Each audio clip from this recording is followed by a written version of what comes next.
Mic check.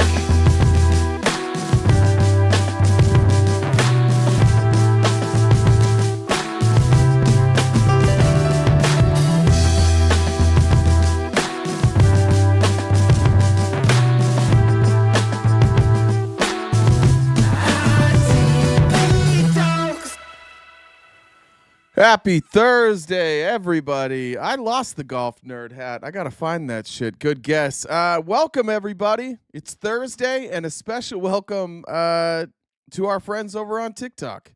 I think we're live. Let's take a look. And I can't see their chat. So let's see if it pulled up on TikTok. Shout out to our guy, C-Note, for making it possible and getting our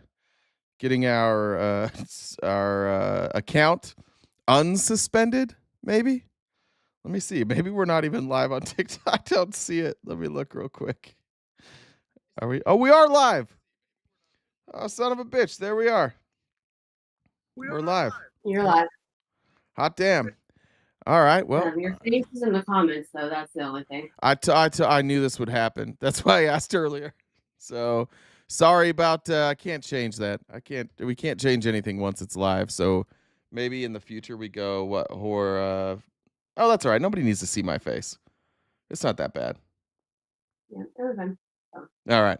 Well, everybody on TikTok, I apologize in advance. I'll try and keep my phone up to read your chat, but I'll probably miss it. I can't see your chat through Streamlabs, so there we are. But as a reminder, those of you who are on TikTok, there are a couple things that would really help us if you want to continue watching us on TikTok. Number one, liking the stream. Get those likes up for my TikTok mods. Let's keep it going. And I know it sounds grifty as shit, but gifting helps.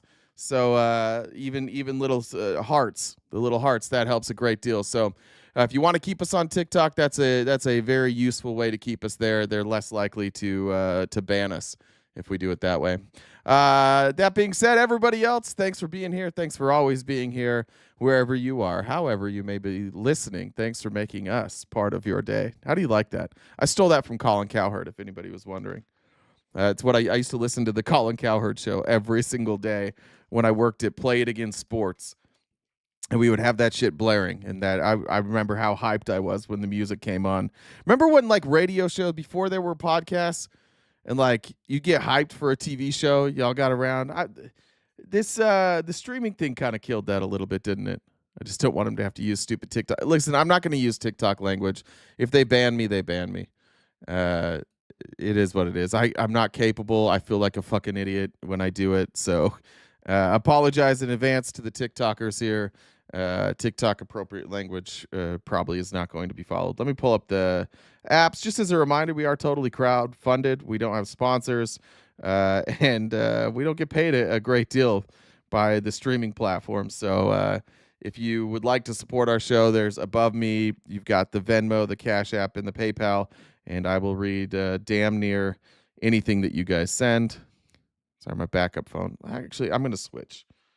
Let me switch from my backup phone. I'll put the backup phone on TikTok. And I'll take my real phone that has everything logged in. There we go. Sorry, I was not prepared for not being able to see your guys' chat. There we go. And there we are again. Almost there, folks. Almost.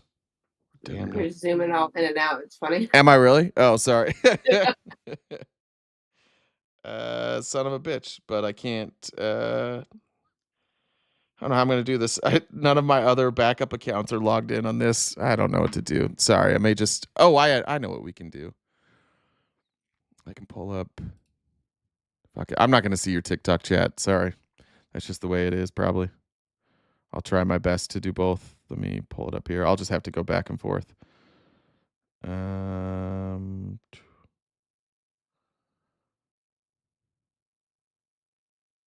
There we go. All right. There we go.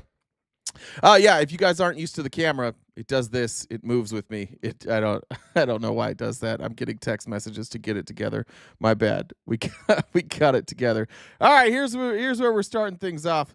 if you had any questions whether or not this entire administration is corrupt, I don't know what you're still watching, but this is a letter from Jamie Raskin to Jim Jordan about Pam Bondi. I know this is kind of hard to see, so I'll read it to you. On April 2nd, 2025, Attorney General Pam Bondi sold between $1.25 million and $5.5 million worth of shares and other securities in Trump media. That evening, after the markets closed, Trump announced sweeping tariffs against nearly every country in the world. When the markets opened the next morning, U.S. stocks lost $3.1 trillion in market value. And by April 8th, the stock market had lost almost $10 trillion in value. The worth of one thing I like about Jamie Raskin is he also has his links down here. Like, it's not just like a bullshit letter. He's going to throw the links in there as well. This conduct bears all the hallmarks of insider trading and demands impartial investigation. I write to request that you fully investigate and, if necessary, prosecute any Department of Justice official, including Attorney General Bondi, who may have abused their position of public trust and gained an unfair advantage in the marketplace based on advance notice of President Trump's Liberation Day, which we're still calling that Liberation Day, which is absolutely insane. We're going to liberate you from $10 trillion in value. Congratulations on your liberation. Brianna said, do you ever miss the magical Mormon underwear? I learned about it yesterday. I don't. I do not. I will tell you, here's a crazy story. If you ever come across a Mormon who was a Mormon missionary and you know for sure they were a Mormon missionary, ask them about nocturnal emissions, or what's the other thing that they say? I can't even remember. Golden, was it called Golden Ticket? I can't remember what it was. Anyways, ask them about that, because the one thing about like Mormon missionaries is they have a lot of wet dreams, and you don't have any money, so you're constantly having to wash that Mormon underwear, and then it gets like, it goes from like white to like a yellowish cream color over time, and the front side is usually a little more yellow than the rest of the side. That's a real part of growing up in a cult that I'm not very proud of, but it's just ask them about it. Not golden shower. It's not golden. What did we call it? There was some terminology that was used if like guys would brag about it. Like, you'd wake up and you had a wet dream, you'd like brag about it. It was kind of like bragging about getting some, only it was just a dream. I can't remember what we used to call it.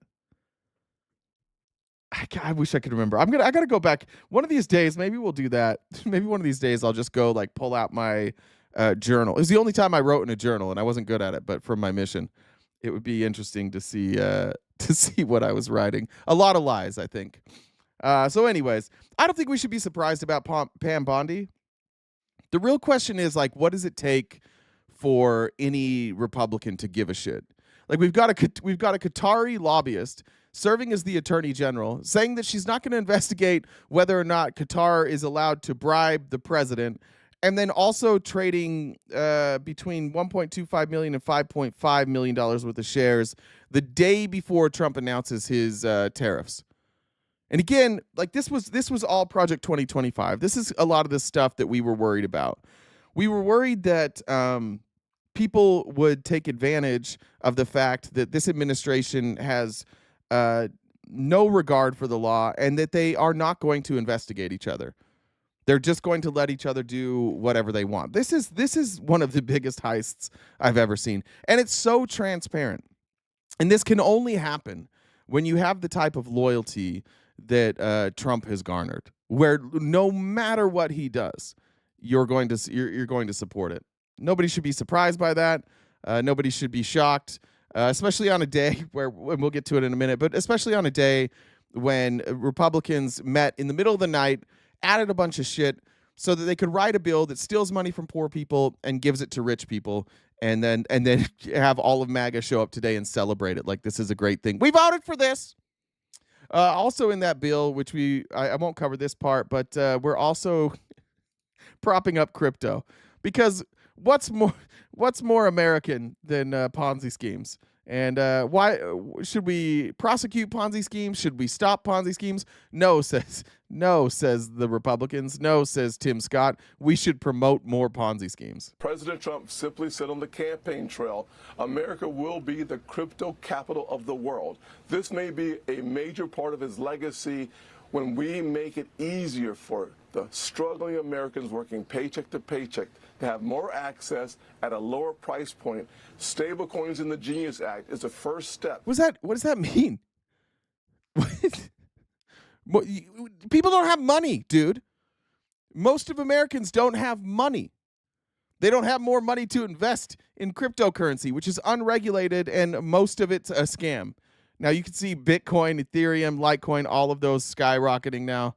I mean, to say Trump is just the sheer lunacy of all of this is Trump ran on, I'm going to make crypto scams legal, and now they're legal, and that like more legal than ever.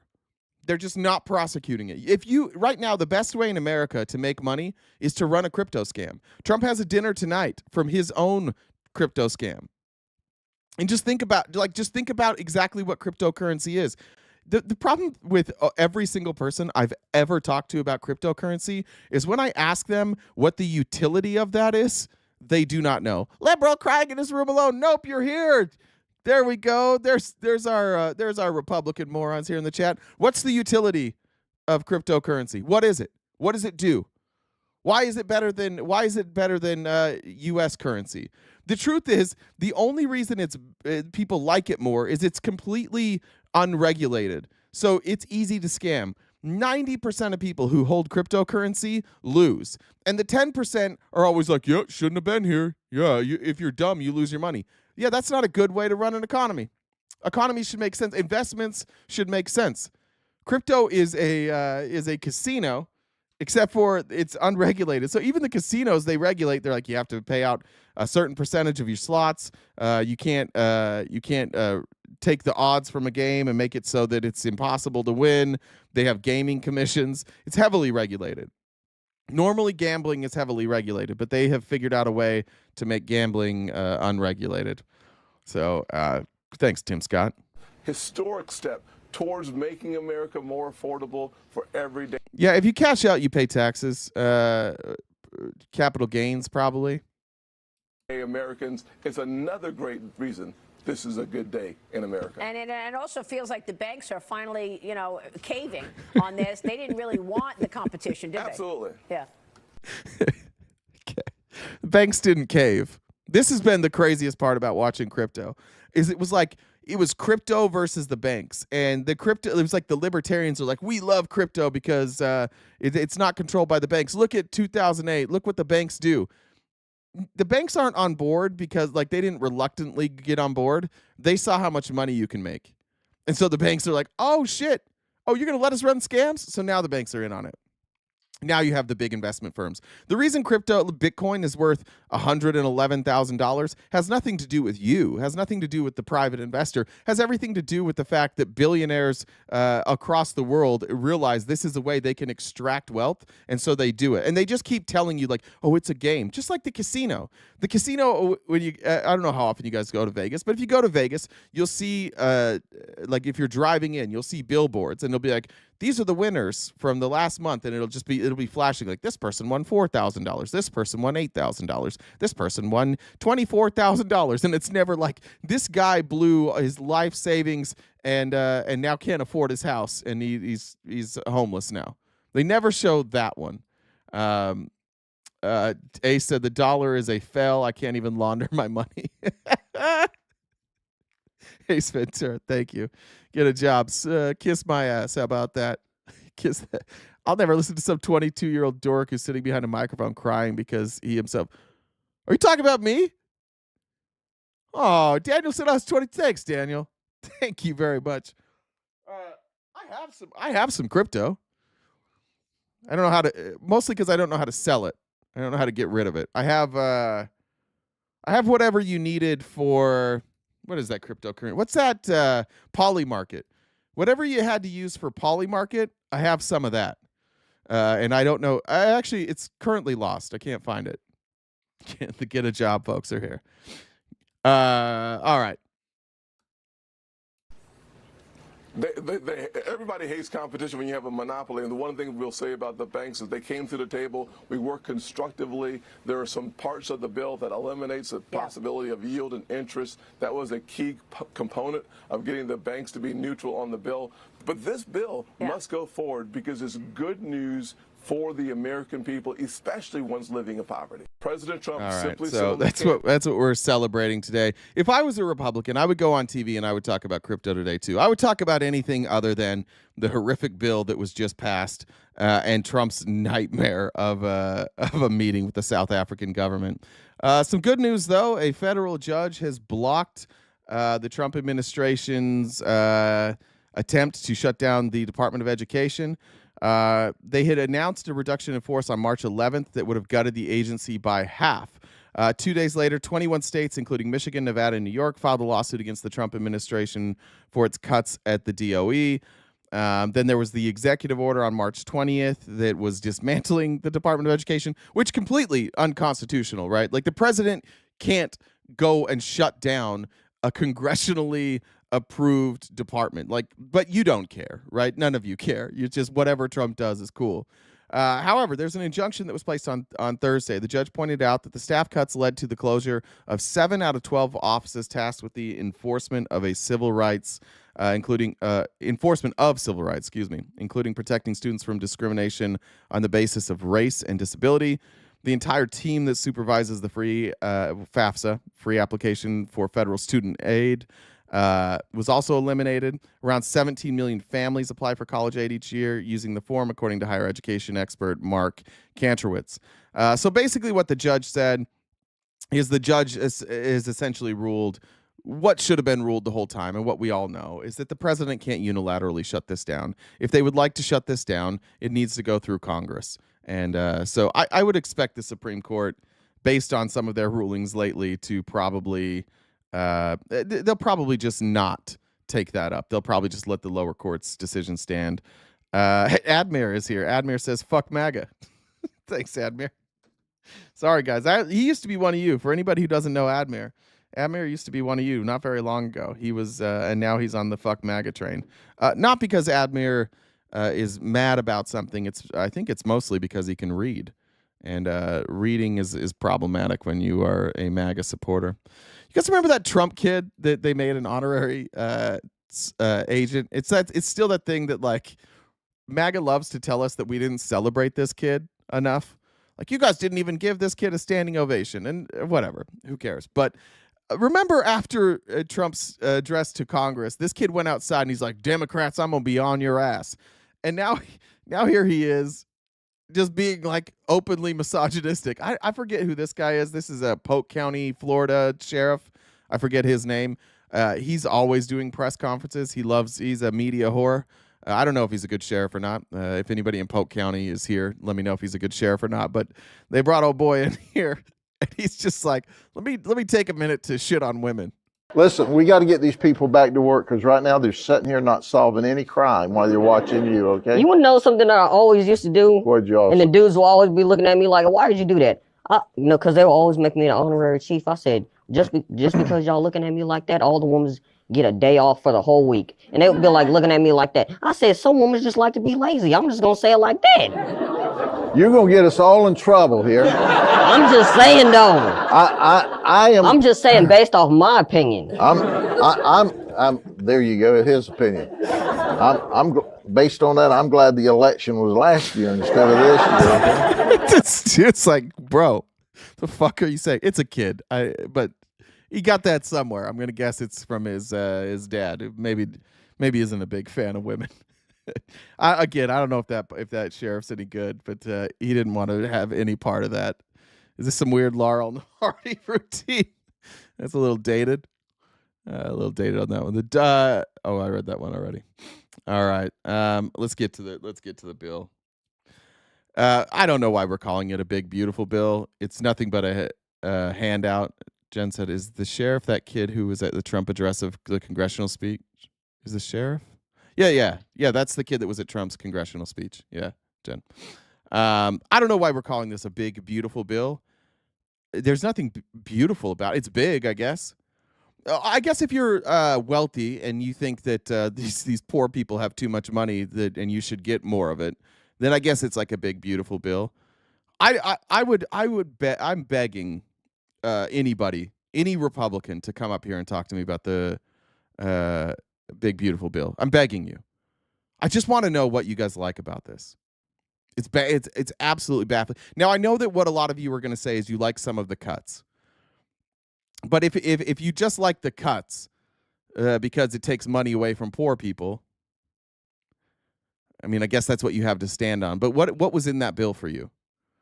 What part of that bill is going to make things better in our country? How is it that we're going to like we're already going into debt, right? Like we already have 37 trillion.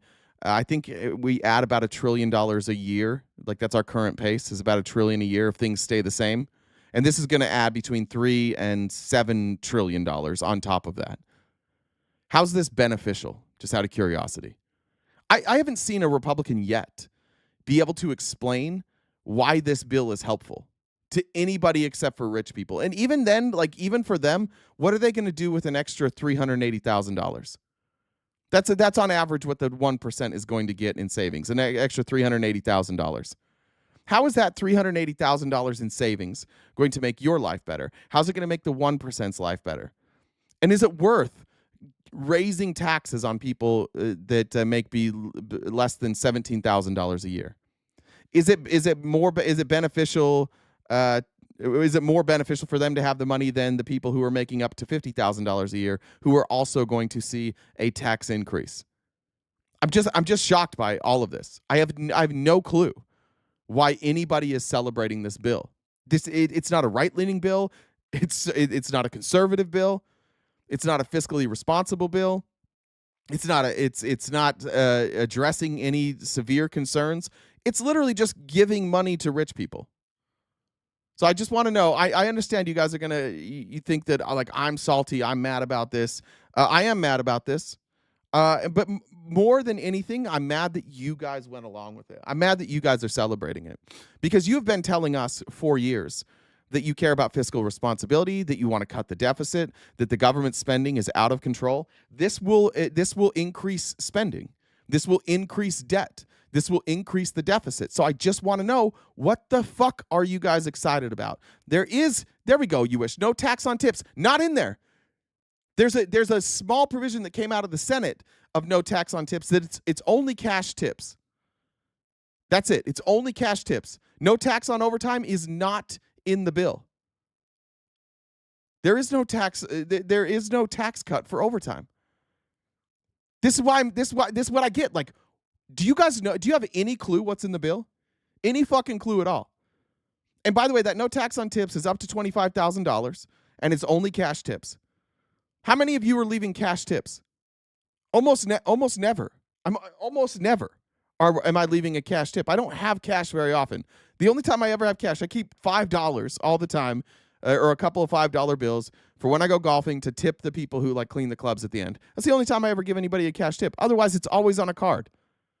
So those people, they're still going to get taxed on tips on a card. I would be interested to see like what percentage of people's tips come from a card versus cash. And by the way, like most people already hide that shit anyways. Most people just don't report that income anyways. So basically what you're saying is like, we're not going to tax you for stuff that we're pretty much not taxing you on anyways. If you've ever, like I've worked in a restaurant, I've worked with tips, and you guys, any of you who've worked on tips, what do they tell you? Report like some of it. Report enough so that you don't get audited. But nobody ever reports all their tips. As far as I know. I don't know. Maybe it's just because I grew up in a red state and we're just used to being like tax cheats. Maybe there's people with more principles. Amy Lynn said, Abner, what are you eating now? And Johnny, you're late. That's all right, Johnny. We welcome you, and it's good to have your balls here. Okay. Here is a breakdown of exactly who's receiving the tax benefits. If you're in the top 20% of Americans, you're going to get roughly a 3.7% increase in your after-tax income, really all from these tax cuts. But if you go all the way to the bottom, and everything in between essentially leads you to the bottom, if you're in the bottom 20%, you actually lose $800. Why do you lose $800? You get a very small tax cut, and you get a very large cut in Medicaid and these other benefits that we were just talking about that affects the 20% disproportionately. So this is a highly regressive bill that essentially favors the wealthy, doesn't do much for the middle class, and hurts the poor. Why? Why is this good? Just why is it good? We don't even have to play like class warfare here. Like, I think rich people should get taxed more. You guys don't. That's fine. Let's set that aside. Explain to me how this is good economically. How is this going to benefit the United States economy? How's it going to benefit you? How does this make things better? But do you know? Do you have any clue what you voted for? In what world is like the wealth for the 1% is accelerating, and wealth for everybody else is decreasing? And so the solution to fix that problem is to give wealthy people more money? Just like, hey, here's a government. These are government handouts. We get that, right? Like, we got to cut down on Medicare and Medicaid. We got to cut down on care for poor communities. But let's just take that money and let's give it to the wealthy. All the cuts that you've seen, I'll get to it in a little bit, but all the cuts that you've seen, actually, it's next year. I'll show you. It's next year. And then if you want to see this in stark comparison, if we simply eliminated the tax cuts for people making over $500,000 a year, which is roughly what President Biden was proposing, it would save $1.1 trillion. That happens to be just slightly more than the Medicaid cuts and the food stamps, or SNAP cuts, if you will, put together. So, okay, Medicaid is for people who can't afford to pay for medical bills, and SNAP is for people who can't afford to pay for food. So we cut all of that money so that we could give people making over $500,000 an $1,100 tax break each. Now, is this $1,100 a significant amount of money? Is it life-changing for these people? Will it make a difference? Probably not. Probably not. So just to give people making over $500,000 $1,100 each, we had to steal that money from poor people. This is what we're celebrating today. Here you go. You're making $500,000, you get an extra $1,100. Oh, you have no money? Get fucked. How about that? They said legalize asbestos. Jesus. Isn't that crazy? For an extra $1,100, people making over $500,000, you too could help a poor person die. And this is what you're celebrating. This is what we're calling big and beautiful. This is a big, beautiful bill. This is what happens. This is what happens with decades of programming. That taxation is theft. That taxing the wealthy hurts the economy. This is I guess like 50 years of programming. And this is what we're left with now. You can look at this, and there's still Republicans who are like, yes, this is the way. And I think that you're all lying. I think everybody here that's defending this, I think every last one of you is lying. I think that you're saying this because you are in Donald Trump's asshole. And you're saying this because you're terrified to ever admit that this guy's is just stealing. That he's just doing the work of the donor class, all the people who gave him millions of dollars to win the election. And for you, it's a team sport. And so you're literally like, yay! What do you think happens, by the way? What do you think happens when people start starving? What do you think happens when people can't afford medical care? Be honest. Let's be very, very honest about this. Will these people die? Probably not. Will the government step in to give them some money? Probably. So that's going to increase more spending, right? And then what you guys are going to do is the Republicans will come back to again and say, hey, the government's out of control. We should privatize SNAP. We should privatize Medicare. That's what we need to do because the government can't even keep people fed. They can't even keep people on insurance. And the private market, they'll certainly do a better job. And then they'll privatize this shit. And then they don't have to report that number anymore. And then it just becomes like capitalism deciding who lives and who dies. All those death panels that you guys always yell at us about every time we think about doing universal health care. All those death panels, like you'll just create death panels. It'll be capitalism, though. Sounds like a little girl. Okay, listen. Chat. If you're a Republican in the chat and you're not a bitch, let's talk about it. If you think you can defend this, please see that name, GenDub1. You just add that name on Discord. Come up. We can talk about it. But I just want one of you, one time. I've been begging you losers all week. I've been begging you cowards all week. I don't know. Maybe ask your mom if she can get you some more minutes. I don't know. But I've been begging you guys all week to talk about this, and you show up every day in the chat and say the same thing. Oh, this guy's an idiot. This guy doesn't have a job. This guy lives in his mom's basement. This is what I voted for. Be richer. Explain it. Just explain it to me. I don't think that you mean any of this. I think that most of you who are celebrating this are either unaffected by this, or you don't realize that you're going to be affected by this, and you just like that Trump won, and so anything he does is going to be fine. This has devastating and long-lasting impacts. You look what happens when you allow corporations to have an outsized influence. This is in rural Texas, where Elon has moved. The DOGE cuts are decimating the communities around him. SpaceX voted to make their small community on the southeastern tip of Texas its very own city, with a mayor and a city commissioner. But the rest of the tech billionaires' neighbors near the newly incorporated Starbase in rural Cameron County are not thrilled about his activities as a businessman and now as head of Trump's DOGE committee. Residents have long complained about the environmental impact of SpaceX rockets, which rain debris like sheet metal and pieces of concrete on beaches and have caused wildfires. Now Musk DOGE is having a major impact in the county and the rest of South Texas as an area with higher rates of poverty and less access to resources than much of the rest of the state. The initiative's budget cutbacks have resulted in reduced funding for area food banks, fewer staffers at VA facilities to provide health care to veterans, and the termination of grants for students seeking internships, among other cuts. Now, again, like, you guys say, well, the government needs to stop giving handouts. The government gave all the handouts to the rich guy. And so now they can't pay for food banks, for VA. Fuck our veterans, right? Like, fuck them. They don't really need good service. We'll cut that because Elon Musk needs to figure out how to get to Mars. We've been forcibly made into... And by the way, what benefit do you get if Elon goes to Mars? What benefit do you get about Elon Musk launching rockets into space all the time? Is that making our country better? Is that making your life better? Or is it just like you just are a Elon dick rider, so we're rolling with it? We've been forcibly made into Elon Musk's backyard against our will. Everyone in this region is constantly in survival mode, no matter who's in office. Right now, I don't have health care, for example. Most of us are already dealing with problems, and now to have these new problems added to the existing problems. Renee Madrano, a longtime Brownsville resident who retired as the high school's longtime football coach with 7 trips to the playoffs. I don't know why they threw that in there, but congratulations to Renee Madrano. That's probably a big deal in Texas, I'd imagine. Said Musk was welcomed when he first arrived in the area due to the influx of jobs and economic activity.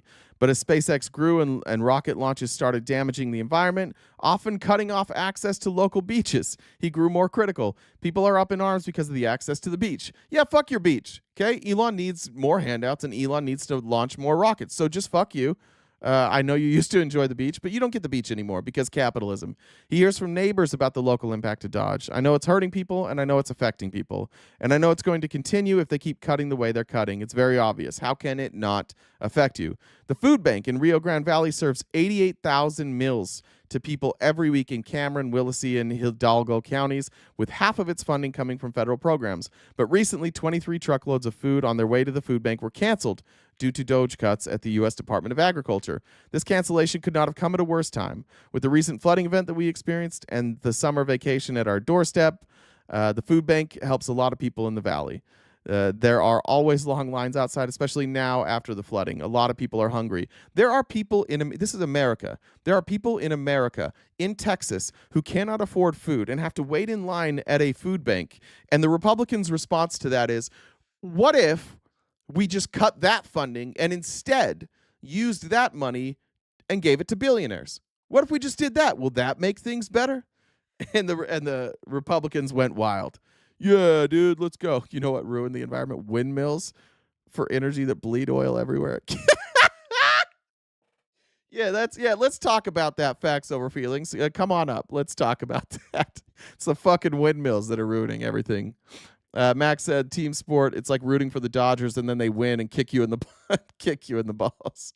It's like being a Dallas Mavericks fan. They start making playoff runs and then trade Luka Doncic. That's what it feels like.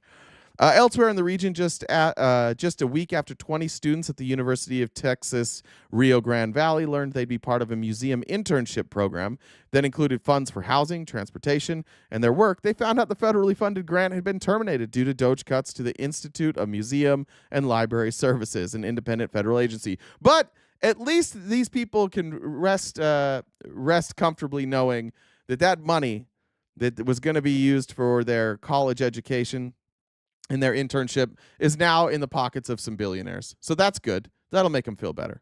We all feel devastated.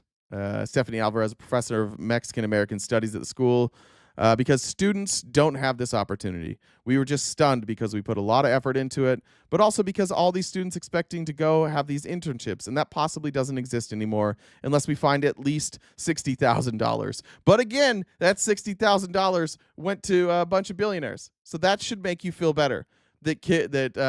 Poor kids or kids that can't afford these type of internships don't get to have them anymore. But Elon gets it. And changes at the U.S. Department of Veteran Affairs, where DOGE plans to cut about 15% of the workforce, are also having an impact in South Texas, such as the South Texas Veterans Healthcare System in San Antonio, which is considered the fastest growing VA network in the country. That's not good. You don't want to have the fastest growing VA network in the country. That means more and more people are sick and more people need to use the system. But in February, the agency fired workers at hospitals and clinics across the state, including in San Antonio, Austin, and Houston, though it rehired them in the wake of a lawsuit filed by multiple unions representing federal employees. And now it's slowing down the hiring of new employees, even as the number of veterans in the region who need health care keeps growing. Yeah, fuck the veterans too, but at least the billionaires got a tax cut. Fuck the veterans. Fuck the students, fuck the poor, fuck everybody who desperately needs food, who lost their homes in floods. Fuck all of them, but let's give it to the rich. We're hurting, said Don Edge, a Navy veteran, an AFL-CIO official based in San Antonio. I've got grown men and women coming into my office and they're in tears saying they can't keep up with the demand.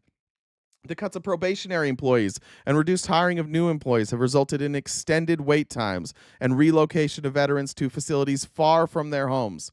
I'm a veteran myself, and to not be able to have services or have services delayed because of these cuts is horrible. But again, fuck the veterans. The rich people got a tax cut. Hooray! As an example, Edge cited Villa Serena, a treatment center for veterans with mental health or substance use issues. They cut the number of beds by 35 to 40%, and they're sending the patients hundreds of miles to the other VA facilities in Waco and Temple, where they're on their own without friends and family nearby while they struggle with these issues. The spokesperson said that there's no data supporting claims. Oh, excuse me. I should have read this part. A spokesperson for the VA said that the drop from 66 to 45 is to offer more recovery-oriented care for veterans seeking treatment for substance use disorders. That's what they do already. That's what they do. They give recovery-oriented care for veterans seeking treatment for substance use disorders. Here's what she said. What we did is we got rid of the amount of beds and people we're treating, and now we've got a small gym and a meditation room and an administrative waiting area for more privacy. That'll fix it. That'll fix everything. Why didn't you just do it? You could have had a gym, a meditation room, and an admission waiting area and just not given billionaires a handout. You could have had all those things and the amount of beds and just not give billionaires more money. But you chose to give billionaires more money. The spokesperson said that there's no data supporting claims of extended wait times or wait times lasting 3 to 4 months. And if you report otherwise, you will be spreading disinformation. So all these veterans here, they're just lying. They're all lying. And the spokesperson from the VA said, if you say that, you're lying. Edge insisted that waiting times have been worse since Trump took office. He added, if I was to call right now and ask for a dental appointment, I don't know when I would have it. So the veterans are speaking out loudly. And by the way, a lot of this is Trump country. And they're saying that things are getting worse. And then when they report it, the VA is like, no, it's not. Things are actually getting better. And you guys just go repeat that. Yeah, things are getting better. They told us that things are getting better. But again, I beg you guys every single day. I beg you every day to come up here and have a discussion about how things are getting better. And none of you can tell me how things are getting better. Sully said, for Jay's new Cooper flag jersey. Also, Jen, you have the kindest heart of anyone I know. We love you so much. And Chelsea said, roll the ad dedicated to your coping hard in Twitch chat. This ad? You're coping hard. I believe this is. I believe this is for you. Like nobody's as soft as a conservative, ladies. You know what I'm talking about. Those conservative men are soft as shit. That's why every time you go to a conservative podcast, it's like, and now to our sponsor, Blue Chew. Your dick can work again. You don't have to scream at women when your dick doesn't work. This'll fix it. It won't. It may not fix it. We'll see. Sarah said, say in Trump's asshole one more time, please. That's where you're living. Tex, I see your comment, and I'll get to that story in a minute. I don't want to blow the lead there. All right. Jen, would you like to do announcements and say hi to TikTok because they haven't seen you for a while?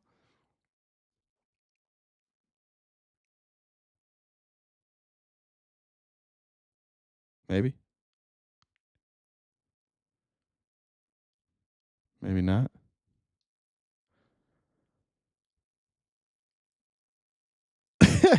Look at these conservatives in here giving giving advice.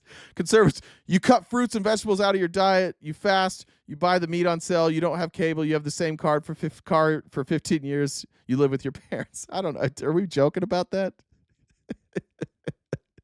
Be grateful. Be grateful for your poverty, says MAGA.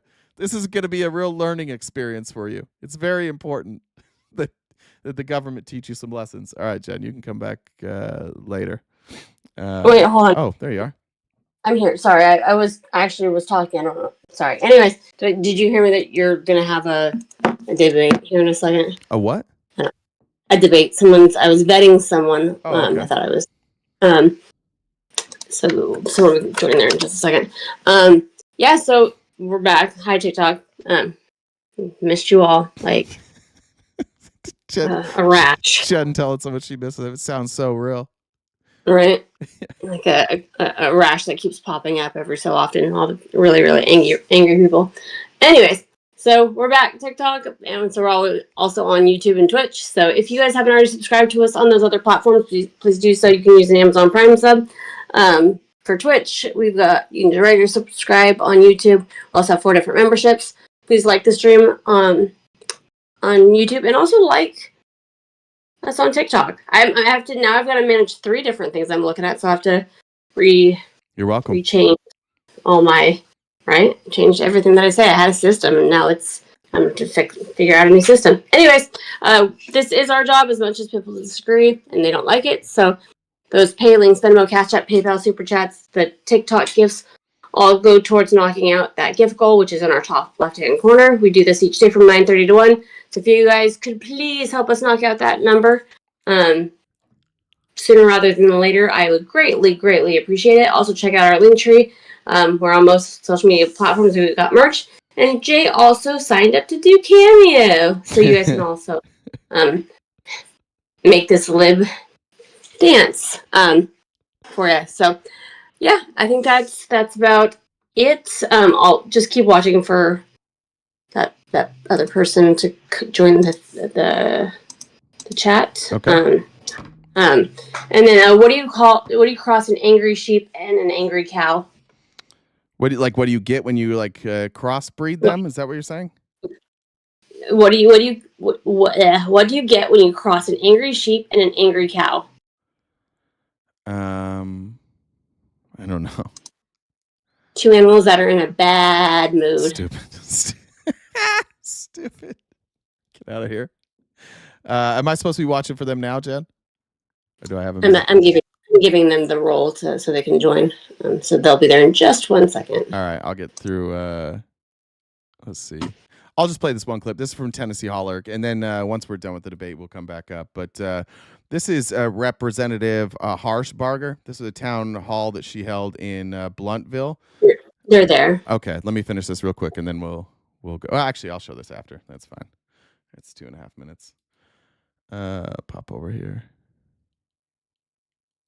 All right, oh shit, I don't know how to say your name. Is it Zadambe? How do I say that? Zadambe. Zadambe. Howdy. How are you, my friend? I'm doing good. How about you? Good. What's on your mind? Just noticed some of the things that you've been talking about on stream. Just wanted to hold the conversation, see some of your views on things, and Sure. maybe try and elaborate on some of the things that come up. Sure.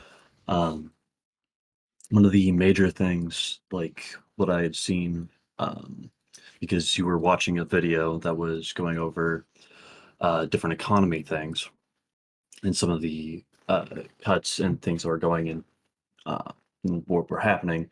And one of the bills that you had stated, or that was being talked about on screen, which was the big red thing about people who were making over $500,000 a year. Yeah. That was actually something that Biden was putting in that was going towards those people, and that was actually a $1.1 trillion tax effect. Let me pull it back up real quick. I do believe that to be what it was, because that's what I had heard whilst listening to it. So let me pull it back up here, just so, because I think it has the source on the dollars a year, which is what I don't know if you can see it. Yeah, I mean that's what he said. Roughly what President Biden was proposing. It would save $1.1 trillion. So, but Biden was saying to, if I remember correctly, Biden wanted to get rid of that tax cut. So no, that was that was a tax cut that I believe he was either pushing for or he was trying to take away. But that's what I just way, said. That's what I just said. Right. Right. No words on that. Okay. Because it sounded like a misunderstanding from what I was hearing from the stream. But okay.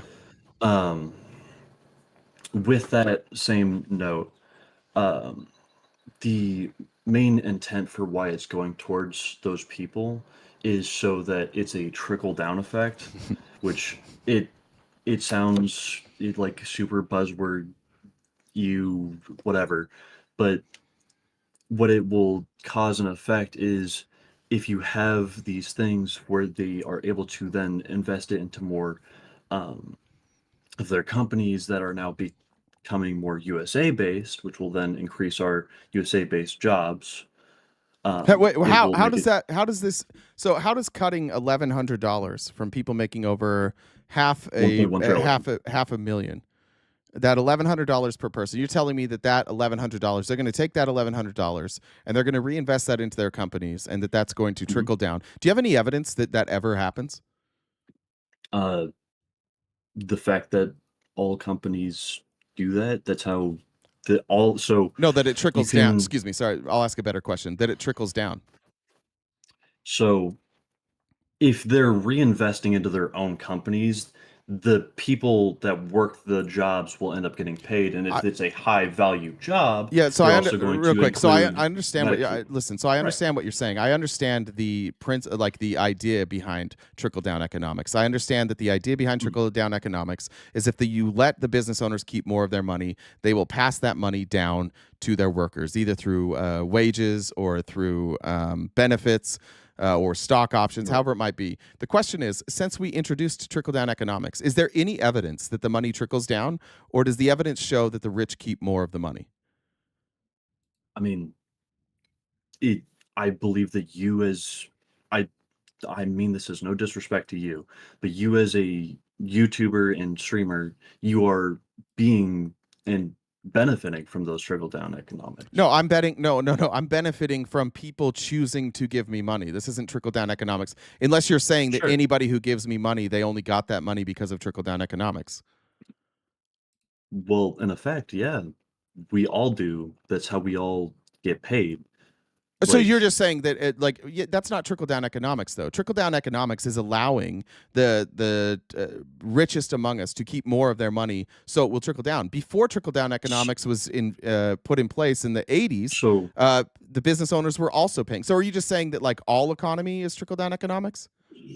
in effect, but okay, well then also, then what we really need to discuss here. We're painting in very broad strokes. Right, but if you're painting in broad strokes, everybody who's getting paid is it's the result of trickle down economics. Now we have to decide whether or not the way that we are using our tax policy is actually circulating the money, or if the money is stalled. Would you agree that money in our country stalls in the hands of the rich? Yes, and I believe that we should be forcing it and having it be more incentivized for it to be reinvested. How would we do that? And that's incentivizing in-country jobs and things in the States so that we can have Like what? more of the people Just give me an example of how you would do that. manufacturing jobs. Yeah, how would you do So if you were in charge? How would you do that? Well, some of the things that Trump has done himself by enforcing a tariffs on foreign imports into the country, it forces it to where Wait, hold on, more incentivized. Hold on. No, Hold allow on. me. No, you're not answering my question. So let me ask the question a little bit differently, because maybe we're just not on the same page. This is background context. I'm not looking for background context. What I'm asking for you is if you were trying to force that money to move around. So we're talking about wealth that's already here in the United States, wealth that is already accumulated here. Wealth, let's say that like Jeff Bezos, Elon Musk, whoever you want to put, the wealth that they hold on to that they don't circulate. How would we force that to circulate? Let's see. We would incentivize. This is just in theory for me. I'm not a professional, and I cannot state whether or not it will actually properly function. And this would something that I propose to a different assortment of people to get additional feedback. But I would say incentivizing in investments into new locations for companies and businesses that they start up. How would new locations make that wealth circulate among more people? Because then that opens up more job opportunities for the lower class. Let me ask you this question. So the time when the middle class was the biggest in this country was the top marginal tax rate was 90%. Do you think that top marginal tax rate of 90% had anything to do with the distribution of wealth being more equal? So by top 50, okay, hold on. Restate the question. The top marginal tax rate, which was the equivalent of basically like $4 million of income now, at every dollar after 4 million, the equivalent of what would be 4 million now, you were taxed at 90%. And that was the time when our middle class was at the highest. And virtually every full-time job you could afford to provide for a family. Now most full-time jobs, like if I went on right now, I went to LinkedIn or Indeed or one of those places, and I was looking at full-time jobs where I live, 70% of them I could not afford a family, or I could not afford to raise a family on that one income. Okay. Why do you think? So do you think the 90% tax rate had anything to do with that? 90% tax rate on the rich? Yeah. I mean, it wouldn't do anything. Well, let's put you in a position. Let's say that you manufacture gum. You're a gum manufacturer, and you own this gum manufacturing company, and you have a warehouse, you have a production facility. Obviously, you have like HR, you have salespeople, customer support, right? And you're killing it. You're making like $40 million a year personally. That's your cut of it. And the United States government comes to you and says, "Hey, dude, every dollar you make over $4 million, we're going to take 90% of it. And we're going to use it to pay for education. We're going to use it to pay for roads. If you don't want to pay those taxes, though, what you can do, if you don't want the government to have that money, is you can just pay all of your employees more. You can take that extra $36 million and you can distribute that amongst your employees. Do you think you would rather pay that money to the government or give it to your employees? So just in this scenario, if this was the scenario, what would you do? That's exactly how our tax code works. I know, but I'm asking you. Listen, I'm yes. asking you what you would do. I want to know what you would do in this scenario. You're making 40 million. So the new cap is at 4 million. So you can either pay that 90% of every dollar you make over 4 million. You can pay that to the government, or you can pay your employees more. What would you do? I would reinvest it into my company so I can hire more people. So why don't we do that? Also give incentive bonuses. So why don't we do? That's so why don't we do what that? we do. So why don't we do that? Why They doesn't the get government force tax that? exemption. We do with our tax codes. The top marginal tax rate's like 37%. It's nowhere near 90%. Well, sure. At this And point, we don't most tax them that billionaires don't heavily, pay any income tax.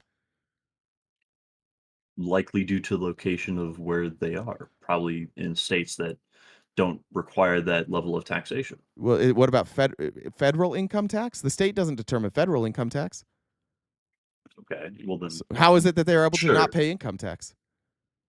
By reinvesting it into their own companies and Or getting it as tax exemptions. Or what else? What else do you get exemptions for? But remember, this isn't reinvestment. I'm talking about income tax. I'm not talking about corporate tax. I'm talking about income tax. That's on a personal level. I don't know all of the tax codes. I can accept that as a fact that I'm not Okay. fully knowledgeable on that. So if you'd like to elaborate on Well, so if we look what at you're trying to hint at. if we look at the history of America, and you look at when the Mhm. middle class was the largest, there were still rich people, but the top marginal tax rate was 90%. Now we're looking at the Sure. top marginal tax rate, and I don't know if you can see the stream still. I can Mhm. probably I see it. Okay. Do you see this personal wealth graph here? Mm, Give me one moment, just because due to sizing on my own end. Grabbing a screenshot of it myself so I can see it. Sure. Mhm.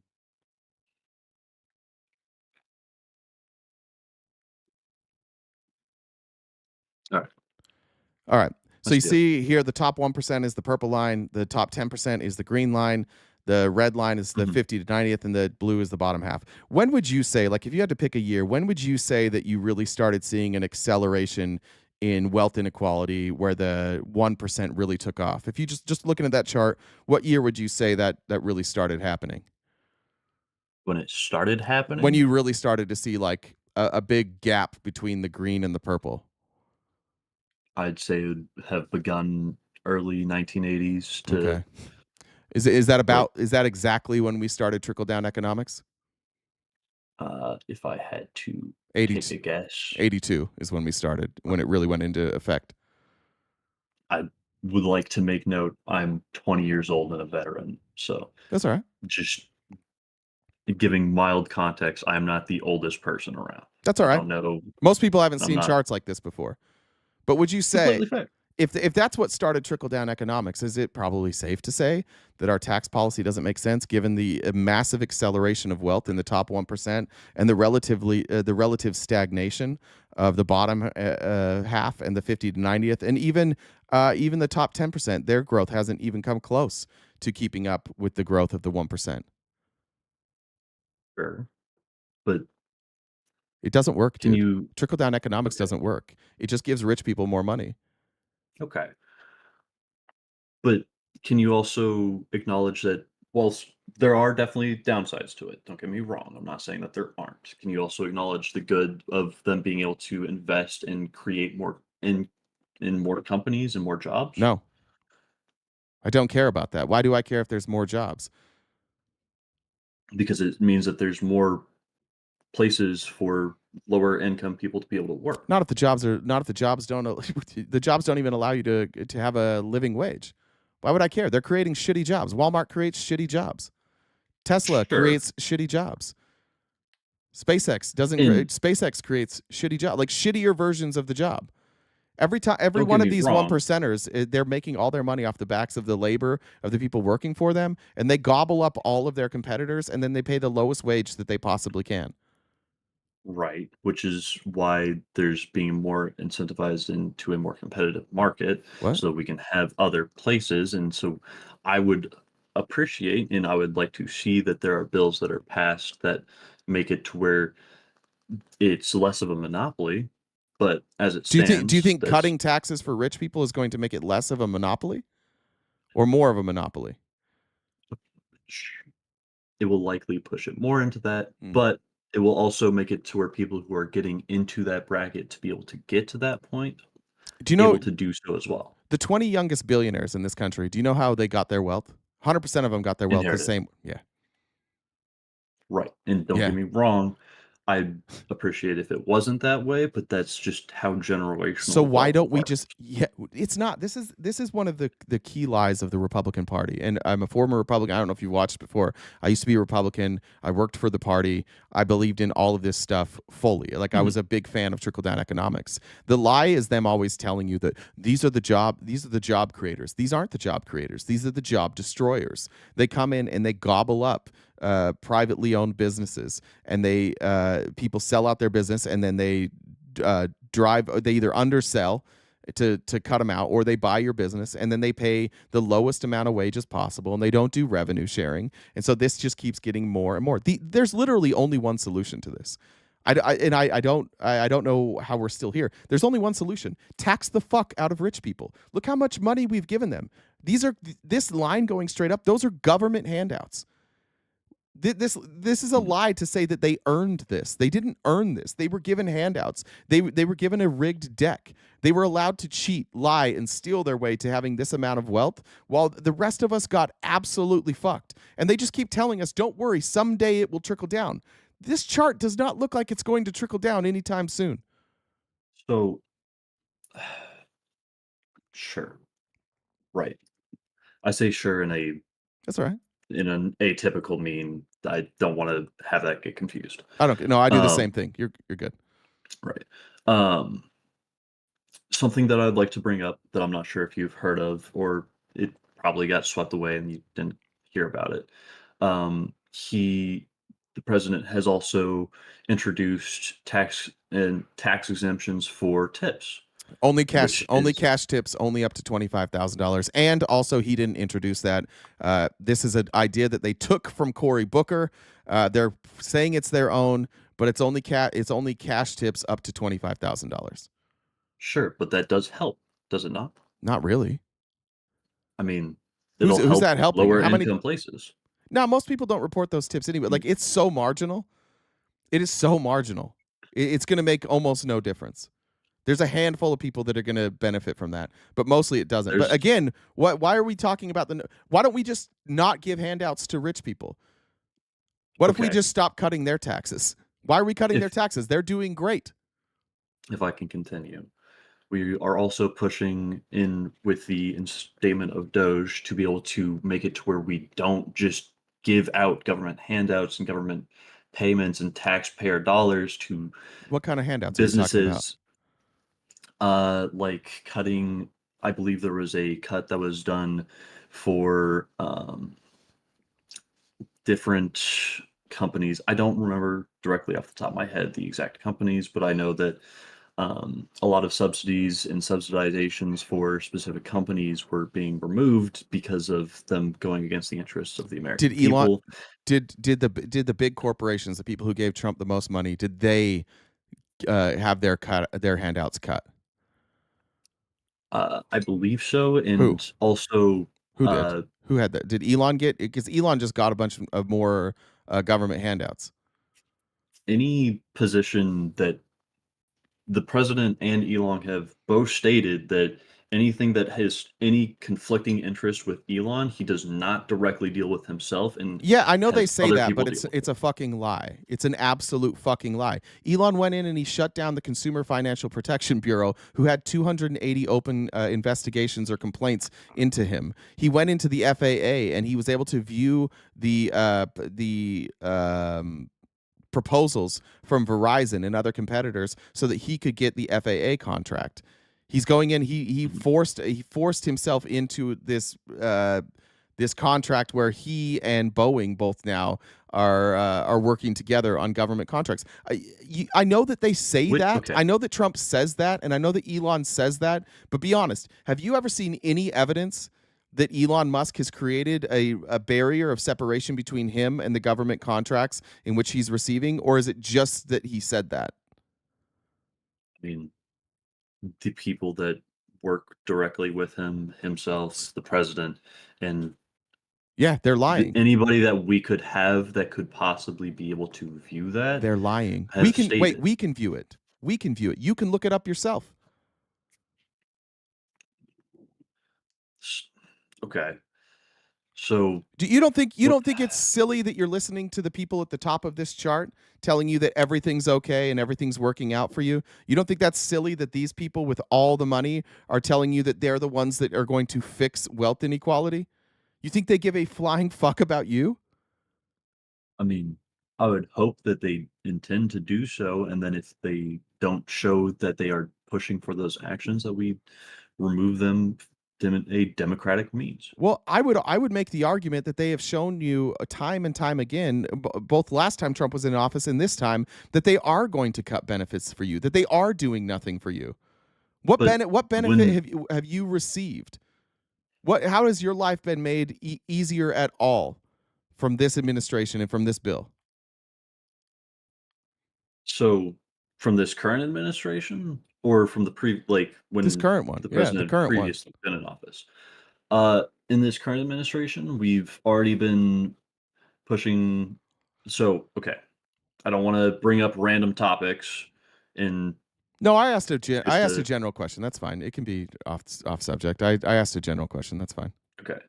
Let's see. We've reduced general waste within our government. Did we? We've also did we? Yes. Where's the evidence of that? I firsthand experience in the military. What? What waste was cut from the military? We've reduced a lot of just random spendings and expenditures, and we've also been. Then why'd the military budget go up? Because we always increase it annually. Okay, so did you cut? But they always cut too. Sure, but we're also fixing and looking into a lot of the expenditures for different orders that we make, and Like being what? like, hey, this is overexpending. It's the only place that never passes a budget. You guys never pass a budget. It's crazy. So- Spending just goes up. But again, like even if you're saying like what benefit, I'm asking for a specific benefit.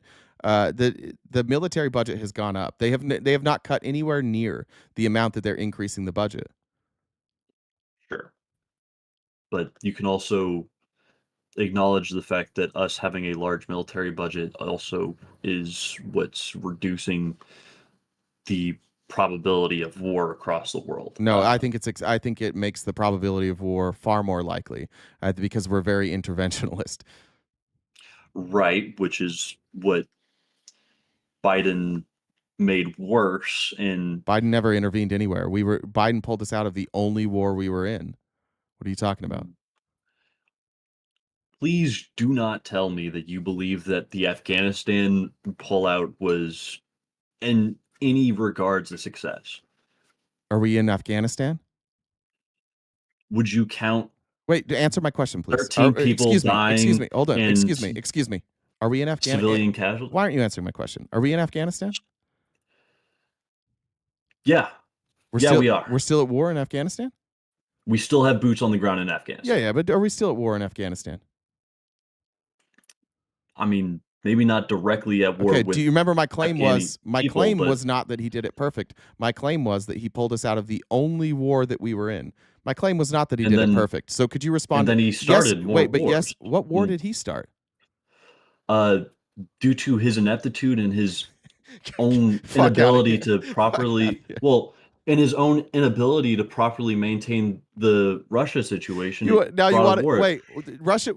Russia in Ukraine when Trump was in office? No. They weren't in Crimea? No. Yes, they were. They've been in Crimea since 2014. In fact, wait, excuse me. Trump was the only administration to not cause a war and have land be taken by Russia. You said you're in the military, and you're claiming that Joe Biden started a war that at least the invasion started in 2014. Maybe the preparations for the maybe invasion. Vladimir Putin is the cause of that war. Why are you blaming Joe Biden? Putin invaded another country. And if it's because Joe Biden's so weak, then you're going to have to explain to me why Trump can't get it solved either. He's taken significantly more active steps. He's done not a goddamn thing. More positive what has he done? What did he do? He yelled at Zelensky in the Oval? which was something that Zelensky brought on himself. What has Trump done? Oh, yeah, I know, because you guys just like when Trump tries to bully people. What did Zelensky do to bring that on himself? I'm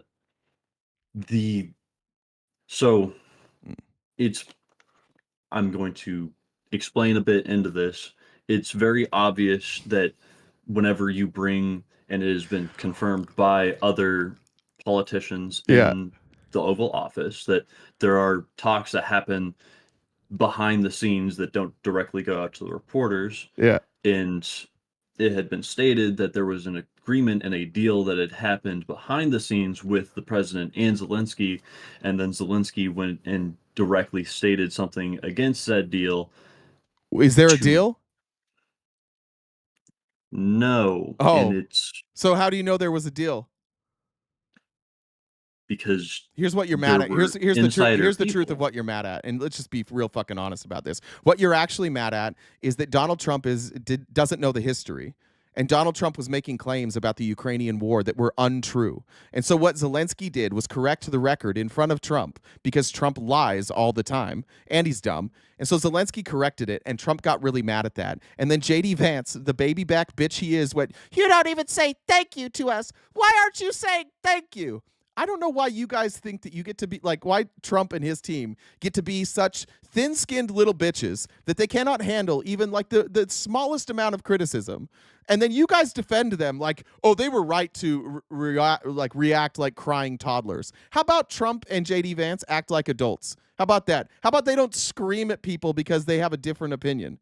Why is it always, it's never Trump. Trump's always freaking out, but it's never his fault. Zelensky's at war.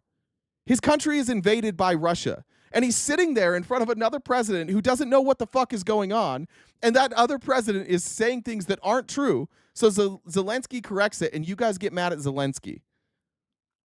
It's weird. It's weird the way that you guys treat Trump. He's allowed to be wrong, he's allowed to lie, he's allowed to react emotionally, but nobody else is, and if anybody else reacts at all, they're the problem. I don't believe that. Okay, also, but Trump got mad after Zelensky explained the history of the Ukrainian war. That's when Trump and J.D. Vance jumped in and got upset, right? Sure, and I believe so. Why don't you get mad at them? They're the ones that got upset. If you'll allow me, I believe that the way that they were reacted was silly, but in more than they should have. But I also believe that Zelensky is not going to get funding when they or get things out of America if they're going to. He got the funding eventually. Trump funded him the whole. Trump funded him the whole 4 years he was in office the first time. Maybe okay. Are we talking about the most recent deal or his previous deal? As long as Trump has been in office, this time and last time, we've been funding Ukraine. And it's not even Trump that does it. It's congressionally bipartisan, congressionally appropriated funds. Okay. So you think it's fine that Trump just acts like a baby? This is what's so silly. Why is it that you think everybody else in the world, literally everybody else that isn't named Russia or China, sees this war as Vladimir Putin invading another country? And the only person who can't seem to figure that out is Trump. Trump keeps blaming Zelensky for being invaded. Why do you think it is that everybody else sees it a different way? I don't agree with the president on that statement, and I would find that a decent amount of the Republican Party also. You blamed Joe Biden for it. Okay. You blamed Joe Biden for Vladimir Putin invading Ukraine. You don't think that's a little silly? I mean, I wouldn't be surprised if due to brother, you don't think that's silly? Vladimir Putin invaded Ukraine and you blamed Joe Biden. You didn't even bring up Putin. You blamed Joe Biden. You don't think that's silly? I would state that Putin has a more holds definitely more. What percentage blame does Putin get? 85%. And Joe Biden gets 15%? Yes. For what? What did he do? What did he do to get 15%? to, let's see, not use any of the military power that we have in general posturing around Russia. What do you mean? What do you Let's see. mean? There's a lot that I can't disclose because it's Oh, classified. shut the fuck up. No, you don't know classified information. Get out of here. I do. No, you don't. I am a No, you don't. You do not. I am You a didn't Samaritan. know that Russia was in Crimea. You're full of shit. You do not know classified information. If you knew classified information about Russia and Ukraine, you would have known that Russia invaded in 2014. You're not getting out of it this easy. I need you to tell me in general terms how Joe Biden got 15% of the blame. So, if I can continue. Brother, I'm not talking. When I'm not talking, it's your turn. Right. Just tell me in simple terms, why does Joe Biden get 15% of the blame? By not using our own political powers as well as our general military posturing. What did he do? I imagine that he tried to make some very half-assed attempts. You imagine? Wait, hold on. You imagine? I wasn't sitting there in the talks that How the hell are you? Say that. So you don't know what he did, but you're comfortable giving him 15% of the blame? Yes, because of his own general. Do you understand how fucking stupid that is? It's 100% mannerisms. Vladimir Putin. Are you out of your goddamn mind? Are you out? Honest to God, are you out of your goddamn mind? No, and I'm sitting here holding a Trump. Why didn't Trump get Russia out of Ukraine when he was president? How much blame does Trump get? Zero, right? It's zero, right? For which situation? While Trump was in office, Russia had already invaded Ukraine. Russia was in Ukraine for all 4 years of Trump being in office. So how much blame does Trump get? Okay, then I would state that he gets a similar level of blame. 15%? Yeah. Okay, so they're both equally culpable. Trump and Biden are equally culpable for this war. In the I would state that it is different due to the levels of which had happened. What's different? Due to the escalation of what do you mean? What had happened? What during escalation? Biden administration. What escalation? The fact that they were taking more ground and it became on a more global stage. So are you saying Joe Biden should have put troops on the ground? No, I don't. Never said that. What should he have done? We should have done more talks and more deals in order to push towards being able for there to be a agreement between Russia and Ukraine, because you can acknowledge this. Well, what do you do? What do you do if you're Joe Biden and Russia says, listen, we're keeping Crimea. It's ours now. What do you do? Okay. How do you negotiate with somebody who says, I invaded a country and I'm keeping it? You can keep that level of land, but if you so just get but Ukraine says no, you can't have it. That really fucking sucks, little guy. You should have been stronger. Okay, but so then why hasn't Trump done that? I don't know the exact. Oh, so he did the exact same shit. So has Trump met with Putin? I believe that there have been pushes to. And has Trump met with Putin? I could. This is a simple question. This is a really easy question. Has he met with Putin? I do not know. Okay. So he has not. Say yes he or has. No. The answer is no. Again, I don't believe you have classified information. You would know all this shit. Nope, that's not how classified information works. Listen, brother, you don't have classified information on Russia, Ukraine. You just don't. You're 20 years old. Maybe not Russia, Ukraine, but for America, Russia, I do. What's it about? That's classified. No, you can generally speak about classified information. You can tell me what it's about. Maritime patrols and things of that nature. Maritime roles? Patrols, P-A-R-T-O-L. You doing maritime patrols in... I'm an ex-submariner. Okay. I worked on submarines. All right. That's crazy. You learn about a lot of different things. Apparently not about the invasion of Ukraine, though. Apparently that part they didn't tell you about. Yeah, that wasn't part of my field. Classified information. Okay, well then I don't need to know. Then I don't think your classified information really matters here, right? Well, sure, Gotcha. but So in so the so direct far, relation to Ukraine, Russia, let's but get back. Let's get back America, on. Russia. Let's get back on subject, because what this started out of is you telling me the benefits of what you're getting out of this presidency. So far, we've established that Joe Biden did get us out of Afghanistan, and you disagree. You probably think it was a bigger failure than I do. That's fine. I'm not an expert on that. Also, you've given the same. Hold on. You've given the same amount of blame to Joe Biden and Donald Trump. So again, I'm just wondering what you're getting out of this administration. security of our borders, What has and changed at our border? a reduce in border crossings of illegal aliens. Why are you afraid of border crossings? Because border crossings it statistically increases crime. What crime? Rape, murder. It does? Slavery. Wait, hold on. Trafficking. Hold on. So then now I've got a question, because I think we both agree that like record amounts of people have come across our border in the last like 3 or 4 years, right? Yes. Illegal. And since 2022, violent crime has been dropping. How does that work?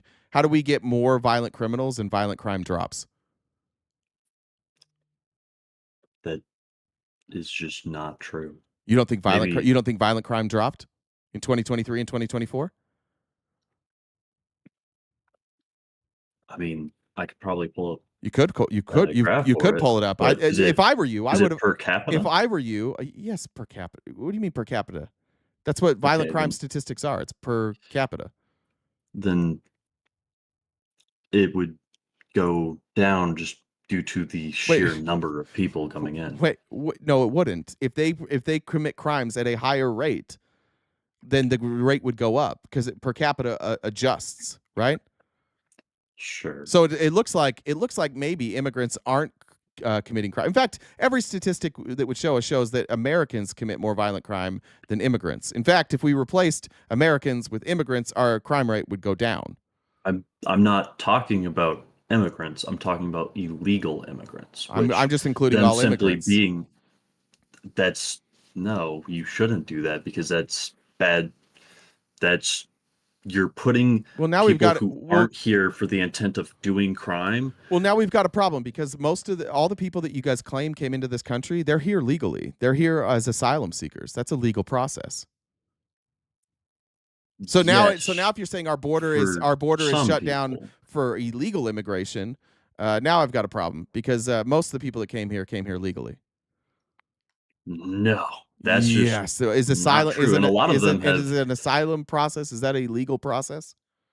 A lot of them have deportation orders and are found. Mostly not the asylum seekers do not have deportation orders. The deportation orders are for people who are here illegally. Most of them, the overwhelming majority, are here on visa overstays. I think something like 80 to 90% of people who are here illegally are here on visa overstays. Yeah, that's a crime.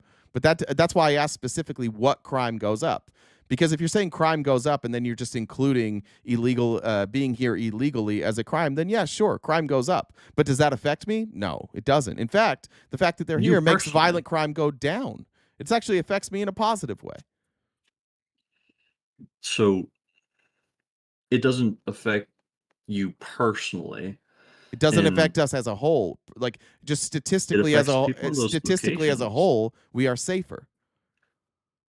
No. Yes.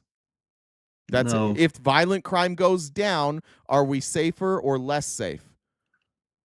Or are we more safe or less safe? Yeah. Also, if we're this is a simple question. If the violent crime rate goes down, statistically, are we more or less safe? Oh my God, brother! You don't have to be. Don't think so much. God damn, these aren't gotchas. If the violent crime rate goes down, statistically, are you more or less safe? Statistically, you would be more safe. Thank you. But this statement you are making is a gotcha. How's that a gotcha? It's not a gotcha. You're wrong. You're trying to claim that immigrants are making your life less safe. and that it's a benefit. Illegal It's a immigrants. benefit to you to get rid of illegal immigrants, but illegal immigrants commit crime at a much lower rate outside of the crime of coming here illegally. If you include that, then sure.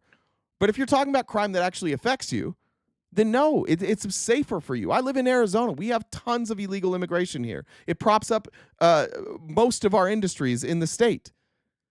And illegal immigrants are far less likely to break the law because if they get caught, especially in Arizona, they get deported. Mm-hmm. So again, these benefits Also, of Trump, my biggest problem with Trump people is that nobody can seem to explain to me what benefit they're getting. But they do like the cruelty. They do like the rhetoric. They do like that Trump is acting tough. But in practice, everything he's doing is hurting you and I. None of it is benefiting us. It's hurting us. He's running a crypto pump and dump scheme. Today, he's going to meet with a bunch of foreign millionaires who have bought a meeting with him. There will be no cameras. There will be no transcript. We have no idea what he's going to say to these people, and they paid him millions of dollars to do it. that's his prerogative to No, do. it's not. That's against the law. Have you heard of the emoluments it's clause? Excuse me? So Excuse me? You think the Okay. president is allowed to make money off their office? I don't believe that's what the intent is there. What's the And intent? it's also not stated what the intent The is. intent is the people who buy the most of his cryptocurrency get a private dinner with him. What's the I intent there? Is that find for America? Who's that for? Is that for you? Is that for me? It depends on what happens Is- in that talk. Wait, so if they bribe him but you get a good outcome, you're good with it? We're cool with bribes. No, Oh, I okay. You're twisting my words. I don't want there to be bribery, and I don't want okay. that So to then be he a should thing. shut down his cryptocurrency, right? Yes, I don't know why it's running. Great, thank And- you. Then we agree. So Right. that's what he's doing today, and you still can't tell me what benefit you're getting. Rich people are getting richer. Poor people are going to get more poor. We're going to have Medicaid's going to get cut. The VA is going to get cut. SNAP is getting cut if this passes the Senate. I'm just wondering at what point, how many more months do you guys have to wait before Trump stops giving all the money to his buddies and starts helping you guys? How much longer are you willing to wait for him to do something for you? And why is it more important that the 1% get taken care of first? They seem to be doing okay. I've been benefiting myself. How? Also, Have you been benefiting yourself? can I ask a question? You just said you were benefiting yourself. I'm just wondering how. I've been getting my VA benefits. I've been getting my medical benefits from the. And you recognize that government. some people are going to get their VA benefits cut, right? I can also acknowledge Right. that Right? there's been. Right, though? Right? It depends. I'm not fully informed on the subject. You should probably be. Well, they're cutting from the VA. I just read a Okay. story. I just read that whole story about it. You don't think they're cutting? Like they had mandatory cuts from the VA. Why not mandatory cuts from the handouts to billionaires? How come all those stuck around? All those tax cuts and loopholes and subsidies to billionaires, those all stuck around. But you guys that served the I'd love country, to see them go. you guys that served the country, you guys need to take it. You guys need a little haircut. I mean, I've also seen him take active moves to remove property that was given illegally to billionaires that were meant to be government grounds and taking it back from said billionaires and putting it into being locations for veteran housing. When and was that? homes. And Where was that?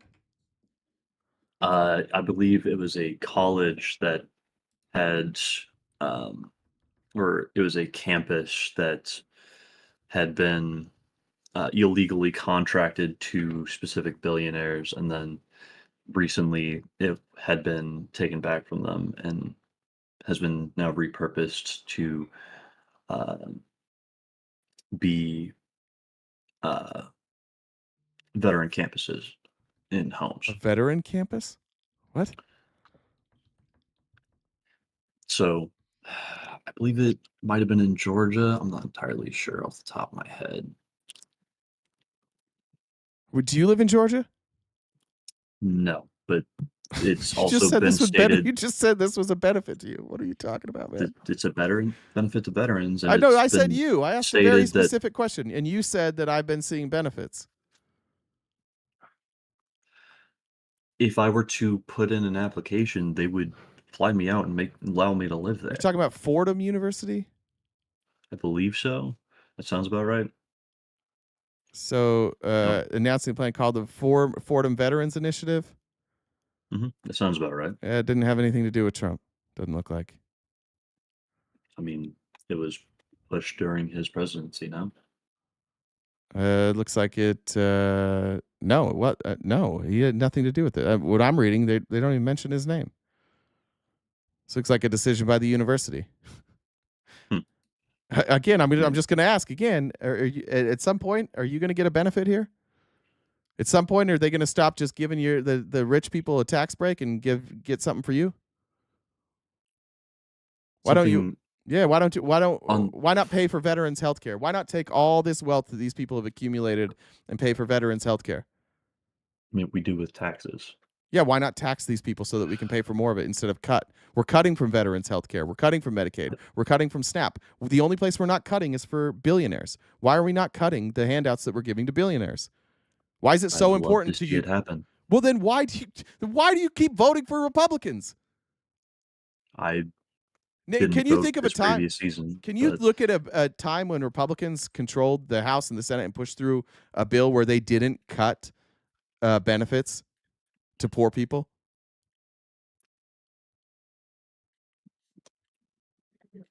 I'm 20, dude. Okay, well that's I'm just telling you, you're 20 and you're voting for a guy who is doing nothing for you, and he lies to you every single day, and he's cutting your benefits, and he's selling out your future. He is not one of you. He's not for you. He just has all the rhetoric that makes you think he is. But when push comes to shove, all of these Republicans who talk about patriotism and the flag and meritocracy and getting back to American values, when they get pen and they get to put pen to paper, all they ever do is cut taxes for rich people. And they don't do a goddamn thing for you. Ever. Ever, ever, ever. They never do anything for you. They just give tax breaks to their friends. That's what this chart is. Trickle-down economics is a complete scam. The people who wrote trickle-down economics, the people who convinced Republicans to do trickle-down economics, were the richest among us. And they told the Republicans, if you let us keep more of our money, we promise we will trickle this down. And 50 years later, we're still waiting for this shit. Right. In 1970, that was the case, but now all of those people are now on the political left. All of those people that you're in reference to are supporting Democrat leaders. Who? Name me a billionaire or so on that isn't a Democrat. Elon Musk. Outside of Elon. Jeff Bezos. Bezos is Democrat. No, he's not. He just gave Trump millions of dollars. He might be registered as a Democrat, and then he owns the Washington Post, and he said, if you work for the Washington Post now, you can no longer write articles that aren't pro-free market capitalism. Okay. He is now Mark Zuckerberg. I believe that he's been showing more recently that he is aligning with Trump, but until just recently, and especially in this previous election, no, he was Democratic. Yeah, look, I agree with you that there are Democrats who have gone along with trickle-down economics. There are moderates like Joe Biden who go along with trickle-down economics. I think they're wrong too. But Donald Trump makes it worse, significantly worse. Joe Biden didn't come in and cut taxes for billionaires. Yeah, he did. No, we didn't. We were under Donald Trump's tax policy the entire Biden administration. We never changed the tax policy. I'm pretty sure that's one of the first things that he cut. Well, you're wrong about that. Again, this is one of those times maybe because you're 20, you don't know what happened. But the reason that they're doing this tax cut right now is because the TCJA is expiring this year. Throughout the entire Biden administration, we were under Trump's tax policy. Mm-hmm. And now, after Trump gave a tax cut, he's going to cut taxes again. Look what happened, too. You look at this chart, it got worse. Wealth inequality skyrocketed. And he's like, I know what'll fix it. Maybe we'll do another tax cut. So now we're doing more tax cuts.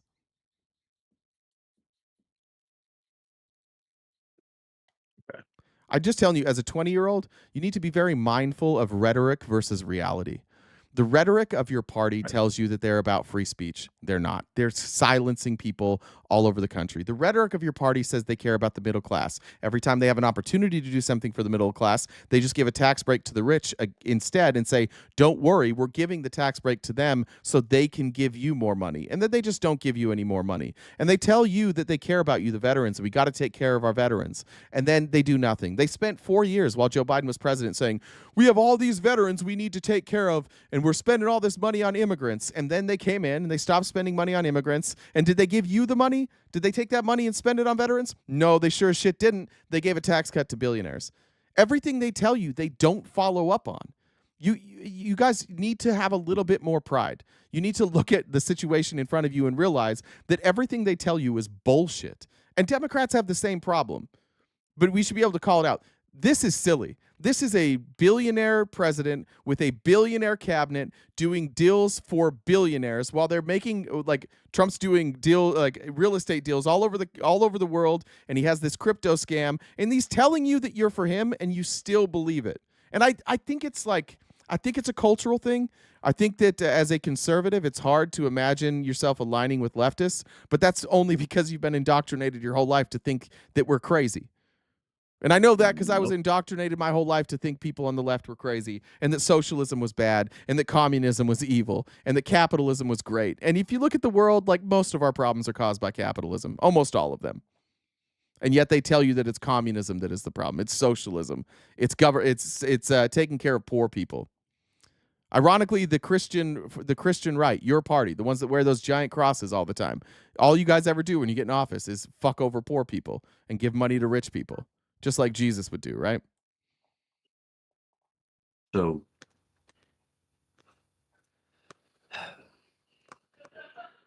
you've made a lot of assumptions about me just now, which, sure. But I would agree with you that in the past that was very typically so.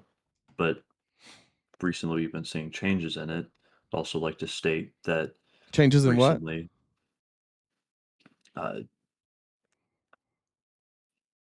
like how generally everything, really. All right, but you're not saying anything, bud. I appreciate what you're. I I'm appreciate it right aware. now, but I'm doing a be whole lot of specific. word vomit, and I get that. And Was any of but my generalization wrong about you? yes, Which part? I never grew up Republican. I've lived in every I didn't say you grew up Democrat state on the. I didn't say you grew up You did say Republican. that. No, I didn't. I said I grew up Republican, and I said that you are force-fed by Republicans' lies. The Republicans that you're listening to, Donald Trump, J.D. Vance, whoever they might be, they're lying to you. Sure. You might have. So I'll acknowledge that you probably intended to say yourself, but you did also include me in that. All right. But like, as of recently in the Republican Party, we've opened up a lot to having different ideas within What the ideas Republican are Party. more? What ideas have you opened up to? That a lot of people in the Republican Party have been discussing more on social issues, and Like if what? anything, like things like birth control and things on that. You guys are trying to Like, trying to ban it? Is that what you're talking about? some people in the Republican Party are, some are not, and there's discussions that are happening within the Republican Party. And Well, in fact, there's people you in your can party. see- So there's people in your party that are trying to ban birth control, and there's a vocal minority who are not trying to ban birth control. And you're saying that that's opening up you guys to, like, new social ideas. Those have been Republican ideas for as long as I've lived. Republicans have been wanting Right. to ban birth control as long as I've been alive. That's not new. Sure. But I would say subsects, air quotes, SE or SECK or CT, of the Republican Party stating that they would like to see different like levels of it, or just keeping it in the States. I don't know what you're talking about, man. I'm going to be honest. I don't think you know either. I think that you're, and I appreciate you coming up, but to be honest, I don't think you know enough to have this discussion. And I'm just telling you that I think one of the hard parts in talking to Republicans is trying to get you guys to address reality. And the reality is your party spent 4 years telling you how awful we were and how much they were going to do for you and how they were going to end all these wars. And we have more wars. The war is more violent. The world is more violent now than the day before Trump stepped in office. It's gotten significantly more violent. They are doing nothing for the middle class. The middle class, the ability for the middle class to purchase anything, like their purchasing power is going down. The poor are having their benefits cut. And all they're doing is giving tax breaks to the billionaires. I'm just telling you, dude, like, they're doing nothing for you, and the fact that you don't have answers for it should just concern you. And I think you should be maybe a little more open-minded to hear some other ideas, because there are people who are out there that want to take this chart and flip it. And I'm one of those people who believes that for 40 whatever years, billionaires in this country have been living off of government handouts. They've been living off of government subsidies. They've been living off of welfare while they convince you that poor people are the problem. And I think this, like, if you just look at this graph, there's no real way to combat this. There's no way to say that this is good. There's no way to say that this makes sense. And if you look at what Trump's doing, he's going to make this problem worse. I recognize that he may share some of your like Christian or conservative values, whatever your values are. And I recognize that on stage he might say things that you agree with. But in practice, all he ever does is hook up his rich friends. He never does anything for you. And he's decimating our country. This bill will be catastrophic to the wealth of the middle class. It will decimate it. It'll push us even closer to what I think we're already in, which is an oligarchy. And they're doing it by getting you guys distracted about immigrants and trans people and all this other shit, so that you don't mind when they cut benefits for poor people, for veterans, for middle class households. You don't mind when they do a tax, when they effectively pass a tax increase for the poorest among us with a tax decrease for the richest among us. It's sick. It's the opposite of Robin Hood. It's the opposite of Christianity. I think they just use you guys, and they abuse you, and they take your vote, and then they do the exact opposite of what they tell you they're going to do. Mm-hmm.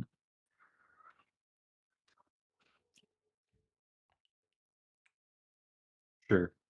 But I'd like to vote someone who is not specifically Trump or Vance or in that direct light, but has other Republican views instead of. So you want them to hate trans people, is what you're saying. You want to be able to vote for somebody with different views. Okay, then what views are you talking about? I just don't agree with a lot of the censorship and things that What censorship? What censorship? Like, let's say cancel culture. Nobody cancels more people than the right. You guys are cancel culture. You are. No. Okay, Trump is literally suing like everybody, every news organization who has reported negatively about him currently. Maybe for defamation claims, which none of them are. Yeah, but none of them go through. He hasn't won a single defamation claim. Okay. Then he's wasting his money. No, he's not wasting his money. He's wasting the money he bilks off of you guys for donating to him. But I mean, if it's out of his personal funds, it's not taxpayer. It's not out of his funds. It's out of donor funds. But again, okay. You want to talk about canceling speech? Like, how about going and rounding up people who write articles that are critical of the state of Israel? How's that not quelling free speech? Arresting people who are pro-Palestine. I don't believe that is okay. You don't think that's happening? No, I do acknowledge the fact that is probably happening, but I can also give me an example of Joe Biden arresting somebody for their speech. I can't, but I can also acknowledge the violent crimes that they committed while doing so. Hold on. Wait, excuse me. The person he arrested wrote an article in a newspaper, co-wrote an article in a newspaper, was not involved in any violent activity, just simply wrote an article that said Colombia should divest from Israel because of their genocide for the Palestinians. Now, I asked you if you could give me an example of Joe Biden doing it, and you can't. Why does that not make you immediately go, oh, fuck, we're the ones canceling speech? I Why couldn't not? think of Why one doesn't off that the make you top of think? my No. head, but I can also think about a lot of the times where people have been shut down on Who? the own. Who got shut down? Whose speech was Uh, taken away from them?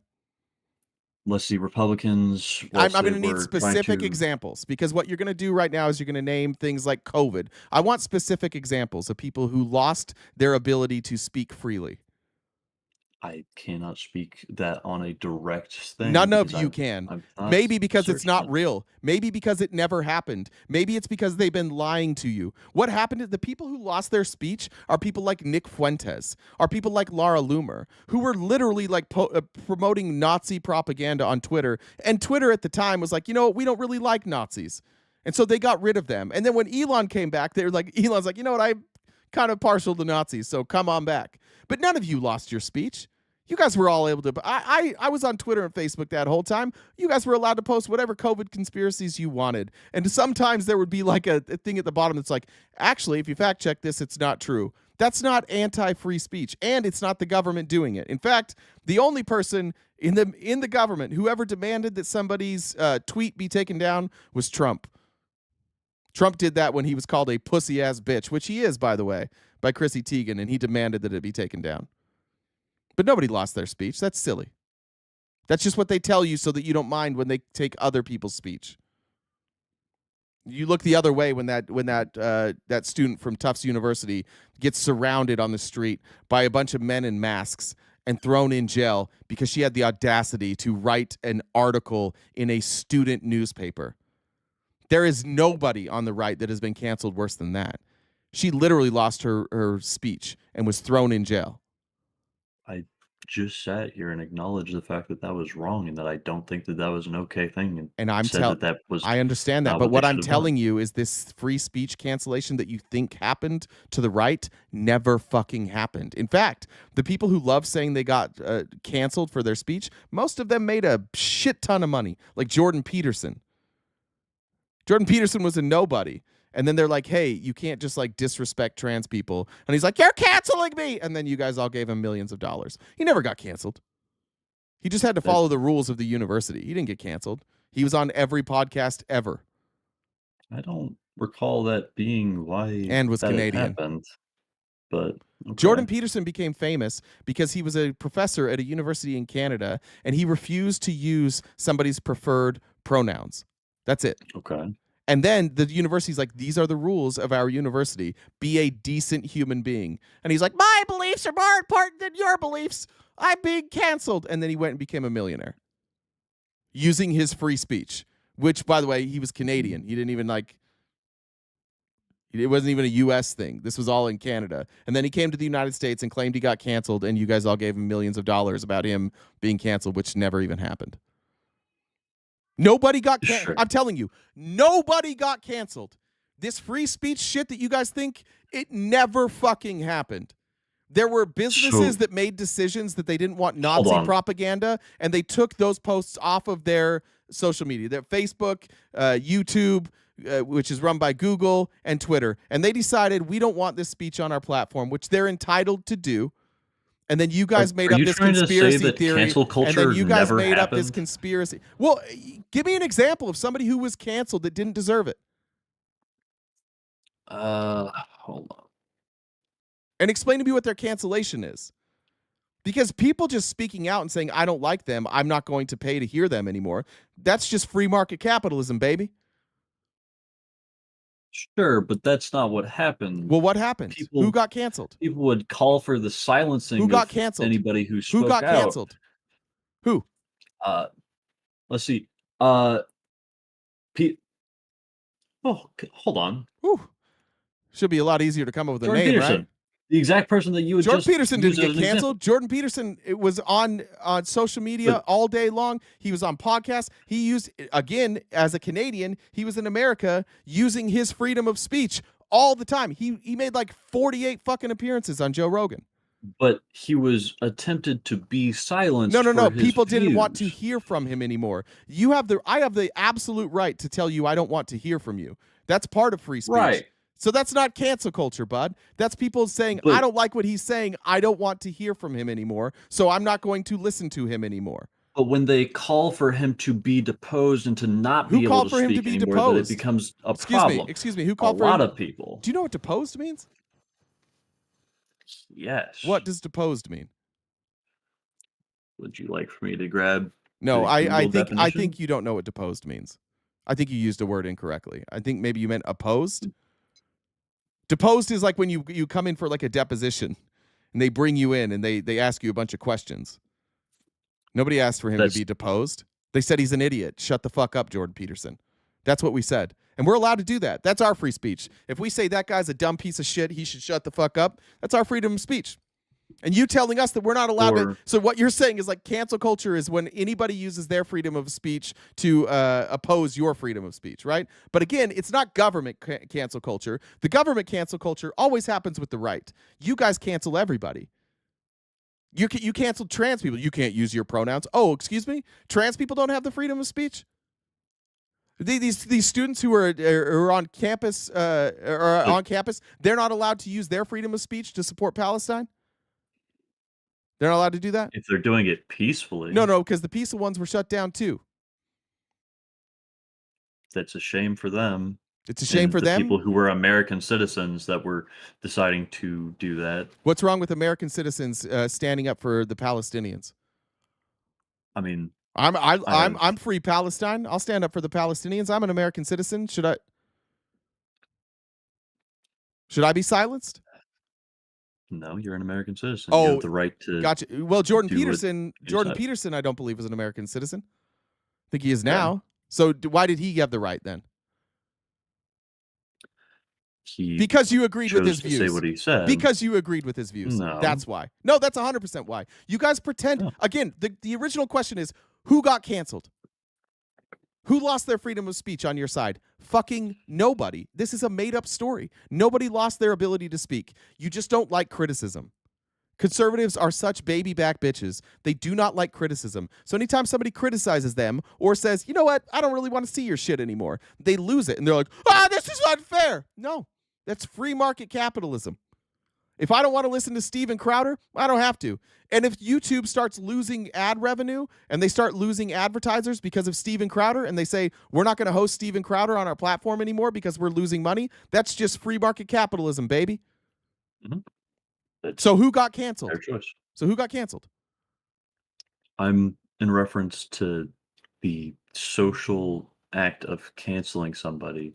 You guys do that too, though. Everybody does that. That's just freedom of speech. That's just you saying what you like or what you don't like. But I can also acknowledge the fact that it But you guys are just the only ones that are bitches about it. You guys are such bitches about it. I don't like it when we get criticized. This is unfair. Toughen up.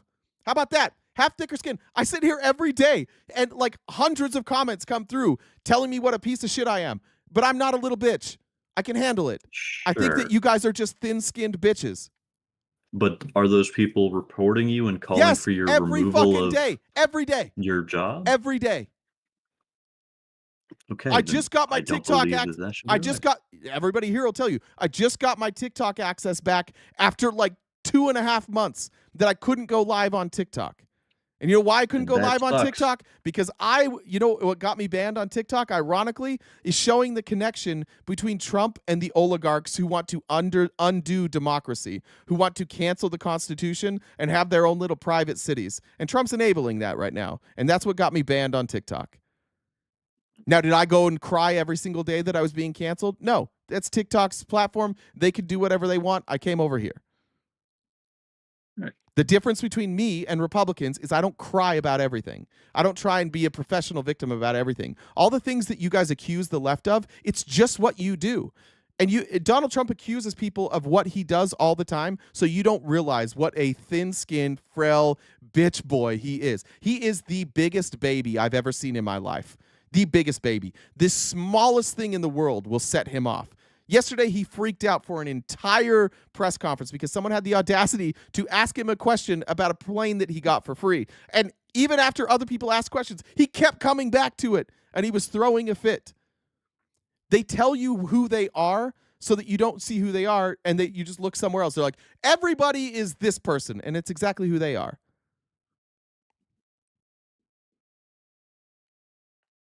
I think you guys need to toughen up, and I think you guys need to start doing some more reading. Because I'm so sick of these dumbass red states like Alabama and Mississippi and Oklahoma and Arkansas and South Carolina and Florida. I'm tired of the dumbest people among us not realizing that they're being scammed, so that we all have to get scammed with you. You guys got to wake the fuck up. Can you also acknowledge that that's two sides of the same coin? No, I can't. No. Unless you can give me examples. I don't see examples of us screaming cancel culture while we're throwing people in jail. I don't see examples of us screaming to help the middle class while at the same time stealing from the middle class and giving it to rich people. No, there are problems on our side of the aisle for sure. There are certainly problems, but not these types of problems. Right. Not the problem where we're stealing from the poor to give to the rich. Not the problem where we're locking people up for their speech. Nobody got arrested under Joe Biden for their speech.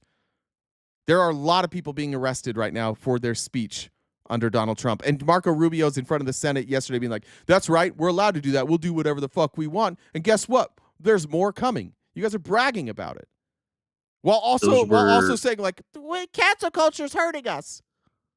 So those people were people who were here on student visas. Yes. They had the right. And their speech, and because they said something that Marco Rubio didn't like, he put them in jail. Yes. Yes, he has the right to revoke their visa. He has the right, but it doesn't make him not a bitch. He's a bitch. He doesn't care about free speech. Just because you have the right to do something doesn't mean that you doing it isn't a total bitch move. He doesn't like that people are allowed to say, yeah, I know. Have the right to speak they do have the right. You do have the right to free speech when you come to America. You absolutely fucking do. Then you also have the right to get your visa. Well, okay, but you're defending that position, not me. You're saying like, oh, well, it's okay if we arrest people for their speech because we have the right to. And I'm saying maybe don't be a bitch and arrest people because you have the right to.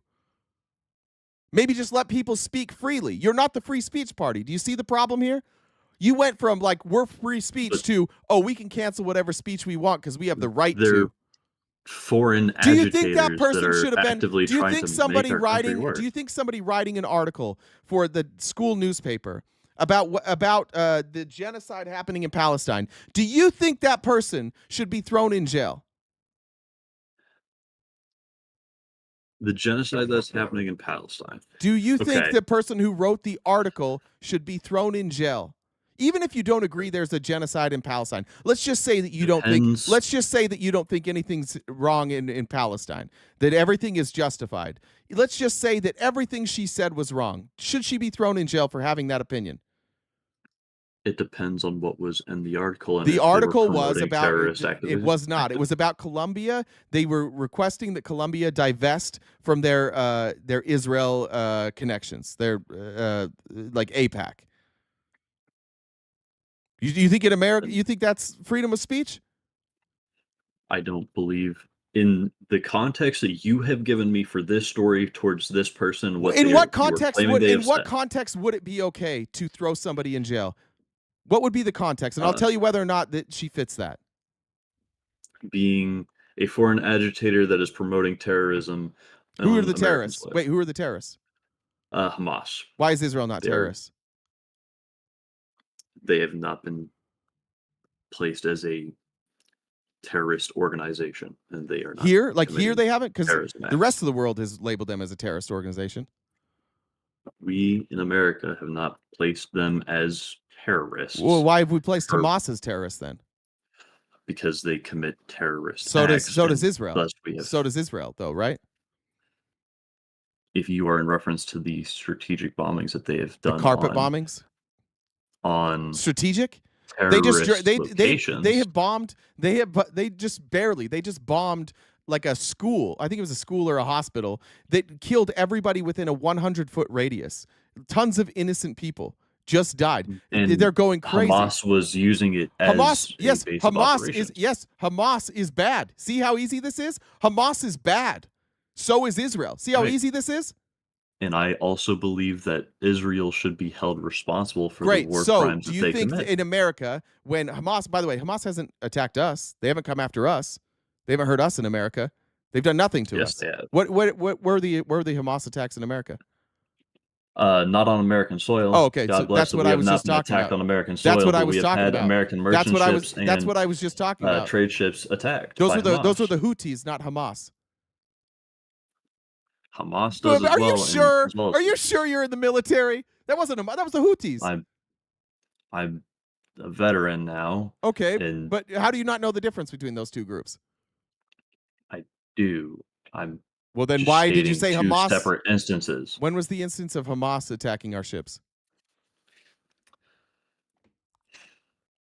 We're getting fucking off topic. Bro, you But said it. either way. All right, fair enough. Let's go back to the topic then. Who has been arrested for their speech by Democrats? A name's fine. By Democrats? Mhm. Off the top of my head, I couldn't tell you Okay. because I've not looked too far into it. Okay, and who's been arrested by Republicans? A lot of foreign people. political agitators. Foreign political agitators? You mean people who write in the student newspaper? That's People what you mean? who are here on student visas. Yeah, but real quick, what's are the political why are they agitators? Because they are Because you guys are actively- bitches. Because you guys are fucking bitches. That's why. Because you can't stand having somebody have a different opinion than you. And so when somebody has a different opinion than you and they're here on a student visa, you guys turn into bitches and you throw them in jail. That's why. No. Yes. I believe that No. if they 100% yes. 100% yes. That's what you're doing. Because you are thin-skinned bitches. That's not what I'm doing and what You're- my view is on this. You're advocating for it. I'm trying to state that even if they were doing it for Palestine or in a vice versa situation. Okay, what's an agitator? What's an agitator? Calls for violence, committing violence, and speaking Okay. on violence, and for us to do things in violent nature. Well, it's just somebody someone who is like agitating. it doesn't have to be violence, but this person didn't advocate for violence. So now what do you say? So the Tufts University student, there was no wrong advocation of and violence. that it shouldn't have happened. Okay, so who is canceling free speech? The person who had done that revoking, and I believe that they should. So get which the administration proper would punishment which for doing administration so. would that be? It would be the current administration. And when they went before Congress yesterday and they were asked about that, when Rubio was asked about that, did he say, whoops, my bad? Or did he say, we're going to do a hell of a lot more of it? He said, we're going to do more. He said, we're going to do more. We're going to do more of it. We're going to throw more people in jail. Those who are foreign political agitators. Well, an agitator is just like that's just you saying, like, you being agitated makes somebody an agitator. The agitation is caused by people saying things that you guys don't like. We don't like that, guys. We believe that Israel has the right to do a genocide, and it's mean that you guys keep pointing it out. So we're going to throw you in jail now. Nope, I don't agree that they. That's have what the your right to administration do that. is doing. They're throwing people in jail for words that they don't like. Bitches. Bitches. All of them. Bitches. Everything that you think that your party stands for, it's the opposite. You stand for nothing. Your party, it just takes care of billionaires and cries about shit. It's the whiniest, bitchiest little party I've ever seen in my life. And it didn't used to be that way. It became that way when you hired the whiniest little bitch to be the head of the party, and then you gave him all the power. And you said, if anybody ever goes against Donald Trump, then you must cancel them immediately. Think about anybody who's ever stood up to Donald Trump. Where are they now? Where is Liz Cheney? Where is Mitt Romney? Where is Adam Kinzinger? Where is what's that guy's name? Justin Amash. Where'd they go? If I remember right, they're running their. They were all shows and silenced. They were all silenced. No, Literally, people the just don't care to Republican. No, listen to them literally, anymore. the Republican Party silenced them. They took them out of committees. They said, "You will not speak in committee. You will sit down and shut the fuck up." Because you said bad things about things about Donald. Yeah, it is their right to do it, but they're doing it because Donald Trump is a thin-skinned little bitch. Because he can't take any criticism. So your whole party now is a party that cannot take criticism. None of you. If I've been that were watching true, congressional hearing after congressional hearing, and everyone is the same thing. It's a Republican not answering questions and getting mad that they're being asked questions. Why don't you go ask Joe Biden? Why don't you just answer the question? Your whole party has just become this. We can't have real conversations with you guys because you won't acknowledge the reality is that you don't like other people's opinions, so you cancel people who think differently than you. And if you can throw them in jail, you will. And if you can sue them, you will. And if you can use the Justice Department to silence them, you will. And if you can threaten them, you will. Because you're all soft. And the reason, by the way, that you guys are soft on your opinions is because they don't make any fucking sense. Trickle-down economics is a categoric failure. It's been failing for 40 straight years. It's been failing for 40 straight years, and you guys are still doubling down on it. What happened to Trump? Tell me about what happened to Trump. It was exactly the same. What's really funny, everything that you have just said to me has been the exact thing that has been said about. Give me an example of that. Your guys' party. Give me an example of that. Give me an example. Give me an example of that. somebody who was thrown out of the party for criticizing Joe Biden. We'll start there. I can't. Oh, you can't think of it. Oh, there aren't any. Okay, what other examples? What I was in reference to for people using the judicial court to. I didn't bring up the courts. I never talked about the courts. You did though. When? In your little rant. I didn't talk about the courts. One of the things that you brought up. No, I didn't. Okay. Was Donald Trump convicted of 34 felonies? He was attempted to be. Was he convicted? Was he convicted? He was found not guilty. You're an idiot. Jesus fucking Christ, man. This is the problem we have. He was found guilty on all 34 counts unanimously. What the fuck are you talking about? All 34 counts unanimously convicted. For a bias. Yeah, it's a bias. See, this is the problem with you guys. Even when you're confronted with the truth, then you're like, oh, well, even when they get convicted, it wasn't fair.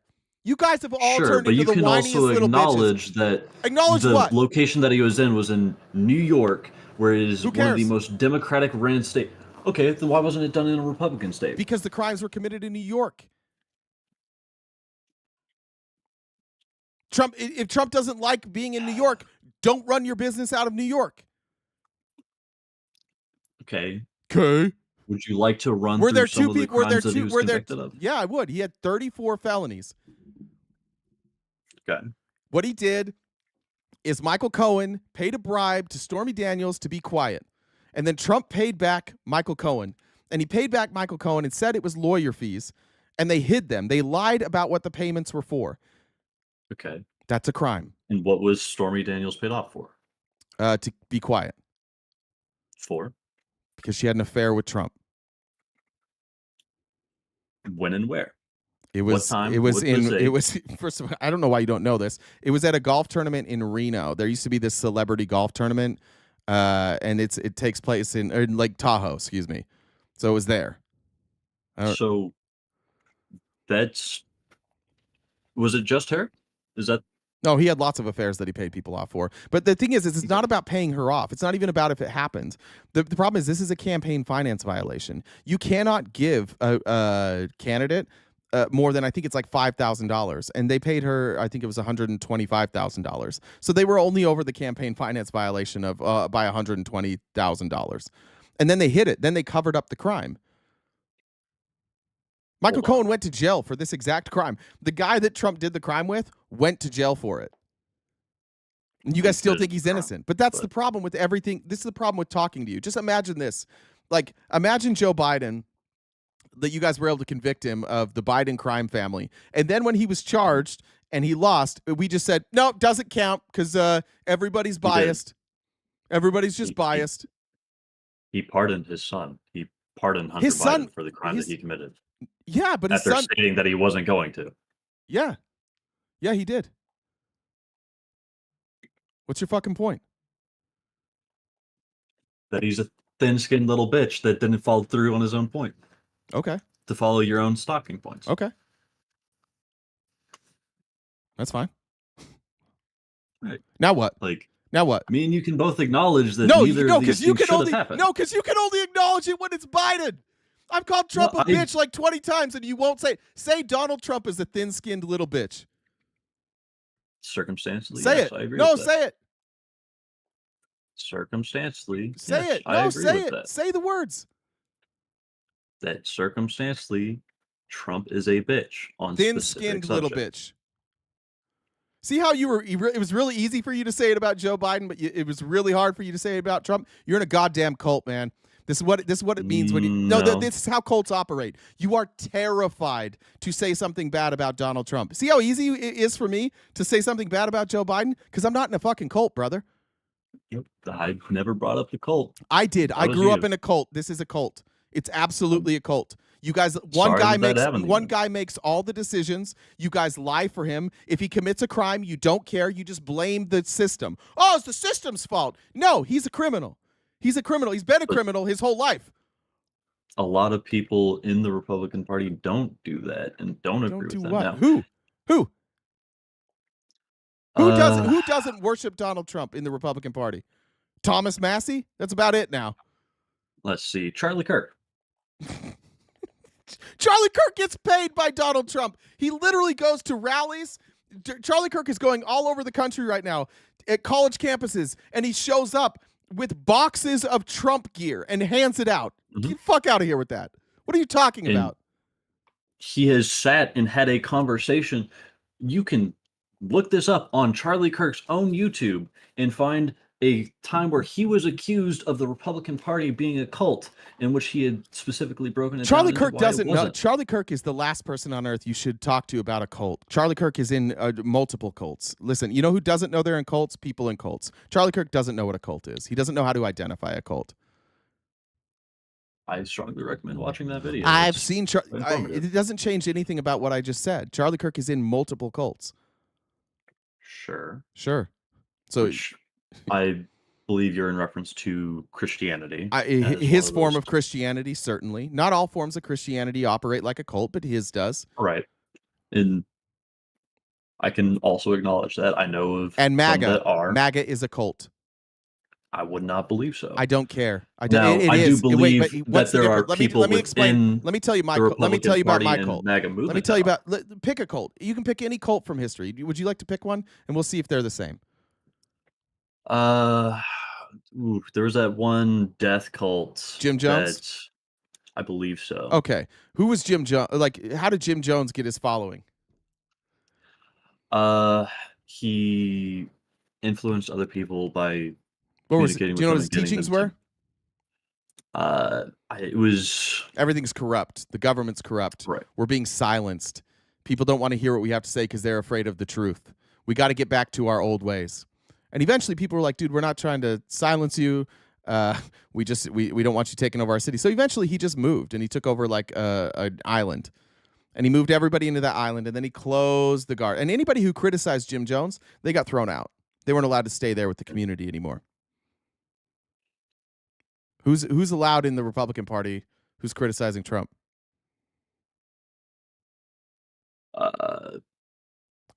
Charlie Kirk at times. Let's see. No. We have No. What does Charlie Kirk criticize Trump for? When it matters. Let's talk about his crimes specifically.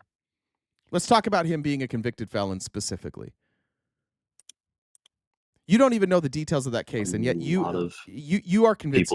You and every Republican I've ever talked to, none of you know the details of that case, but you're absolutely convinced that it was rigged. Why do you think that is? due to location, jurors, and No, why do you think that is? Do you know the jurors? Do you know the makeup of the jury? Did you know that two of the jurors were Trump supporters? two of them, and I believe that. Well, why did those two? Let's question take of those. interest. Let's take those two jurors specifically. They voted unanimously. The jurors voted unanimously to convict him. What do you think those two jurors that were Trump supporters saw? Why do you think they convicted him? I still. No, as why I do you think just they did? What do stated, you think they saw? I'm not entirely sure. I wasn't in the So courtroom. you but don't know what the case that is was about. You their don't know what the, decision hold to on, vote. excuse me. You don't know what the case is about. You don't know what the evidence is, but you're absolutely convinced it was rigged. And you're going to tell me, and then the next thing you're going to say is I'm not in a cult? There's a good probability of it being rigged. which Based is on what what? I've Where's stated. where are you pulling that probability number? How are you doing the math there? Location and Location. Okay, but what does that have to do with the evidence? Don't you think I the didn't evidence is directly most sit and watch like all the you would evidence, have a but good argument if the evidence didn't back up the crime. But Donald Trump, sure. do you know what Donald But Trump's defense was? Do you have any idea what their defense was? even still, with all Do you know that you're what the defense? stating, Do you know what the defense was? we still Do you won. know what the defense was? No, No, not off the but top you're of my head. absolutely Enlighten me. convinced. And then, by the way, then you just said the thing that all of you do. Yeah, well, we won, so fuck you. Yeah, you're in a cult, dude. You don't know any of the details of anything. Everything I've asked you, you've been here for an hour. I've asked you details on literally all of your opinions. You know zero details, and you're absolutely convinced that you're right. How's that different than Because being in a cult? I'm not the most informed on things. How's I've that acknowledged different? that. The question was, And how's I've that? also, The question was, how is that different than being in a cult? because I'm able and willing to go against some of the beliefs that the so-called cult head that you are stating What beliefs do you disagree pushes. with on Trump? Uh, Where are your disagreements we've with Trump? talked about them throughout Which one? this conversation that we've had, and the people in the chat can vouch for that. I'm just wondering. People here can vouch that I have not sat here and single-handedly upheld and followed behind everything that Trump has said. And I I've think you're told just. you I that think I you're don't running out believe of that stuff. things I should think have you're happened. running out of stuff to say. If we're being Actually, honest, another I think one. you haven't been able to come up with anything concrete on any. You couldn't tell me somebody that was canceled. You didn't know when the war was started in Russia. You couldn't tell me one thing Trump did differently than Biden for the war. You couldn't tell me one thing Trump could do to start the war. You couldn't find any Republican who was canceled. I might have just said that one already. And then you couldn't tell me why Trump was innocent other than where it was from. You have zero details on anything, and yet here you are convinced that you're right. And you went to the knee-jerk response that everybody in this chat sees every day, that when you get cornered, you go, yeah, well, we won. Yeah, that's because a lot of people are dumb. A lot of people are in a cult. A lot of people don't know what Sure. they're looking at. I'll give you that. I shouldn't have defaulted onto that. But that was in me referencing to the court things that had happened, and the fact that people had decided that even with that, in looking past that, that they would still like for him to No, be the president. no. None of you admitted that he was guilty. You just lied to yourselves and said that it was all rigged so that you could excuse the bad behavior. And that's what you do. But then literally, the cult I grew up in, literally what happened. The cult leader kept breaking the law, and he just convinced everybody that the government was after him, and then they just kept running. And so he was able to just keep breaking laws because his followers don't care when he breaks the law because he just says, oh, it's rigged. Everybody breaks the law. Everybody lies, everybody cheats, everybody breaks the law, everybody does this. It's no big deal. And so you guys just go along with it. And what did you get for it? Fucking nothing. Nothing. Billionaires got a tax break, you got fucked. So what's the benefit here? They lied to your face, you defend them lying to your face, then you get fucked. You're in an abusive relationship. You got to get out of this. You got a spouse that keeps stepping out on you and then lying to your face, and you're just eating it up. You get no benefit, and you don't know what's going on. Mhm. Sounds like a pretty good deal. I mean, I have the ability to go and look into them, which I have for some Why didn't things you now. before you voted? I didn't vote. I told you that. Oh, I didn't remember you said you didn't vote. Sorry about that. I also have stated on multiple occasions that I don't follow If everything that I said. if I've you were also told voting you that if you were voting today, for would you vote for Trump or Kamala? I would probably still abstain, but I'd be more leaning towards voting for Trump. It's crazy. Based on all this stuff that you got, based on all this good stuff he's From doing. not just from what you said, but from the other things that I've seen and the other sources that I've looked into. I don't think you've looked at any sources, man. I honestly don't. I think you're like mostly Okay. gut feeling. That's your belief. Well, You're but entitled it's to that only belief. my belief because you haven't given me anything concrete for the last hour. Sure. Anyways, I do need to get back to the show. I appreciate you coming up, though. Yeah. All right, Of brother. course, man. Be It was well. lovely holding a conversation, and I hope you have a lovely rest of your day. Thanks. You too. We'll see you. Have a good one. Jen, can you drag? Well, actually, let's go back in here. All right, let me read some comments. Let's see.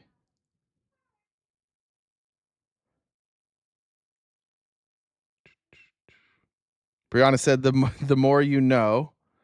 Semitic means Hebrew, Arabic, and Aramaic languages. It's also a term that was coined by the Nazis. I did not know that. Thank you for that. Tristan says, for as a now anarchist veteran, thank you for this. Thank you, Tristan. Patty said, does he have a classified Mensa certificate? Too soon, Petty. That's too soon. Siobhan said, shout out to Chelsea. She's there when times are tough. Tuff. Chelsea says, trickle down these nuts from the community garden. Sorry, these are a little inside. This is for the TikTok crowd. Tony Danza said, hi, Jay. What's up, Tony? Good to see you. And then let me get Jen's here. Jesus Christ. Pull up here. FOD said that one moment because you guys are thin-skinned little bitches took the air right out of his sails. Worth the whole damn conversation. Rock on. Fuck Donald Trump and fuck the IDF. Group 2 says, so does he believe Trump should be jailed because he was an agitator on January 6th? Probably not. Ripped says, preach, dude. This is the shit I need. Amy Lynn said, Elon makes more than the top 10 donors combined. Group 2 said that meeting today so far for Trump to start selling our national parks to the highest bidders. In the bill, they wrote selling public land is A-OK. I forgot about that part. SJ says, this is because Jen is so hot. Jen, would you like to respond to that?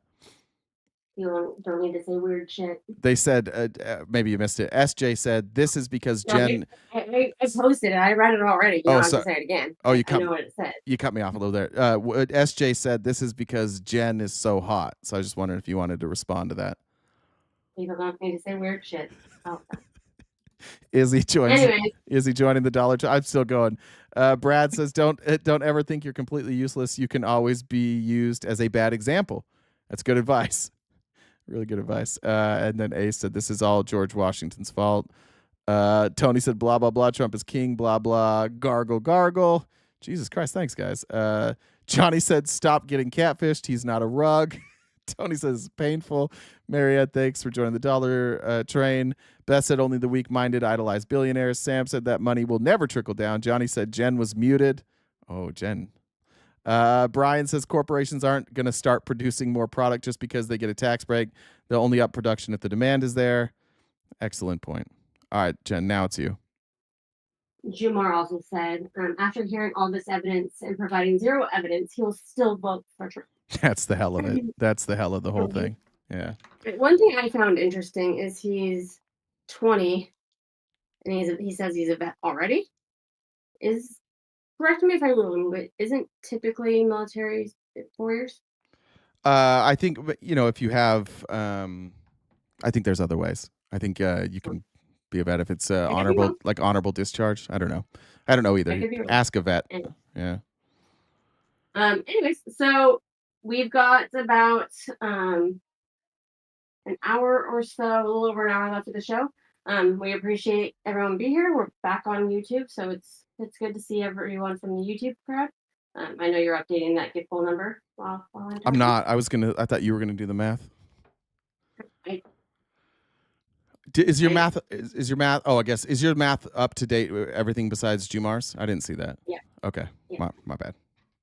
Like I don't have this stuff already. Sorry, it's true. I mean, the fact that. Anyways, besides the point. Back to. I mean, if you have, so we are also on Twitch and YouTube. If you haven't subscribed to us on those, please do so. Your Amazon Prime can be used on Twitch. You can do a regular subscription on YouTube. We also have 4 different memberships. If you'd like to support us over there, we post regular videos and content on there as well. So if you could go engage with that, like the stream, we'd appreciate it. YouTube or TikTok. If you guys would like to subscribe to us here, we've got that remaining gift goal in the top left-hand corner. Venmo, Cash App, PayPal, Super Chats, depending on wherever you are. We would greatly appreciate you helping us out with that. And also check out our Linktree. We're on most other social media platforms, and we're now our TP is now on Cameo, so you can have him do weird shit for you. Whoa, hold on. I mean, just say. But so yeah, there's all that kind of stuff.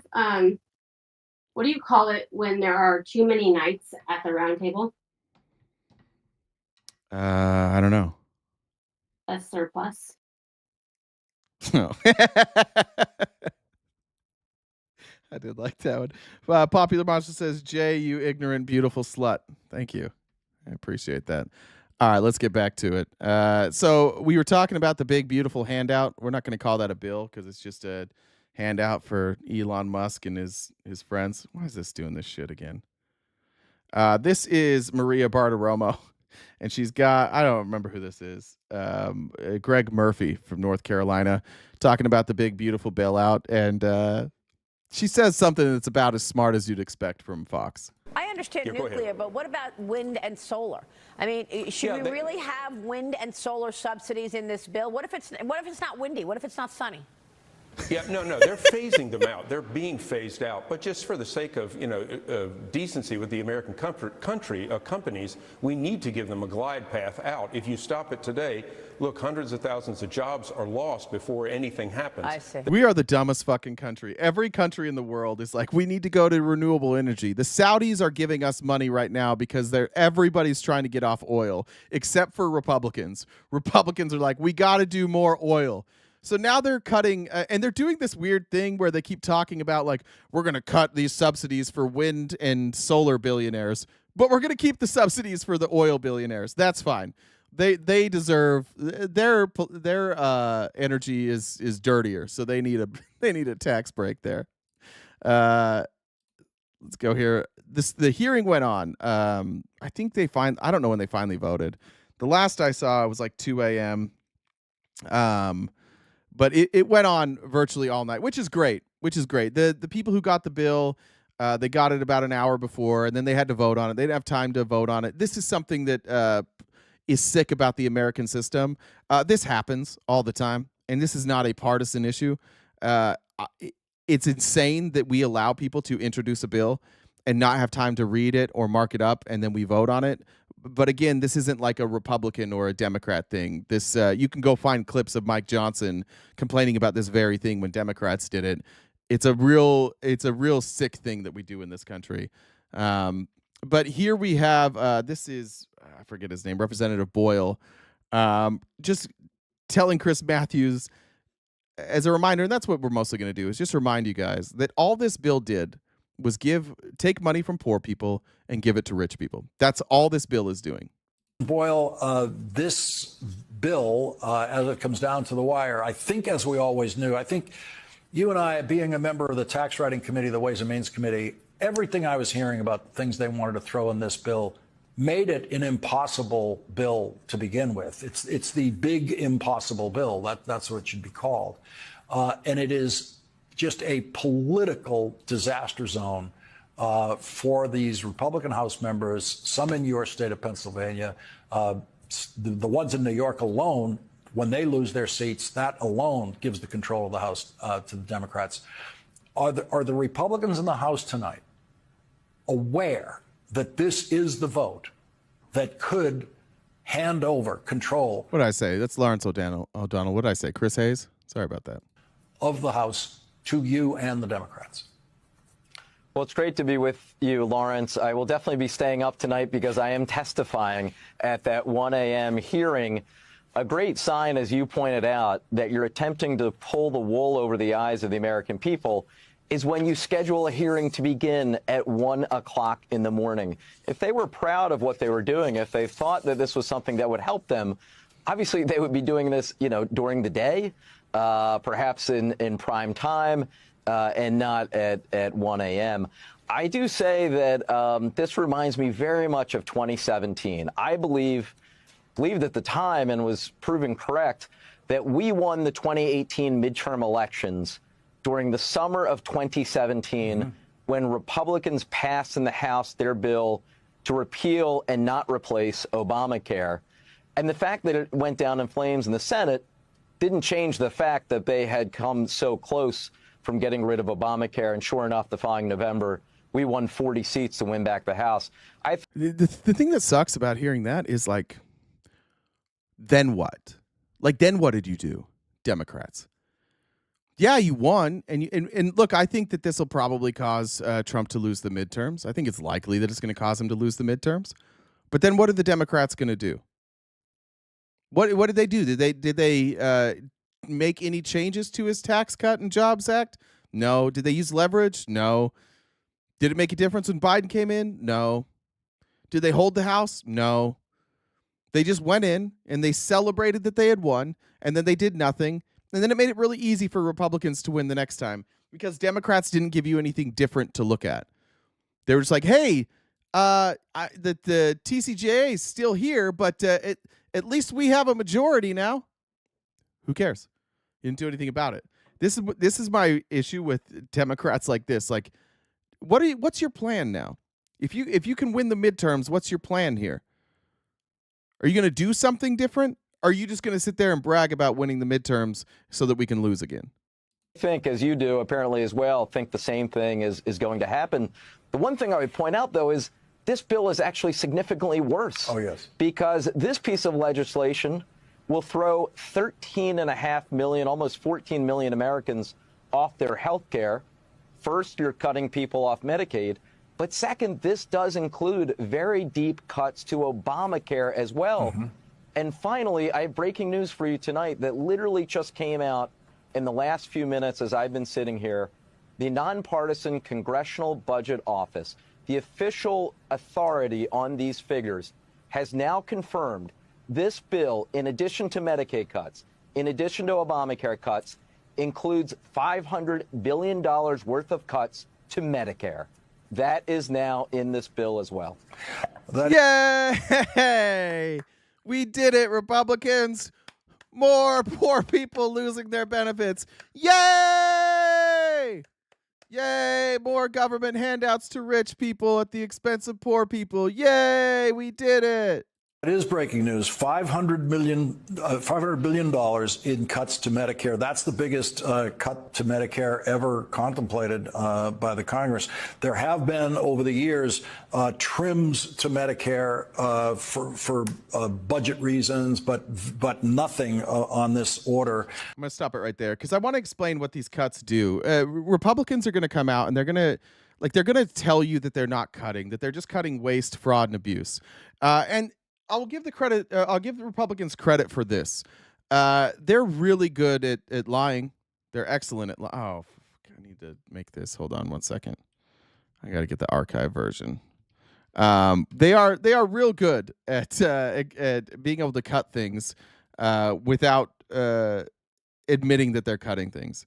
So what Republicans are doing with this bill is they're going to figure out ways that they can make it impossible for people to access their benefits.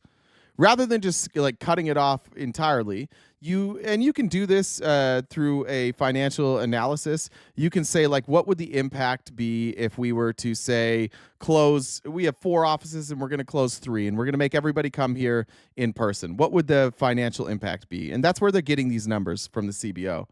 Is this just not going to let me view it? All right. Well, I'm not going to read that article, I guess. It's broken. But essentially, that's what Republicans are doing with these cuts. So rather than saying, like, we're just going to cut straight across, we're going to take everybody who's receiving Medicare and we're going to give them a 5% cut or a 10% cut or a 15% cut. We're going to look at places where if we eliminate their ability to apply for Medicare or use Medicare, then obviously that funding won't get used. So, for example, in these rural areas, like we talked about before, that caller in Texas, they just underfund places, and then those hospitals, those rural hospitals and doctors' offices, they shut down. And then the Medicare recipients, can't really use it as often. They may only use it like in an emergency situation. And we know from experience, and we know from every other country who does it differently, that cutting these types of cuts cut preventative care. They become more catastrophic as time goes on because people can't go see a doctor. So early symptoms that you can catch and you might be able to mitigate or you might be able to reverse, those symptoms aren't caught because people are like, do I really want to drive 4 hours to go see a doctor? I'm not even sure what this is. But if it's more convenient to see a doctor, you may see a doctor. So Republicans are telling you, like, we're going to cut that convenience so people don't abuse it. But then the end result is that people wind up getting more surgery, people wind up needing more long-term care, you wind up with more people on disability, you wind up with more people dying, you wind up with more dependents who don't have a mother or a father. It's catastrophic. It is so nearsighted, and it's nearsighted for one reason: to give money to fucking rich people. They're doing so well. No country has rich people doing so well and we're just like, let's fuck the poor people over just one more time. This is the time that trickle-down economics is finally going to work. This time, we know these guys are going to trickle that wealth down. We fucking know it. If you remember, I don't even remember what clip it was. We were showing one the other day, and I think it was in the White House or in the Oval Office. Somebody said, oh, nope, it was a congressional hearing. I just can't remember who it was.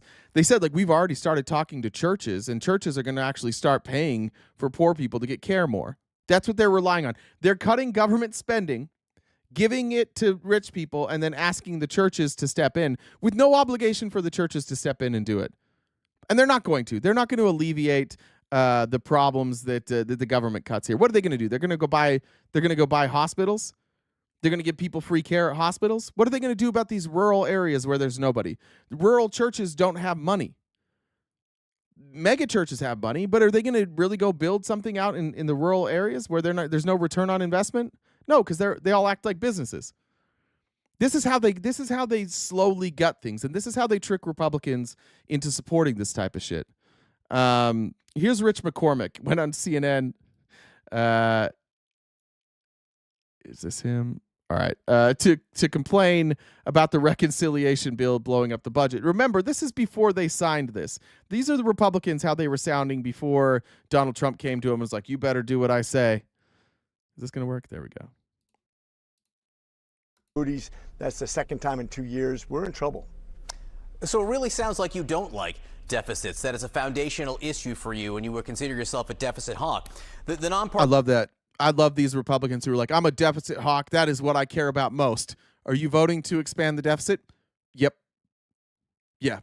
Yeah, the thing I care about most, I abandoned fucking immediately when Donald Trump told me to. It is the thing that I campaign on. It is the thing I pride myself on. But when Trump tells me not to be that anymore, I abandon my principles immediately, and I just vote for it. Partisan Congressional Budget Office overnight put out its assessment of what they It wasn't passed 100-0, you dumb shit. That was a provision in the Senate. know of this tax and spending cut package. Why are you guys laughing at CNN? This is a Republican. Good Lord, you guys got to get over this. CNN, I'm not watching this. This guy right here, this is a Republican on CNN. Stop looking at logos. Stop being so stupid that you stop listening when you see this logo. They're just asking this guy questions, and they're going to give him 4 minutes to do it. They're going to give him a lengthy amount of time. Stop being bitches and just watch something for a second. Stop being so reactionary and just watch for 1 second and see what people say. You might learn something. And then when you come up here to debates, you won't sound dumb because you might learn something. And they say it will cause an increase in the federal deficit of $3.8 trillion attributable to tax changes and extending the provisions of the 2017 Tax Act. So deficits which you hate, this could add $3 trillion to them. What do you think of that? It's way worse than that. If you look at it, depends on if you're talking about 1 year or 10 years.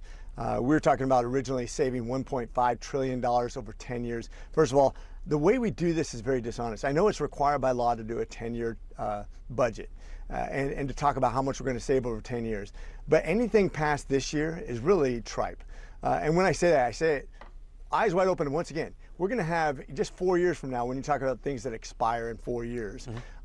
First of all, most tax breaks or tax expenditures don't expire in 4 years. We just continue them. The bad policy continues. We pretend like the next 6 years are going to be great because we don't have. Ah, shit. Is that my internet down or is it Twitter? Twitter just crashed?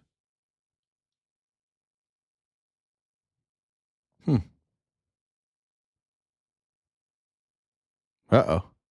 Everything on CNN is a lie. Actually vote on those things until then. We'll have 2 new Congresses and a new president when those things expire or continue.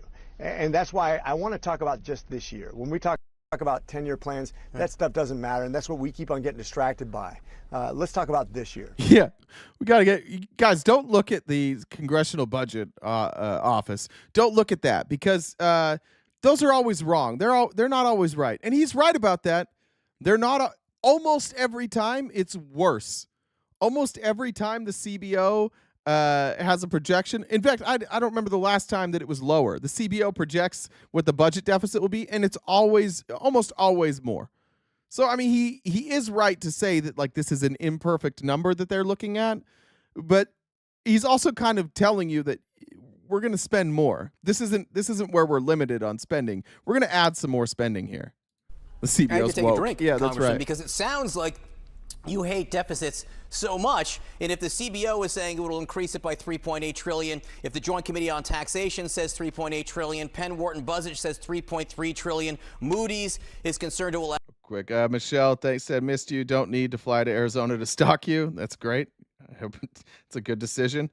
Jennifer said MAGA triggered by CNN is my Roman empire. At $4 trillion, how could you vote for this bill? Yeah, I would love somebody to give me a better alternative right now. If you, yeah, we would too, dude. We would too.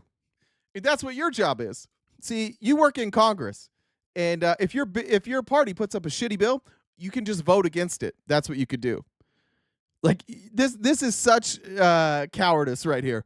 Well, it's my best option. What's going on with Twitter today?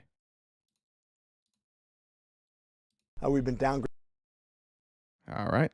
We may be done with this clip. Twitter's not having it today. Yeah, we'll go to the next one. He could just change it. The Republicans are all over TV being like, yeah, look, this bill sucks, but it's the only bill we've got. Well, do a different one. You could just do it. You could do a different one. That's what I would do. This is fucking hilarious. This is I forget his name. Let's see if I can get a name on it. I don't remember. He's a Republican congressman. He's part of the president's like economic advisors, and they just want him to read a part of the bill that is so silly that he doesn't want to say it out loud. It's so bad that he doesn't even want to read it because he doesn't want this clip to go viral of him reading something that is this insidious. Are you asking? Would you please, so that the American public knows what this bill does, one of the little things that it does, would you please read page 901, line 20? I think it'd be better if you read it. Oh, doesn't want to read it. I'll read it. I know the legislation, but Ranking Member Moore, Ranking Member Moore here, so you Ranking Member. It was a question if you would read it, so I'll ask Ranking Member Moore. Rowdy, it doesn't shock me that you are from Arizona and you're incorrectly using your. It's YOU''RE, and that's not surprising because we're 50th in education. Yay, conservatives! Hooray! Good job, Rowdy. You must have come through those Arizona public schools. To read the text. This is in their bill. They don't want to read a line from their own bill. Ranking Member. I don't want to read the bill for you. I am testifying. It's not that I don't want to read it. I don't want to do it for you.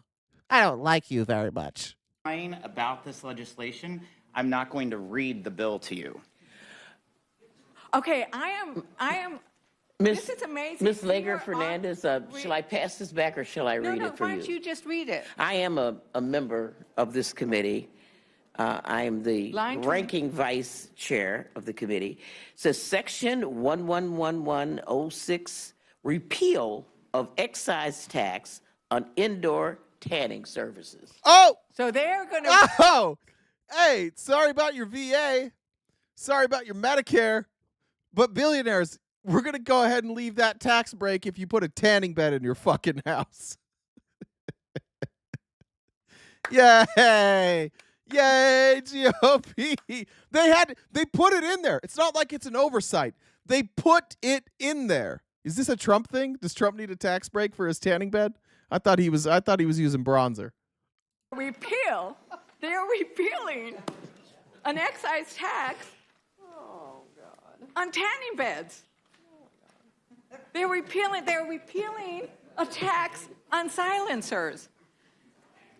At the same, so they're going to okay. Fuck. Sorry about your health care, but the tax on your tanning bed gone, and also it's going to make it a lot easier for your gun to be more silent. And again, like if you care about those things, that's fine. If you want to celebrate, I saw, and I the same friend I talk about all the time. I will also say, if you're posting about this bill, and what you're saying is, "Hooray! This is a Second Amendment win." You're ignoring the whole bill. You're ignoring all the important stuff to celebrate silencers. And whatever. If you want silencers, fine. But you're going to ignore the whole rest of the bill for silencers? I don't know about that. So if you have a tanning bed, you get a little bit of a tax break. And if you need a hospital bed in rural America, I'm sorry, you're out of luck. Yay, Right? Republicans. Great job. You guys did a really good job on this. This is a terrific bill. This is really good. I'm so sick of poor people getting health care. It's fucking terrible. Why can't they just get a tanning bed instead? Maybe that'll fix it. Let's skip that one. Which one is this? All right, so just so we're clear, like this was the final CBO. The question is, would enactment of legislation that increases deficits by $2.3 trillion over the 9-year period trigger sequestration? The Office of Management and Budget said OMB would be required to issue a sequestration order not more than 14 days after the end of the current session of Congress, excluding weekends and holidays, to reduce spending by $230 billion in fiscal year 2026, or by a large amount if the 5-year average increases in deficits was greater than the 10-year average. If OMB ordered a sequestration of the $230 billion for each year through 2034, the order reductions in Medicare. Spending would increase to about $75 billion in 2034 and would total roughly $490 billion over the 2027 to 2034 period. After accounting for the reduction in Medicare spending, the required reduction in spending for other programs would exceed the estimated amount of resources available to these programs in each year from 2027 to 2034. Okay, all this means is that they're not paying for any of their cuts. That what they said is they were going to cut Medicare to pay for these tax breaks, and even the cuts in Medicare aren't going to pay for these tax breaks. So they're saying already that they are going to come back and they're going to have to ask for more money because they can't pay for this bill. They don't have enough stuff to cut to pay for it, so it's just they're going to have to ask to extend the debt ceiling. In weeks, they're going to have to come back and they're going to have to say, we got to extend the debt ceiling because we can't pay for this. Now, there is, I think that likely what happened, let me see if I can find this. Here was the House Freedom Caucus yesterday. I'm just going to show part of this. I noticed Andy Biggs wasn't here either. He doesn't want to be seen as pissing off Donald Trump while he's running for government. But before the bill passed, the House Freedom Caucus was like, we're not voting for this bill. There are not enough cuts in this bill. And so they went and they met with the president. And they won't tell us. They'll explain here. But they met with the president, and then they came up with a solution. And let's just see if we can figure out what their solution might be. If this comes to the floor today, you're going to vote no to move ahead both on the rule and on the bill. Is that correct? You're going to vote no? Yeah, well, we're not there yet. The bill's not on the floor. You say if this comes to the floor, we have yet not seen the We manager's don't have a amendments. this. You don't know what this is yet. The speaker wants to pass it. Guy's so, I don't know if he's coked up. That was so much energy. You were yanking at his ear. He came in hot. Tonight. Well, So then we should get busy working to get it done. We want to get it done too. But you're saying it will not pass tonight if it comes to the floor. It is not ready yet, but we got to see the language. What are the terms of this agreement with the White House? What are the terms of it? Well, look, broadly, the president came and said we need to end waste, fraud, and abuse in Medicaid. And that's what we believe that. And they said, we tried. And we can't find enough waste, fraud, and abuse to pay for these tax cuts. This is the argument that they're having with Trump. Trump's like, I need the tax cuts. Well, we can't afford your tax cuts, Mr. President. We'll find waste, fraud, and abuse in Medicare. Medicaid. We tried. We can't make up for it. This is why they weren't voting for it last night, before they voted for it. But this is what they were saying. We can't find those cuts. That the agreement, and look, we're not going to get into specifics of it. We think that will help end waste, fraud, and abuse in Medicaid, and also bend the out of control spending trajectory by eliminating waste, fraud, and abuse. And I don't think many Americans disagree with that. And the other component is in the setting of rising energy costs. Look, energy costs have gone up 30 to 40%. Drill, baby, drill was the dumbest fucking thing they ever said. Because they don't want, like the oil companies, they don't want to overproduce. They're not going to overproduce. It's true that if you just drill, baby, drill, and you get an overabundance of oil, then energy prices are going to go down. But this bill includes subsidies to energy companies who are not lowering their prices. So we're continuing to give oil companies government handouts at the expense of all of us. We're paying for that. We're giving these oil companies money so they can keep our oil prices high, so they don't drill, baby, drill. This is the problem with rhetoric versus like a brain. If you voted for Trump because of drill, baby, drill, what are you watching? What are you watching right now? You think we're going to, like, we could have free oil if we wanted. We could just tell all the oil companies, go fuck yourselves. The oil's ours now, and the government could just give us oil. Or they could give us oil at no profit, and we'd be fine. And energy prices would come down. But we can't do that because socialism bad, right? So what we're going to do instead is we're going to write a bill that gives the oil companies subsidies and handouts. And in order to pay for those, we got to figure out a way how to yank food out of poor people's mouths. And our energy prices aren't going to get lower. This green new scam isn't working. It's making our grids unreliable. We want to make sure that there is no Green New Deal. There's no Green New Scam. This is now a talking point that they're saying. Our grids are not unreliable because of renewable energy. In fact, it has really eased our grids. It's taken a lot of pressure off of a lot of grids because people are able to remove themselves from the grid with renewable energy, or create energy going into the grid that can be added to the, I guess, like the amount of energy you can produce. we can deliver affordable energy to all Americans. Those are the two major components, both of which are totally consistent. And when the president said end the Green New Scam, he didn't mean leave 40 to 45 to 50% of the subsidies ongoing. So yeah, but when he says end the Green New Scam, what is he talking about? Because there was no Green New Deal. So what is he talking about? See how they just speak in generalities so that you never know what the fuck they're talking about? See how they're not telling you exactly what they want to cut? Has anybody noticed that? Have we had a specific here? No, they just keep saying Green New Scam. Working to continue to scale that. By the way, all these people have their pockets absolutely lined by oil companies. What specifically are you asking for? What is the easiest thing that the speaker could give you right now specifically that would get you all to a yes? We're not going to negotiate this through. No, we're not telling. We're not telling you motherfuckers. You'll have to wait and see. Okay, well, we waited and we saw. So after all that bluster, when they said that they were gonna hold out, we saw where they made cuts. And Jim McGovern brings it up at 2 a.m. after they finally get the bill. We got Jim McGovern here, and he figures out, oh, there's a bunch of new cuts here. The Freedom Caucus seems to have figured out a way to cut more money. Madam Chair. Notice have it. Mr. McGovern. Madam Chair, so we got the manager's amendment, about a half an hour ago, and we're still trying to, comb through it to see, what the changes are and what the impacts are going to be. But there seems to be tens of billions of additional health care cuts in this manager's amendment. Oh, so more cuts to health care. Yay, we found it. So you're rushing it in the dark of night, and it'll kick people off their health care. And I find that, not only concerning, quite frankly, I find that disgusting. Again, all to give tax breaks to billionaires. Yeah. The other part of this, it's later in that clip. You guys can watch it. It's available in our Discord in the previous clip. But later in that clip, they're asked, so is the president just cutting you? Is the president promising you that he'll just do executive actions to undo this spending? And they're like, we're not going to tell you that. So here's what's happening. They passed this bill through the House. I'm going to be shocked if it passes the Senate, to be honest. But they passed the deal through the House. And Trump's promise to them is anything that you can't cut, I'll just cut with a pen.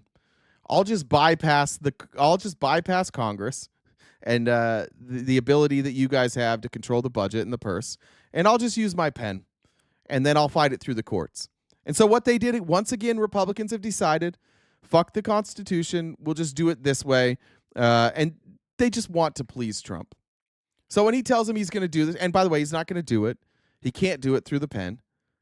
He'll lose in court, and then the deficit will be bigger. This is exactly what happened in 2017. They claimed that the deficit would be temporary and that it would correct itself, and it never did. It actually just kept getting worse and worse and worse because we're never going to run out of stuff that we have to pay for. And if we never run out of stuff that we have to pay for, maybe it's a good idea to prepare for that. Maybe it's a good idea to stop giving the richest people in this country government handouts. It is absolutely astonishing to see the Republicans in here celebrating that we are doing the biggest welfare bill that we've ever seen. There has never been a bigger welfare bill. But the only reason they're not against it is because the welfare is going to people who already have money and not poor people. And these Christian conservatives here, they are not about giving money to poor people. Just like Jesus said, take your money and give it to the rich. And if you're poor, get fucked. I think that's John 3:17, if I remember correctly. Then this was thrown in out of nowhere. This totally not a cult, gang. This is it's not a cult. Look what else they found. I understand. Well, what does it mean to to strike MAGA and insert Trump? I mean, what's that about in the manager's amendment? I can answer that question, Madam Chair. So what they did is they found there's a new provision in there. There used to be something called a MAGA savings account, which again, actually, I mixed this up. I mixed this up with something else. This is the idea that was Cory Booker's. Cory Booker had an idea that the United States government would take $1,000 for each child, and they would put it in a savings account. The government would fund that. For every child in America, you get $1,000, put in a savings account, and it would accrue interest. And Republicans obviously voted against that, and now they have put it in here, and they called it the MAGA savings account. But now that wasn't good enough for Trump. We couldn't just call it the MAGA savings account. We couldn't call it the child savings account. We couldn't call it the United States children's savings account. We have to brand everything. Manager's amendment. I can answer that question, Madam Chair. Yeah, I mean, this is why you don't, hand something like this to people and then rush into a markup. But anyways, if people could explain some of this stuff, that would be helpful. Who was it that said they could explain the... Mr. Griffith. Sure. If the chairwoman wants me to. I'm happy to yield a moment. Pretty sure I know what an individual, like, what are we talking about? I don't know what an IRA is. Everybody knows what an IRA, bud. It's just an individual retirement account. I don't believe these are IRAs. I think these are savings accounts. From my time... I'm happy to recognize you, Mr. Griffith. Yeah, so... It was my time, but I don't... Everybody's getting cuts. Everybody but the rich are getting cuts. The rich are getting handouts. They are getting more handouts, the most handouts that they've ever been given. Everybody is getting cuts except for rich people. So congratulations to the rich.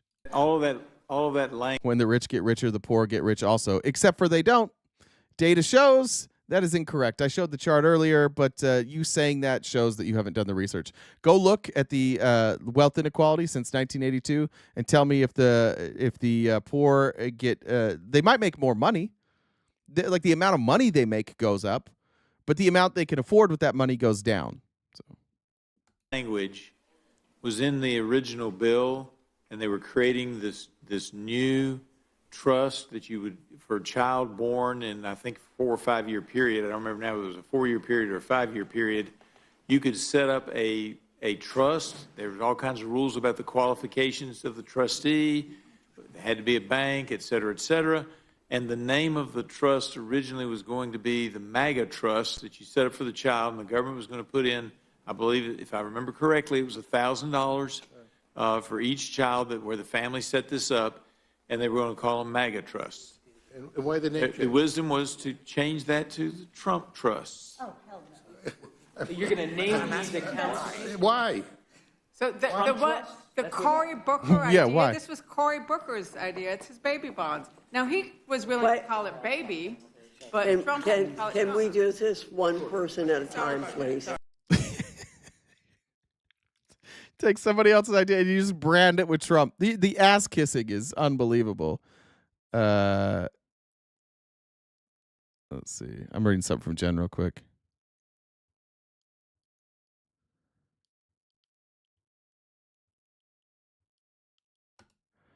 Yeah, Jen, we can do it, I guess. I mean, I don't know what it's up to you, Jen. We can do that one if you want. I'll go to the next one here. Sorry, Jen's just setting up debates.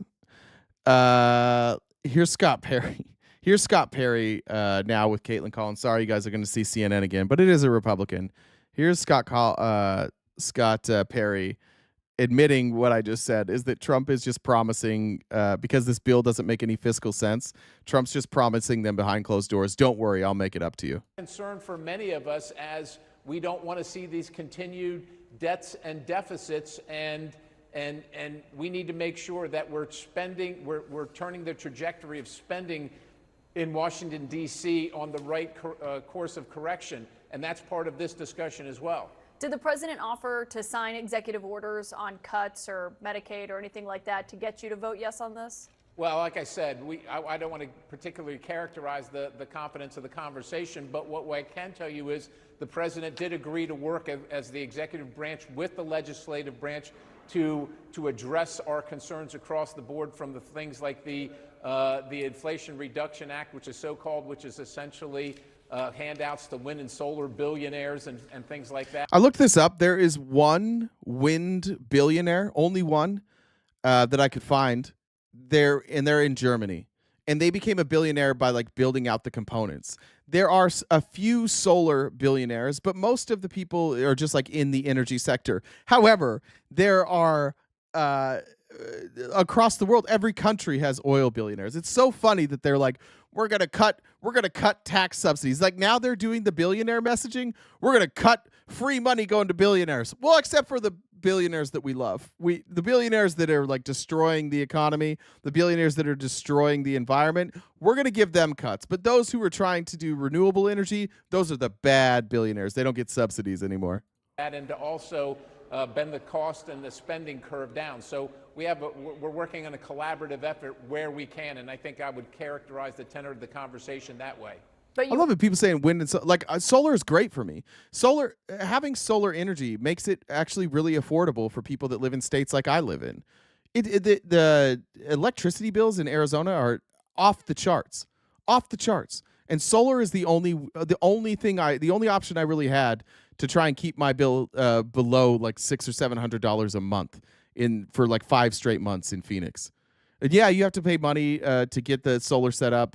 Most of the time, you can take like a 15-year loan. But almost everybody I know who has solar, they even took a loan. Their loan payment plus their electricity bill is still less than what they were paying for their electricity bill. Solar is a huge win. I don't know how effective wind is. I'd have to look into that. I know that California uses solar and they use wind, and it allows them to like keep their grid running. If you drive like from Arizona to Palm Springs, right before you get to Palm Springs, you'll see like 20 straight miles of solar panels. And then when you pass Palm Springs before you go into like LA, you'll see tons of windmills. And frankly, I've never once driven through there when the wind wasn't blowing and those windmills weren't going. So they are generating electricity. I don't know what the ROI is on those. I'd have to see. I'm not an expert on wind energy, but solar energy is great. You won't say if he promised to sign executive orders. No, I won't talk about anything the president or anybody else promised. Okay, some people may hear that and say it sounds like a yes, but I'll let your comment stand. Speaker Johnson wants this done by this weekend, by Memorial Day. All right, that doesn't matter anymore at this point because now they're just speculating on something that happened. Looks like we do have somebody else to have a conversation now. Todd said, check out ZEDE's Civics, Rights, and Logical Fallacies. Isn't that like isn't that the how they do like Prospera Zone for Employment and Economic Development, or that's ZEED? I'm not sure what you're saying there. Maybe DM me. Sorry, I'm just not sure what you're saying there. Amy Lynn said early death and infant mortality is highest in rural and Republican-ran areas. Disease is higher. Accidental death is higher. Swish said you've got mail. Swish, I saw that. It goes to my P.O. box. So I saw it right before I came. I got to go to my P.O. box, and then I have to have them forward it to me. So it did get to my P.O. box. It'll probably be like 2 days before it gets to me. I got to get a different P.O. box. This one sucks. Like I can't go pick shit up, which I didn't know when I signed up for it. Just a reminder, what do we have? 30 minutes left. If we're going to have a conversation, Jen will yell at me. So just reminding you guys, we do have a gift goal to knock out by the end. I'll probably keep this conversation going on longer than normal because that's what I always do. But anything you can do to help us knock out that gift goal would be greatly appreciated. And for those on TikTok, I think that you can see the options too. Keep liking that screen. And we haven't been taken down. Almost 200,000 likes, 686 people here. Thanks, TikTok. I missed you too. Jen, are we ready to go?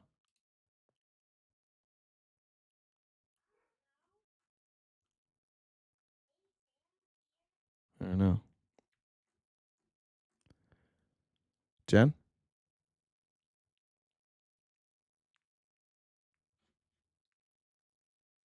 I thought we were good to go. All right. Let me see what else I've got here. Maybe I've got some. Oh, there we are. What's I that? just looks like he's there. So yeah, go ahead. All right, I'll hop over. Thanks, Jen. Let's see. Angry Birdman. Hey, what's up? My name's Andrew. Hey, Andrew. Nice to talk to you. I read a little bit what Jen was saying, but I don't know if you just want to explain like what your position is. Yeah, I think my position is that supporting Democrats is basically paving the way for more Trump or MAGA victories. Jen was mentioning that she thought Kamala Harris would have been 1,000 times better than a Trump presidency, and I just heavily disagree. I think that Do you think it would have we been have any to have better? a Is the contention that it's 1,000 times better, like that's too high, or do you just think it wouldn't be better? I think there's very limited areas where it would have been better for U.S. citizens. Particularly, I think that they would not have gone as far down the road of censorship and police state expansion as Trump is, but they certainly would have still furthered those goals. Just would have been not quite as bad. When you say further those goals, I'm not sure what you mean by that. Well, if you take like the legal precedents that Trump is using to, oh shit, I just knocked off my computer. If you take the legal precedents Trump is using to just take people off the street, vaguely accuse them of terrorism. There is the really ancient Alien Enemies Act, but there's other more recent developments, like when Obama's 2011 National Defense Authorization passed, that allowed the US government to, if you're accused of terrorism, suspend habeas corpus and just detain you indefinitely via whatever means necessary, whether that's military or Department of Homeland Security. Yeah. And the Democrats certainly had been censoring people on the behest of Israel during Biden's term. A little bit less so during Obama's term, but that was definitely still taking place. And the way that they do it is just a little bit more under the radar. So they're not like throwing you into a van when you're going to your citizenship interview to do censorship on the down low, which I think you could argue is Are you saying equally as like dangerous they'll suppress certain posts, or they'll limit traffic to that post? Is that what you're saying? Yeah, not only will they do that, but they also kind of set the precedence for demonetizing people's channels who are just doing journalism that is, anti-establishment. Yeah. So I just don't see how going back to the status quo for another 4 years is actually better, because that's still going to immiserate people economically. It's still going to, just leave a really bad taste in their mouth. I think we probably And agree on convince that. people to go back to Trump. Yeah, I think we probably again, agree on or that. to Vance or whoever. I think we agree on that. I think that was kind of my point when saying that, like, when we talked about the midterms in 2018, like, yeah, Democrats won, but then they didn't do anything with it. What did they do? They went back to the status. You can even look at this past election. Like, we were primarying anybody who was like Free Palestine. There's way too much AIPAC money there. There's way too much big tech and big oil money there. I agree with all of that. I think where I would take contention, though, is I do think that it would be significantly different with Harris. It just maybe not on it certainly wouldn't go far enough. But like, would we have this silly trade war? No. Would we have had the stock market crash like it did? Oh yeah. No. Would we have? Yeah, would we have Biden people? instituted. Would we have people being picked up in? Biden instituted tariffs on Elon Musk's behalf because he I said, understand hey, that. if you don't Wait, hold on, BYD, brother. Tesla's going to go out of business. Brother, Yeah. Please don't interrupt. I appreciate that. Would we wouldn't have had blanket tariffs? Like you're saying that Biden did tariffs, but did it cause a stock market crash like that? Did he do blanket tariffs? No, he didn't. It caused inflation. It's like I said, it's how much of the bad shit are we going to have, and how is supporting a little bit less of bad policy going to actually get us into a better place politically in the long term. Like if we're What supporting was the Democrats, what was we're the other still option? What was supporting the other a option? right-wing shift. Yeah. So what was the other option during that time? Like let's be realistic. What was the better option Well, I in would just November take of issue with 20? during that time, What? right? I think that I would just take issue with setting the frame at we've just come to an election, so forget history and forget the future. What can you do in this election? I think is a horrible way to interact with politics. No, it's reality. When you were voting in 20. No, it's not. You have a Okay, limited listen. amount of time Be and quiet. resources in Hey, your brother, life. brother. What was your other option in November of 2024? What was your other option when you went to the voting booth? I voted for Jill Stein Okay, in November of 2024. Okay, and do you feel like what did you get from that? Well, I was hoping to get the Green Party over a threshold for federal electoral funds, but ultimately, long term, I'm not planning to continue supporting the Green Party just forever. I don't think that they're necessarily going to take us where we need to go. But my point is that if you are limiting your choices to you have red or blue during an election, no one else is going to win. And then you basically just focus on what are the red and blue parties doing during the subsequent 2 to 4 years. I think that you're wasting time that you could be spending to build a durable political movement that makes a serious difference in Okay, the well long term. the problem with And I think the problem with your durable political movement is that your attempt to go about it, and frankly the protest voters' attempt to go about it was to try and force the hand and say like, hey, we'll legitimately fuck this up so that it goes to the worst of the two options. but that's not what anyone was saying who was supporting third Bullshit. parties. Bullshit. People came on my live and said that. They literally said, like, I will Well, not I'm vote. just I telling will you, I don't not think vote for that's the Kamala, majority even of- though I think that Kamala is a better option than Trump. I won't vote for her. I'm going to vote for Jill Stein, who, by the way, is a Well, that terrible wasn't candidate. my Like, if we're just talking about like who's a good strategy. candidate, Jill Stein's horrific. I mean, I don't agree with that, but I don't think that we need to spend our time arguing about whether or not Jill Stein is the best political candidate. Well, then what are you I think a arguing? really good What are you example- arguing for then? I'll give you an example. So Mexico had a one-party, monopoly on politics for nearly a century until 2018, when AMLO became president. And the process of dismantling the PRI party rule took about 30 years. Okay. I'm not saying that. What are you doing? What are ideally you doing to a similar dismantle? process What are in the you United doing States- to dismantle the two-party system? Just voting for Jill Stein? Well, I mean, no, absolutely not. What else are you There's doing? a lot of different things that I do. Like what? Are you on a local I spend a local lot of- level? Are you pushing things like ranked choice voting? I don't really participate in the ranked choice voting push. I support it, but that's not where I personally spend my time and energy. Okay, where do you put your time and energy? I also don't. Well, okay, so I think that local and state ballot initiatives, as well as local and regional community activism, I'd like is something a kind little. of I'd like something a the way little more to go. specific about what you're doing. So what I do in general is I support the creation materially. I support the creation of local agriculture. I think that What do you mean by putting that? material resources. What do you mean by I that? mean, What are you like, doing? in urban and rural areas? I know what What am I agriculture is. doing? Yeah, what are you doing?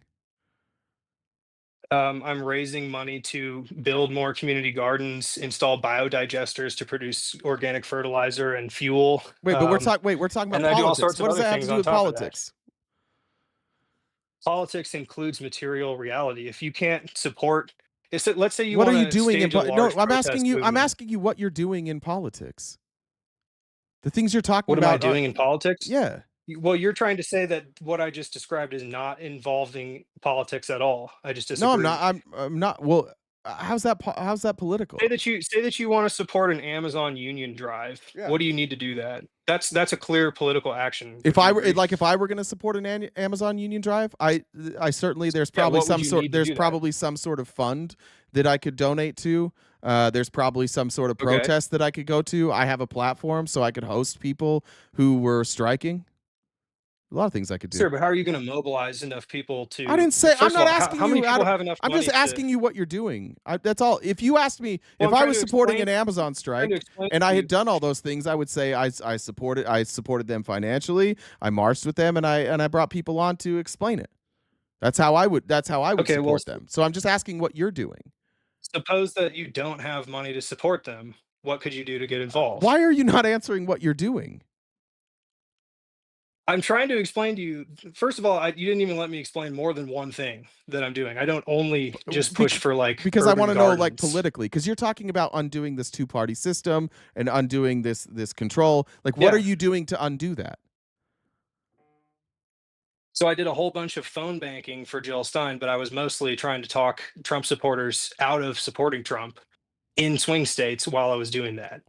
So when you say that that supporting Jill Stein is just trying to get Trump a win to teach the Democrats a lesson, I didn't say you did that's just that. I clearly said that not there were what was people that taking place. I said there were people that said that. I didn't So accuse you of that. you basically said that that's Brother, that's I'm what telling you supporting right Jill now. Stein No, in that's effect not does. what I said. And this is the problem that I have with a lot of you protest voters. You guys remind me a lot of MAGA. You don't have any answers. It seems like you just want to bitch about something.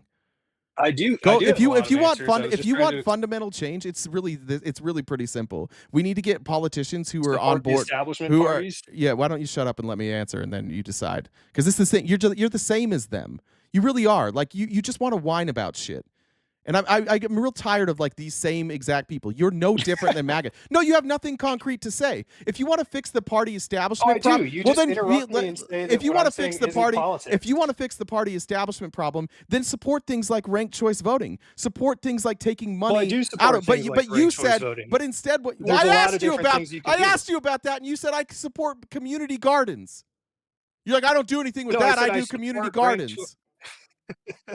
I said I support ranked choice voting. I just don't personally I just spend a don't do lot of my anything about time it. pushing for that. Exactly. So you're No, doing I do. nothing. I vote for it and I share When things did you on vote social for it? media What and I state did you share vote things for in it in? conversation.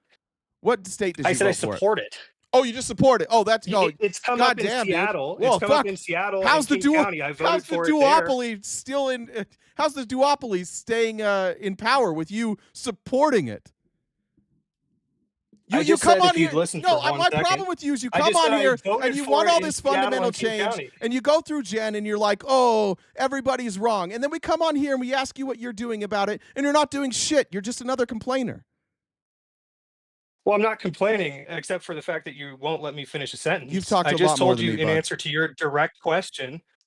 Okay, in direct answer to your question, I voted for it in Seattle and King County for ranked choice voting. Okay. I shared the social media posts of the people who are putting their full time and energy into doing that around my community. Okay. It's just not the issue that I personally take up and do 100% of my time supporting. That's why I asked you what you do. Is that a bad answer? You won't answer let the me respond, question. though. You asked me, and then you said I just fucking answered it. Finally, yeah, I And appreciate there's that. more that I do besides just community gardens. Okay, what? But you just don't want to let me talk about it. Well, I'm asking politically, Okay, not so just like what you do with your life. That is political. How? That's what I've been trying to explain to you. How's that political? I support the unionization of Amazon fulfillment centers. What does that have to do with in community? my area? What does that I've have to do with supported community protests to shut gardens? them down. Jesus Christ, man. Oh, I'll explain that to you if Jesus. you want to listen for a Well, second. then answer it. I If keep you wanna asking you. support- Okay, let me ask the if- question then. What does you supporting community gardens have to do with politics? Well, it's the same reason that the U.S. supported victory gardens in World War II. You need food to feed people to do anything. What does that have to do You with need politics? energy to transport yourself to go anywhere. What does If that you have to want do to with have politics? an independent political, if you want to have an independent political movement, you need independent resources. Like I just mentioned earlier, What's your with independent? What's your debanking people or independent? What is your independent political demonetizing movement? people. What's the movement you're creating? Jesus Christ, man! What movement are you creating? It's open to interpretation at this point. I said I think it doesn't supported the Green exist. Party for I now. think it doesn't exist. I think mostly it doesn't. Yeah, Is that fair to AMLO's say that AMLO's it political doesn't movement- exist? AMLO's political movement didn't exist 30 years ago. They had to build it because they Okay, tried so what to are do you things building? within What are you building? I just don't think you understand. Jesus that you Christ. Need resources to What build are you anything. building? I'm building have a plan? I'm building trusting relationships with people And then what's your among plan different community once, organizations. Okay, then what's the plan? Once you develop these relationships and this money, what's your plan? My plan is to create a new party that is a coalition party. I'm not going to build a party And your first plan and say, and your okay, plan to I'm grow building a new that. political party. Here's all What's your the plan to nice grow things I that? would do if you'd elect me into power. What's your Well, plan to my grow plan to that? grow that is to provide people. My plan to grow that is to provide people with access to independent community-run resources. That builds much more trust than a campaign promise. And so when the time comes that we have enough strong relationships, not just in one city or a state, but across many regions, and people have a track record of working together and accomplishing things that put food on people's tables and save them money and improve their air quality and drinking water, then I think we are in a position to strike. How are you That's gonna what I'm saying. how are You you gonna can't just do take. how are you gonna accomplish cleaning up the air and the drinking water without any political power? How are you gonna do that? I've already pulled, not me personally on my own, but in an organization that I helped to create and fundraise so that they can operate. We've pulled tens of thousands of pounds of garbage out of the water in the Duwamish River in Seattle, and we've taken Who's we? groups out to take Wait, dozens and who's we? dozens of Wait, tests wait, who's of the water who's coming out we? of the factories like Boeing and Who's Ashgrove we? Cement and Lafarge. Who is we? It's an organization called the River Access Paddle Who Program. funds that? Various different nonprofits and private donors and individual donations. Okay, so it sounds like there's other people that are creating movements that you are a part of. That's good. I like that. Yeah, that's the goal. That's the goal, is to build slowly, trustworthily. That's the important thing. Like, I've been in a lot of big protests where people show up because like in 2020 there was multiple catalyzing events, including the police murders of George Floyd and Breonna Taylor and Ahmaud Arbery, while at the same time people were shut home from work and on unemployment. That unemployment money allowed tens of thousands of people to go to the protests. And when the government realized that that was actually a destabilizing threat, they reduced the unemployment compensation and forced people back to work. So that's why Okay. that's one great example of why I think that producing resources that you don't have to ask for from the ruling class is an incredibly important way to be involved in politics locally and nationally. It just feels like, if we're being honest, it just feels like this is nowhere near the point that you made to come on here. What you said coming on here is essentially that Trump and Kamala were the same, and that was the whole premise of this discussion, is that you were going to say that, and then you use that to say I voted for Jill you Stein. even agreed Hey, with brother, me if when you're I gonna explained why. complain about being cut off all the time, I'd highly recommend you not cutting me off every single time I speak. You just went on Fair. for a That's while. fair. Yeah. That was the That's fair, that was and the I premise of appreciate this. you giving me a moment. And my only point is, like, Well, yeah, my only point is that, yeah, I don't think she was a perfect candidate. I don't think that she would have done much better with Russia and Ukraine. I don't think she would have done much better when it came to Palestine. But she would have done a little bit better and incrementally better. Like, if we're going to call balls and strikes, then let's call balls and strikes. She was a little bit better. And if you don't, I don't think you need to demonize Harris or Biden in order to make your political point. I think that the problem that we have here. I'm not, though. Well, it felt like, yeah, it seemed like that in the comments. It seemed like you were saying that they were essentially the same. That was the point. Like, the way that you set up this conversation to now, we're so far away from what you said you wanted to talk about. We were supposed to talk about whether or not, like, they were the same. I'm pro ranked choice voting. I'm pro ending Citizens United. And I think the way that I can do that is by forcing Democrats to hear about it, to hear about these ideas, and that's how they gain support. The problem with these ideas and ending Citizens United and ranked choice voting is they never make it to a national stage. But if you have enough, if you push it enough, it gets there, and you're starting to see that. You're starting to see the push for people like Bernie Sanders and AOC, and they're, for the first time, getting love from, like, the middle of the party. And so I do think that you can affect change in both ways. I just don't like abandoning the Democratic Party in order to affect change. I think you can do both at the same time. Like, if you create a community with what you're talking about, where you're sustaining each other, you have access to good food, and you're working on the environment, you actually create leverage. You can go to the DNC and you can say, look, if you want us to support you, you better support ranked choice voting. You better put that on the ballot. My problem with the protest vote is that they used their leverage incorrectly. In fact, they basically just gave their leverage away. They're like, we have this leverage, and we're just going to withhold our vote, and we're not going to really do anything about it because we're not getting everything our way. There were some things the protest voters could have done to to find common ground with the Harris team. And it just feels like sometimes that the protest voters are like, it's my way or nothing. And that's just not how politics are done, ever.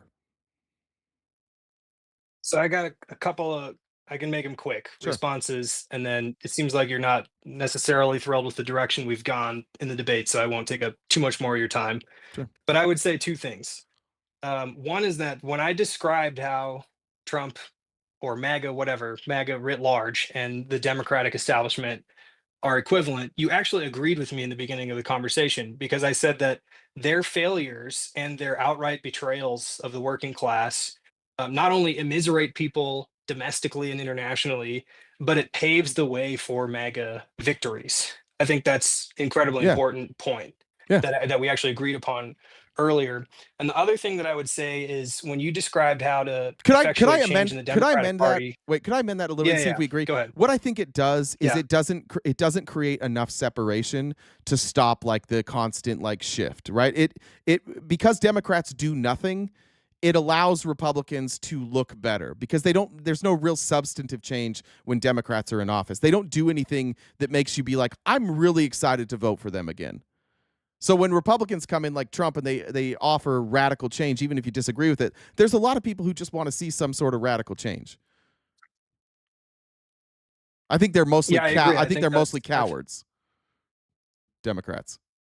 I don't know about that. Sure. I think like the MAGA, the big time MAGA supporters that are really public about it kind of agree with how you're characterizing them. But that's kind of splitting hairs. I would say that not only do the Democrats do nothing, but they actively harm people. I mean, you just said you didn't think that Kamala Harris would be any better on Russia-Ukraine or on Israel-Palestine, which I think is actively harming people. I mean, they shipped who even knows how many plane loads and shiploads of 2,000-pound bombs and JDAMs. When I say do guidance nothing, I systems mean to like they Israel. don't make change. That's what I mean. I think they just keep the status quo, which I agree with you, which harms people. Yeah, but they also do these huge handouts to the wealthy, like you've been describing. I mean, I mentioned in the Twitch chat a minute ago that the COVID stimulus packages were actually monetarily a larger handout than anything that Trump or Musk have done so far in this term. So to me, I just see a continuum of the same policy on the behalf of the same donors. And I think you brought up Bernie and AOC. So some years back, I supported financially and again was sharing on social media and stuff AOC's candidacy for her first term in the House, and also Bernie's both of his campaigns. And at this point, I look at that as actually a counterproductive waste of resources, because when it came down to it, AOC bowed down to the Democratic establishment instead of. No, I don't agree with that. I think this is where policies. Look, I think this is where you lose people, because the reason I say that I think the protest vote is the same as Trump vote is it's all or nothing. Like this country, like it or not, our Constitution sets it up so that we have to make concessions and things don't happen quickly. So with AOC, the problem that we have with the protest voters is you think that if she doesn't do everything you want, that then she's a scab, right? But like you have to work with each other. Well, that seems like what you just said. You said she bent the knee. She bowed. She bowed down. What did she do? I mean, look at her She compromised, right? Videos, her promises. Oh, it's not just a compromise. I mean, she just abandoned everything that she actually campaigned on in her first run for office, and has continuously watered down her message while trying to maintain a veneer why don't of you look at it as anti-establishment? Why do you look at it that energy. way? Why do you look at it that way rather than looking at it as prioritizing what she can get done? Well, because I strongly agree with one of her campaign videos from her first run for office said that, one term in Congress, you can accomplish a lot more if you give up on the incrementalist view of party politics and just really put yourself out there and refuse to back down. Who's an example And of I think that Who's an example of getting shit done that way? well, actually, from a negative perspective, the Freedom, well, not the Freedom Caucus. Is that what they are, or was that during the Yeah, Obama it's still the years? Freedom Who's Caucus. Yeah. So yeah, the Freedom Caucus and Trump. I mean, they're making an example in a really negative direction, but they're making an example of what a determined No, one person. I'm talking about one person. Executive and what determined. I'm talking about one person. Yeah, I know. They're making. You're gonna have to give me an example of one person. Squad, right? Sure. Well, let's take the squad. With their numbers, some Jackson and Hinkle shit. How slim. Well, I'm not a huge Jackson Hinkle fan, but I mean, this is his actually argument. heavily supported the force the vote argument. I think that not only was that a good argument, while the squad held enough numbers to make a big difference in pressuring the Democratic Party when they had a small majority and they refused to do it, but the Freedom Caucus actually used that strategy to great effect later on, after the squad had given up on even trying to do that, and in fact insulted What did they do? What did the Freedom Caucus to do that? What did the Freedom Caucus do? What did they get? They got all of their people into into oversight positions, into committee positions and committee chairs in the Congress. When? During the middle part of Biden's term. I think maybe this is a misunderstanding of how those people got into power. I think you think that the Freedom Caucus used leverage was something they campaigned on. No, they didn't. They kissed Donald Trump's ass. That's how they all got those positions. They adopted like QAnon adjacent, never disrespect Donald Trump politics. That doesn't really exist on the left. It doesn't work the same way. There is no like. Well, it could have. That's what I'm saying. What if they just kissed Joe Biden's ass? If they just kissed Joe Biden's ass? No, not at all. I think if Bernie had done what he said that, especially during his 2016 and then the first half of his 2020 campaigns, he said that if I'm elected president, I'll be the organizer in chief, not just the commander in chief. And if I don't win, we'll still have our movement where we can use the bully pulpit of our popularity to force things through. And I think if there had been actual, he was wrong. Strategizing and cooperation. He was wrong. Well, he wasn't. He was wrong. I don't think he was wrong, but he that's was also wrong. a counterfactual to say. I think he underestimated. I think he underestimated the amount of moderates and the extent of the donor class and how much power they had within the DNC. And I think what Bernie realized and what AOC realized and what the squad has realized is that, like, yeah, on paper it sounds like they have a lot of power, but in reality they don't. They just get saddled. I mean, look now, like they've tried to exert their power, but Nancy Pelosi and Chuck Schumer are like, nah, we're good. We know where the power is. The truth is they didn't actually have power. You know, well, where did they really try and leave it all on the field, man? So is that why you gave up? Any examples of that at all? So then you just gave up after that? You just said no. I've just taken in the evidence that's available to me and tried to maximize the effect of the use of my time and resources. And I have determined, from what I think is a very logical perspective, that if you're putting all your effort into doing what you want in the Democratic Party, you're constantly going to have to make concessions to the donor class. I think that Bernie had an enormous amount of power because of the amount of money he was able to raise independently. And more importantly than the money, because of the actual popularity of himself as a figure because of the policies he supported. I mean, the policies he supported that you think moderates wouldn't go for have like 2-to-1 majority support in Gallup polls in the United States. Yeah, I agree. Look, if this you're is the thing. Like, if you're refusing to leverage that, okay, but it's not the same as being unable to leverage that. I get it, but what I'm saying is, like, you're asking for Bernie and AOC, and I agree with you. Actually, I think they underestimate the popularity of things like Medicare for all. I think when Bernie explains it, I've never seen anybody not agree with him when he explains it.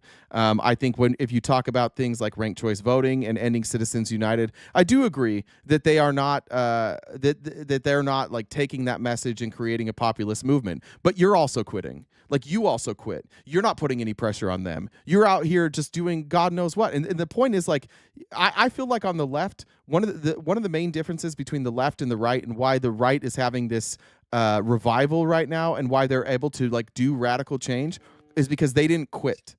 They just kept doing it, and they kept fighting for this shit over and over. And on our side, there's a whole lot of people, like, we can't stop ourselves from infighting. TikTok is a fucking mess right now. Every liberal on TikTok hates each other because we're not patient enough to get the change, and we're not willing to actually fight to get the change. And so every time we have a movement like Bernie and we don't get immediate change, we get a bunch of people who just quit, and then they go vote for Jill Stein, and then they're protest voters. And I think it's truthfully because on our side there's a lot more empathy, there's a lot more compassion, and there's a lot more feelings, and so people are more likely to get exhausted or to be frustrated with the people that are in office. But like, we can't, and we do. And that's truthfully why we get our ass kicked. If we want Bernie and AOC to be in charge, we have to vocally every day talk about Bernie and AOC being in charge. And we have to talk about things like ranked choice voting and ending Citizens United. But just going out and being protest voters and saying, we've got to end the duopoly, like, we've heard that for decades. You're not going to pull any weight that way. I think what you should do, and everybody else should do that has these feelings, is you should go run for local party office. You should get into the local party, and you should just change it from the inside. That's what Republicans did. And we can do the same thing, but we've got a lot of quitters over here. Well, let me give you an interesting example. So when FDR was president and the New Deal coalition was dominant, because they agreed to concessions from people outside of their party, meaning the union movement, the communist and socialist parties, and the Catholic workers all put together, the Republicans were saying the same things that you were. They were saying, we just can't get our shit together. We're not as organized. We're not going to win for decades.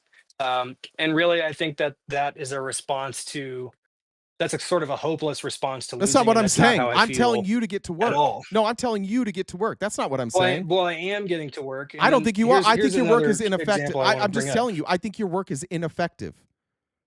I don't think Well, it. okay, I don't think it is let's take- convincing. I don't let's find take it convincing. 2016. I don't find it 2016. awe-inspiring. I don't find that the way that you're going about your messaging is going to attract anybody else but a bunch of other miserable people who just want to complain. I think it's ineffective. I'm just giving you honest feedback. I don't think it's effective.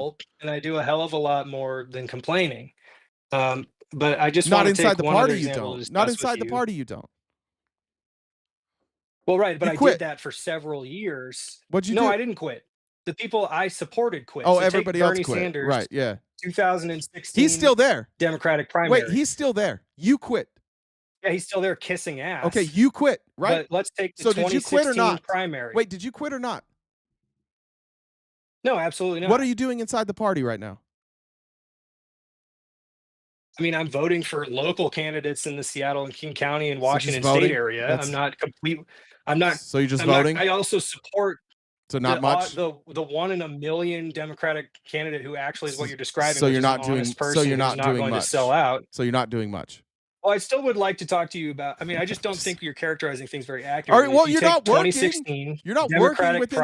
How can primary. wait? How can you say that you were with the party when Bernie was the nominee, or you thought he was going to be the nominee? Now you're not with the party, and yet you're still going to tell me you didn't quit. Well, why Listen, wasn't you have Bernie the every nominee, right to take the position that you're taking, and I think that you and I agree on a lot of this stuff. I'm just telling you it's ineffective.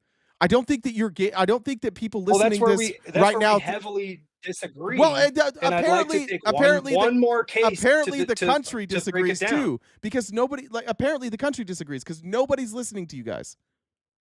And now when you leave the party, the little bit of leverage that you have, if you organize within the party, you've lost. You have no leverage because they already view you as somebody who's not going to vote for them.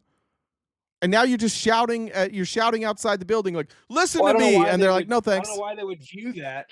I don't know why they would view me like that if I have voted for them in the past and then stopped. Like this is the exact opposite of Yeah, how the you parties can think about the independent voters, So which is what I yeah, am. I'm an You're worried about independent voter. them. You're not worried about They you. think they count. Take some accountability. You want to blame them for everything, but it couldn't I take possibly plenty be of you. accountability. It couldn't possibly be anything that you're doing, right? It's always them. Well, I'd love to talk about one thing that Bernie did, which I think should have convinced me not to support him in 2020, but I basically overlooked and thought we could overcome and still work within the democratic system. Okay.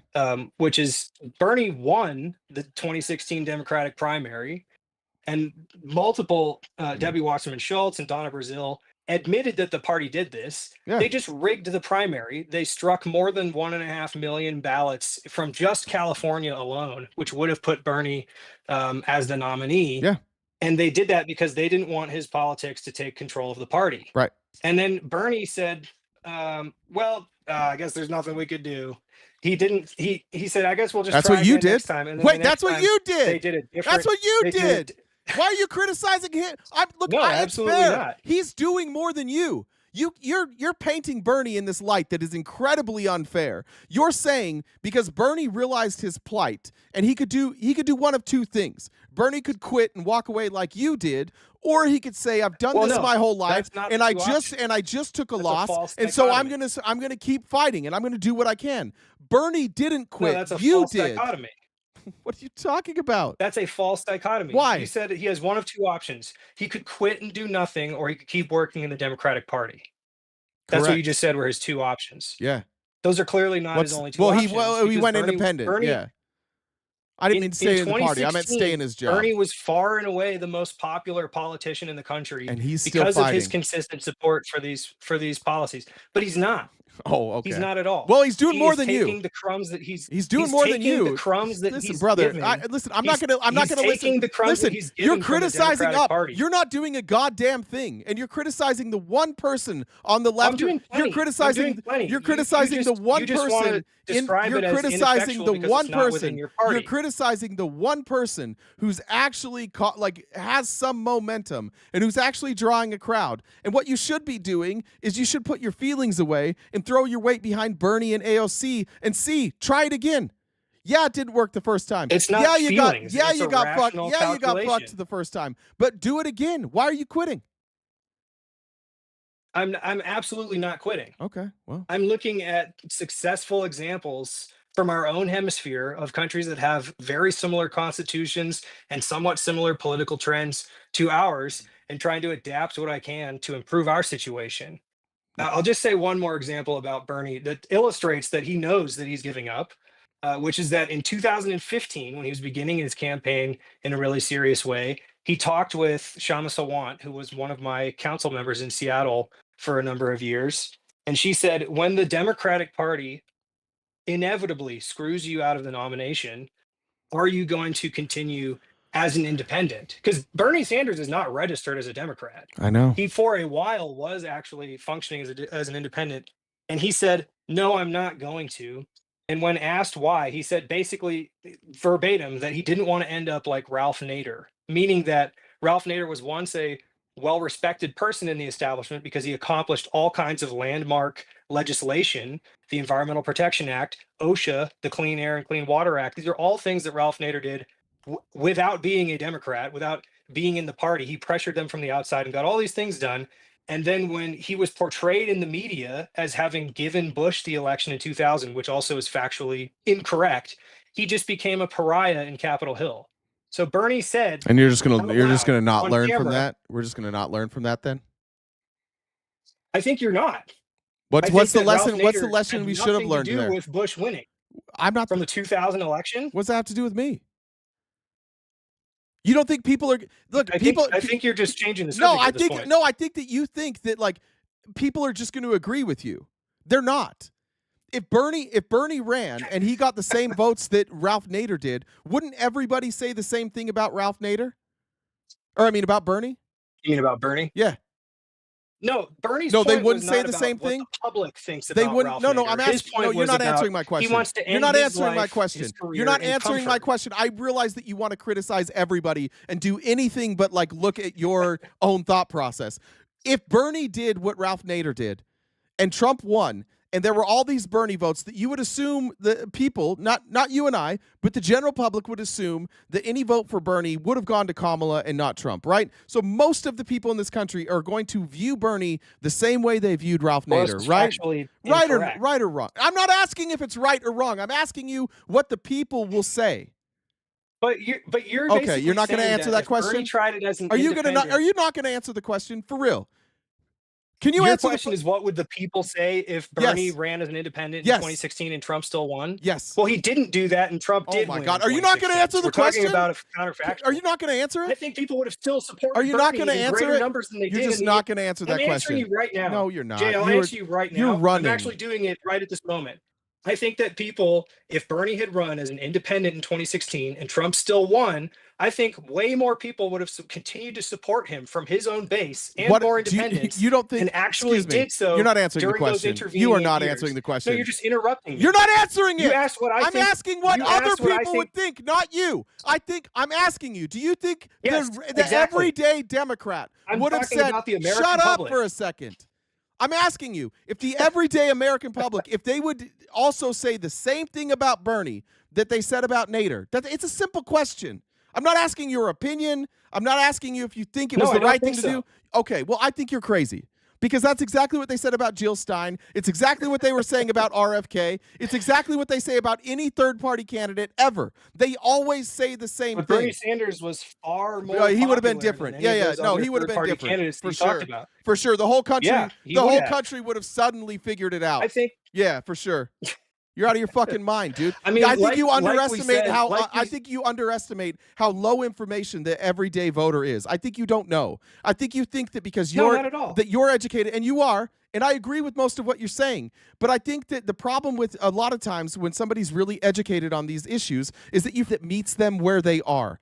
And Yeah. your messaging meets Exactly. nobody. I agree with that. Nobody agrees with your messaging. It's terrible messaging. Well, see, that's incorrect. And that's, well, a very small minority of people agree with your messaging. So all I'm Also saying incorrect. is, if you have good ideas, well, then explain to me why Jill Stein can't ever crack 3% if the messaging is so fucking good. Well, first of all, once again, I've said like 3 or 4 times now, Jill Stein and the Green Party are not my golden goose. I'm not going to hang on I know, to but them who's good at forever it? and ever. Who's good at it? You're not. Bernie is good at it. Okay, You said well, then- yourself then- when Bernie then what- describes but Medicare you for just all said to he's bad people, at it. You've never seen anyone not agree with. No, I'm not saying he's bad at messaging. I'm saying he gave up. No, in you 2 did. or 3 You very gave up. He's pivotal still moments. going. You quit. You're the quitter. This is crazy. No, you don't get to. I understand that everybody in America just thinks circling- that they get to just you're criticize circling back politicians whenever they want. But you quit. You went. You took You're your ball and circling you went back home. around And now you're trying to browbeating criticize me. Bernie. I get it. I get why You're you're circling upset. back But you around to took your browbeating ball me. and you went home, and Bernie kept fighting, and you're I mean, I'd calling love him a if quitter. Anybody who's listening would just try to think in your brain which of the two of us sounds more upset right now. I am hopeful. I have a lot How about of this? different How about plans which of going the two of us that do are people building show? on How about small this? successes. Who do people show up to listen to? Nobody. Like, who do they show up to listen to? I don't have a show, bro. Exactly. I don't have a show. That's I the came point. here to talk The to reason you there's because I an disagreed with the a reason few there's an key audience. points. The And when reason I there's try an to make a audience point here. that you don't The like, reason there is you an circle audience back here. around to The saying that reason. I'm giving up Excuse and I'm me. a quitter Excuse and me. I'm unhappy Excuse me. and I'm miserable Excuse and me. I'm just giving I know up. you're in your feelings again. I'm trying to give you good advice. I'm just repeating what you're saying. I want what you want. We want the same thing. But you're not effective at messaging it. And you're criticizing the people who are effective at messaging it, and you're calling them quitters. And you are the quitter in this scenario. I talk every day. Bernie Sanders talks every day. AOC talks every day. And you, who Talk is you're not cheap, doing, man. you're Bernie cheap. had the You're chance not for doing serious shit. action You're not multiple doing times. shit. And you're gave up. complaining about And he people said who why. are doing something. You are literally coming up here like, well, I helped with the community I'm just garden. holding You're not politicians doing a accountable. If they're goddamn gonna- thing. You're just a If they're gonna complainer. fool me once, why would I Yeah. let them again? Yeah, if they fool me, I guess I'll just quit. Yeah, we don't need more of you. We need less of you. We need people who Once- can take an once L again- and keep going. But you can't take an L and keep going. You quit when times get Sure I hard. do. The rest of us have to keep going. It wasn't. If we're It gonna- wasn't if we're very gonna bring fun. in It games wasn't and very sports fun for analogies me. and taking It an wasn't L, very fun for what me. does a coach It do if wasn't his very team fun loses? for Does he me. play the same exact It wasn't plays very against the same fun for team, me. or I'm does he just going to switch mute it you up? if you're going to do this all day. It wasn't very fun for me to show up after the election, after we lost, and keep fighting every day. But I kept doing it, and Bernie kept doing it, and AOC kept doing it, and you didn't. You quit. That's all I'm saying. You have good ideas, and you're smart. And I think that what you want for this country is the same thing I want for this country. But the way you're going about it is dumb, and it's ineffective. You just want people Okay, to you agree mentioned with you. taking an L, correct? You mentioned taking an L. If you were a coach of God, a dude. team and you played a team in the first game of a 3-game series, Yeah. and you lost, You are would you going to run all the exact same plays and players against that No, team but the I'd next show. game? No, but I'd Or are you show going to up. switch it up? I'd show up. You just quit. You're like, oh well, we Well, lost I the am first showing game. I up guess we're not going back for the consistently. rest. You don't show up for the other games. Well, you just quit and went home. That would make your argument a lot easier to win if it were true that I gave up, but I think I've demonstrated I have not. I don't think you have demonstrated that. I think you've demonstrated that all you want to do is criticize people, and you're not doing shit about it yourself. You're not doing anything to bring about ranked choice voting. You're not doing anything to bring about ending Citizens United. I described multiple ways that I am. By cleaning up the river?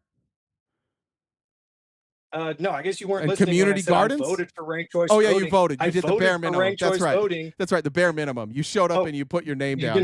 You're gonna keep interrupting and browbeating Yeah, I me? am. I am. I voted for You've ranked choice interrupted the voting. whole time. I shared the petitions on social media. Oh my goodness, what an activist! I shared them What in an my activist. well. That's what you do. You go and door knock. You talk to people. Oh, you you've been actually door know who knocking are for ranked likely to choice voting? Actually show up. I did. Yes, I did in King County. Good. When in 20? You said 16. Am I still giving up? No, much more recently. When did they do I don't even ranked choice? fucking live in the country anymore. And when I was in the US for work, I still spent time out of my fucking busy ass schedule to go and support ranked choice voting.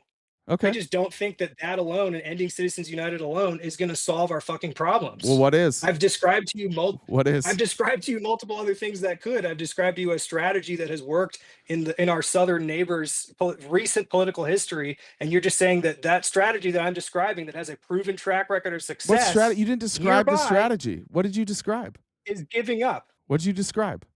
I absolutely did. I said to build a coalition that's strong enough to defeat the duopoly, you have to take your frame of time reference out of one election cycle and say, okay, what do we actually You're not need building to a do this? coalition. Let's start building it. You're not building. I absolutely am. No, you're not. I absolutely am. No, you're not. Because you door knocked. You're just talking out What's of your your ass, What's man. your coalition? Not What's just it because I called? door knocked. What's this coalition called that you formed? It doesn't have a name. I'm not. Oh, it doesn't have it. How many branding people are and making involved in it? promises before I deliver results. How many people are involved in it? Thousands. Where are they? Thousands. Where are they? How do I come? Almost How do all I? of them are in Washington and Oregon. Oh, okay. Gotcha. Brother, I appreciate it. I start where I don't live and have history and friendships and relationships. I think that you are Should I start making promises I think that you are going nationally? I think you're going out of your way to pat yourself on the back for doing virtually the bare minimum. And I think you're upset. I think that you're probably upset. I think that you're well, I do think you gave up. I think you're a quitter. So I think you're sore because that's not what's going on. You I'm don't have sore? a response to what I'm saying. That's not sore? just, oh, you're stupid and you're giving up. I You're think saying in you're the same literally conversation- accusing people who are holding rallies in front of 20,000 people all over the country, who are going on podcasts, who are going on news segment everywhere. Bernie Sanders is everywhere, and you're saying he quit. But if I have the audacity to say that you quit, you're like, oh, that's not fair. I didn't quit. Bernie quit. He's working his ass off. What are you doing? I'm not saying that everybody needs to do I'm what working Bernie's my doing, ass off. but if I'm you're sure going to look at Bernie's also Bernie working and his say that ass off, Bernie but you need a quit backbone. while you're patting yourself on the back, I just think it's silly. I think I described exactly how Bernie quit in the 2016 primary. I think when you're wrong. Most of his delegates went to protest at the DNC convention and sued the DNC in court. And then I think he quit again in 2020 because he was unwilling to go hard enough on his good I know. friend You Joe keep saying Biden. quit, but he's still fighting, and you're not. And so that's the thing. That's the real point here. Is Well, that I am, though. you, If you if just have to don't like when characterize me things as don't giving go up, feel exactly good your about your when strategy, things I just don't go think that that's a exactly. good No, strategy. you're just like, you know what, you really are Jackson Hinkle. You're just an entitled little brat who, when things didn't go your way, you just want to bitch about it, and you don't want to do anything. I mean, doesn't you don't want to Jackson do any Hinkle have, real like, change. I You don't don't. know, You don't like, want to make any real change. times You the don't want to subscribers support a you do? movement. You don't want to. Yeah, Why there is we that go. an There we insult? go. Now we're going to talk because Jackson Hinkle blew up when he turned into a right wing bitch boy, which is you're on your way. Yeah, his you're on your MAGA way. communism bullshit was exactly. garbage. He's an exactly. idiot half the time. So You're where do making we his disagree? arguments. Other than You're making his arguments. they're his arguments? Yeah, the argument that you just made about the squad, you sound like Jackson, like you read a Jackson Hinkle script and then you showed up here and read it to me. It's like word for word Jackson Hinkle's debate with Sam Cedar. No, I didn't. You know I what didn't you know read what debate Jackson I'm talking Hinkle's about. script. Did you see him debate what Sam I did Cedar? was- No, I did not. Okay, well, you're What I making did his was argument I verbatim. supported AOC's campaign. I supported 2 of Bernie's campaigns. And then you quit. And then when they reneged on their campaign promises, I tried to pressure quit. them with the Force the Vote movement, which happened to be something quit. Jackson Hinkle was involved with. That's the only reason I know who the fuck he is. And then you quit. And then, no, they are they not quit. actually susceptible to pressure from their own inside the party Make a better argument, base, bud. the way that you think they are. Yeah, make a better argument. I have been. It doesn't. I have Apparently been. not, bud. Apparently not. Because nobody's listening to you. I was Nobody's talking changing. about the New Deal earlier. The New Deal happened only because of outside the There is no Democratic Green Party New pressure. Deal. There is no new Green. Not Green the New Green Deal. New Deal, the actual Oh, New the Deal FDR's that New actually Deal? happened and gave us the only Bro. social security systems that we have in our country. Has nothing to do with you. Happened because That has of- nothing to of do with you. pressure We're talking about outside you. the Democratic We're talking Party. about. No, I know, and I know that it comes from pressure outside. I agree that they need to be pressured. I'm telling you that your pressure is ineffective. And you're I'm and describing you're mad. pressure Like that I'm trying like, to model as my small as strategy I off of am. was As extremely effective. as small as my imprint is. If I am consistently talking about ending Citizens United and ranked choice voting, whatever influence I have, like it can be effective because it's going to have other Democrats are going to hear it and they're going to think about ranked choice voting. What you're doing is you're just complaining. You just And then their donors you are gonna just say, let me "You're not finish, gonna get please. any Let more me money finish, from me please. if Let you me vote finish, for it." please. Let me finish, please. All you're doing is complaining about the past. You have no path forward. You're not using Well, that's all you're you not say that losing I'm your doing. political power to add any pressure anywhere. You and I are saying that you and I both want the same thing. I'm just telling you that I think the way you're going about it is ineffective. Even the way that you came on this show today, like it was you made up, like we're not even talking about what you said you wanted to talk about. It seems like you just want to We talk. absolutely It seems are. like you just want to complain about Bernie Sanders for like an hour and call him a quitter. When we did talk about what I said that I wanted to talk about, you can read my thing in your Discord server. You can read Jen can read you the messages I sent to her. When we did talk about that, you got angry with me and told me that I'm giving up for having that opinion. I do think you're giving up. Well, that's just incorrect. Okay, I've well, you cost took your ball big donors, and you went and played I've a cost different. big You donors. took your ball and you went and played a different game. It's not a different game. Dude, It's not a different that game. game wasn't you. That was somebody It's a else's. different That was strategy to somebody play the else's. same No. game. You're trying to take a credit for somebody Politics is else's. the game of power. You're trying to take credit for somebody else's game that you joined in. You were a team member and then you left, and you're not doing anything. Like you're trying to take credit. I'm happy to you be weren't a team you weren't member. running. I don't need to be. Well, I don't you need weren't- to take credit. I don't need Okay, to be well, a leader. I don't need to get a bunch of media accolades for what I'm doing. I'm just Okay. telling you that the strategies that I'm personally involved in, that yes, thousands and thousands of other people that are older than me and got Yeah. into it before me are also involved in. Yeah, and have a better track record of getting actually good policy passed in this country and others than the ones that you're espousing. Who am I espousing? The strategy that you're espousing. What's the you're strategy saying we I'm need to all espousing? be in the Democratic Party if we It's want not any what it- good change to happen and pressure them from within. Yeah. I've described to you multiple examples from our country and others where actual good policies Then that why- did get passed Then for how real come- and then weren't how just come talked yours? about. Then how come it's not? happened. I know, and I'm saying you're not. How come I'm not winning right I'm now? saying you're not them. Your strategy sucks. All right, man. I mean, do you have a big movement? That's a Is nice it working? comeback. That's what I've been saying the whole time. Hey, it's getting there. But that's the thing. You said earlier that you think we need to be more patient. I agree with you rhetorically on that, but it's clear that in practice you don't. Don't what? You don't want people to be No, patient. I don't think you don't want should people to be patient. No, I don't think you should be the want people to spokesperson. No, I don't support think you should be the easy spokesperson. option No, right no, no, now. no, no, no. My issue with you is that I think that your way of communicating is ineffective. I don't think you should be somebody who's a thought leader. I think you're a little I think you're just kind of whiny. I never claimed to be a thought leader. Okay, that's I've all been I'm saying. whining this whole time. I've been giving concrete examples of the strategy that I am supporting working. I don't think you're supporting that in strategy. recent and mid history. I don't think you're looking at what they're doing and you're applying that. I think you're looking at what they're doing and you're I applying the absolutely am. wrong principles. I think you're wrong. I think you need to read about how the New Deal actually happened. I think you need to read about how AMLO's Who are you party in the was New Deal? created Who are and you in got the New Deal? Who are you in the New Deal? I'm a random ass union And member. what? You're I don't need to be anybody more you're- special than that. you're a there union was, what? That's the thing. There was no a union member. That's the thing. There was Don't you no live in a different one country? person or three people that made the New Deal happen. I know. That's where you're wrong. I didn't It say happened that. because There were leaders. slowly tens and then There weren't hundreds and then leaders? thousands and All then millions of people Listen, brother. joined unions. Come back when you've and got then a made come back when you've got a threats come on back when you've got businesses and when party you've got a establishments come back until when they you've got a got plan. concessions. Yeah, just come back when you've got a plan and we can talk about it. Because Well, you all heard my plan. I I'll don't- come back when I'm winning and you'll join my party. all right. I'm sure that'll go well. It's going to go a hell of a lot better than supporting the Democrats and sucking up to them whenever they break their own promises and saying that you're giving up if you criticize them. Yeah, you're doing great, bud. You're doing great. Well, hey, have a great rest of your show, buddy. You too. See it. All right. Yeah, that sucked.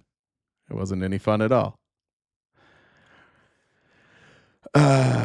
Yeah, well, listen, I actually agree with that, Nas, that this conversation's all over the place. This conversation was supposed to be about whether or not Kamala and Donald Trump were the same.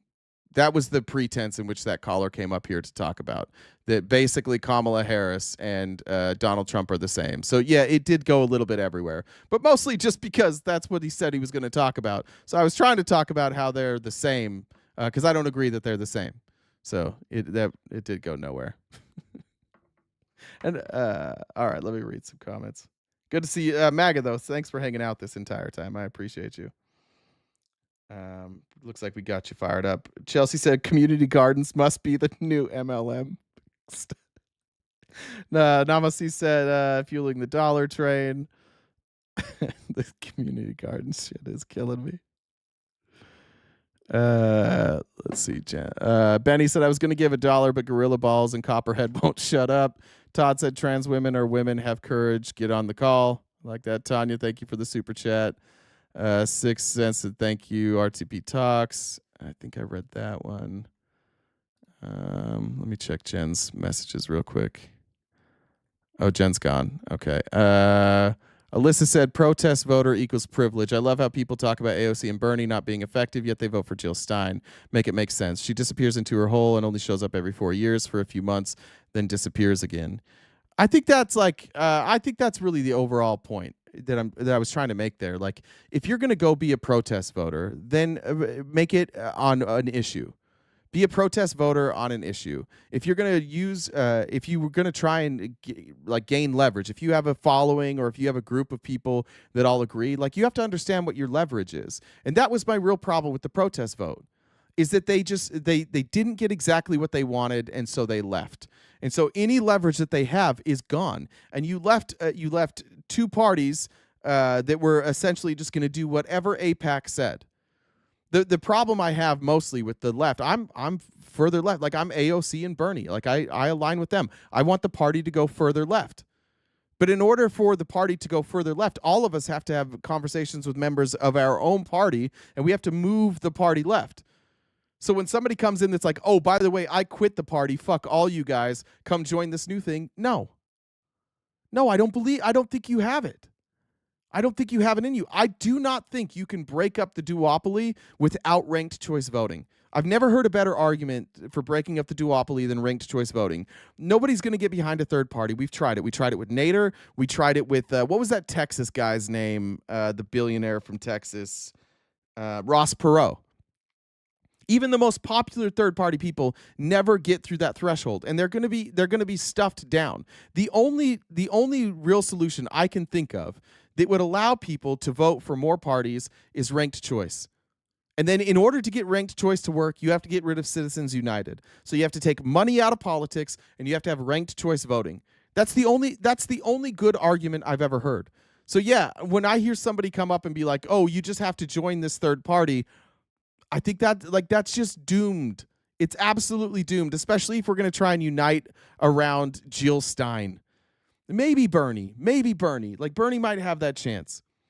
But if you just force the Democrats to agree with ranked choice, and by the way, Republicans agree with ranked choice. I talked to Republicans about it. You guys agree with that too. And Republicans also don't like the two-party system. That's part of why they voted for Trump. They thought he was like kind of this outsider that wouldn't act within the two-party structure. It's a popular idea that works across the aisle. It's not even something that's like Democrats versus Republicans. if people are serious about getting better candidates, get ranked choice and end Citizens United. I think like Josh Hawley talks about this, AOC talks about this. These are parties that are, or these are topics that are not partisan. Both parties could agree to this stuff, and that could be the end of the duopoly. But that's really our only chance. This idea of rallying around Jill Stein, that's never going to work. And that was really the point. And it did feel just Jackson Hinkle-y to me. I had some Jackson Hinkle PTSD there, and we'll see if that guy winds up on the right later too. This man likes AOC legitimately. If you don't, look, I don't know. I know you don't like AOC. She's a woman and she's smart, and that's intimidating and that's frustrating. Jen took off. I stayed an extra 30 minutes. I appreciate you guys sticking around. Thanks for those of you that hung out on TikTok today. It was good to see you. If you sent any messages to Jen, she is driving right now. She had to leave, so I may not have got it. Petty said, thoughts on Bernie on Andrew Schultz pod. It was good. I think that's what Bernie does. Like, Bernie's ideas are correct. Bernie's not like this great speaker or communicator, but his ideas are correct, and he's formulated his ideas over 50 years. And other countries have copied what Bernie wants to do, and it works really, really well. So when Bernie gets the opportunity to talk about corruption and healthcare, it's pretty hard for a podcaster, like a comedian podcaster, to really come up with any reason why we shouldn't have universal health care, specifically Medicare for all. I'm a big fan. Anyways, I'll catch you guys tomorrow morning. It's Friendly Friday tomorrow, so remember, we'll end an hour early. Friendlies, you're welcome. We start at 9:30 every day on TikTok, YouTube, and Twitch, sometimes Twitter, sometimes Facebook. You can get the merch in our bio. We also have Cameo. And we have paid subscriptions through YouTube or Twitch. On Twitch, it allows you to not see commercials, which is pretty fucking cool.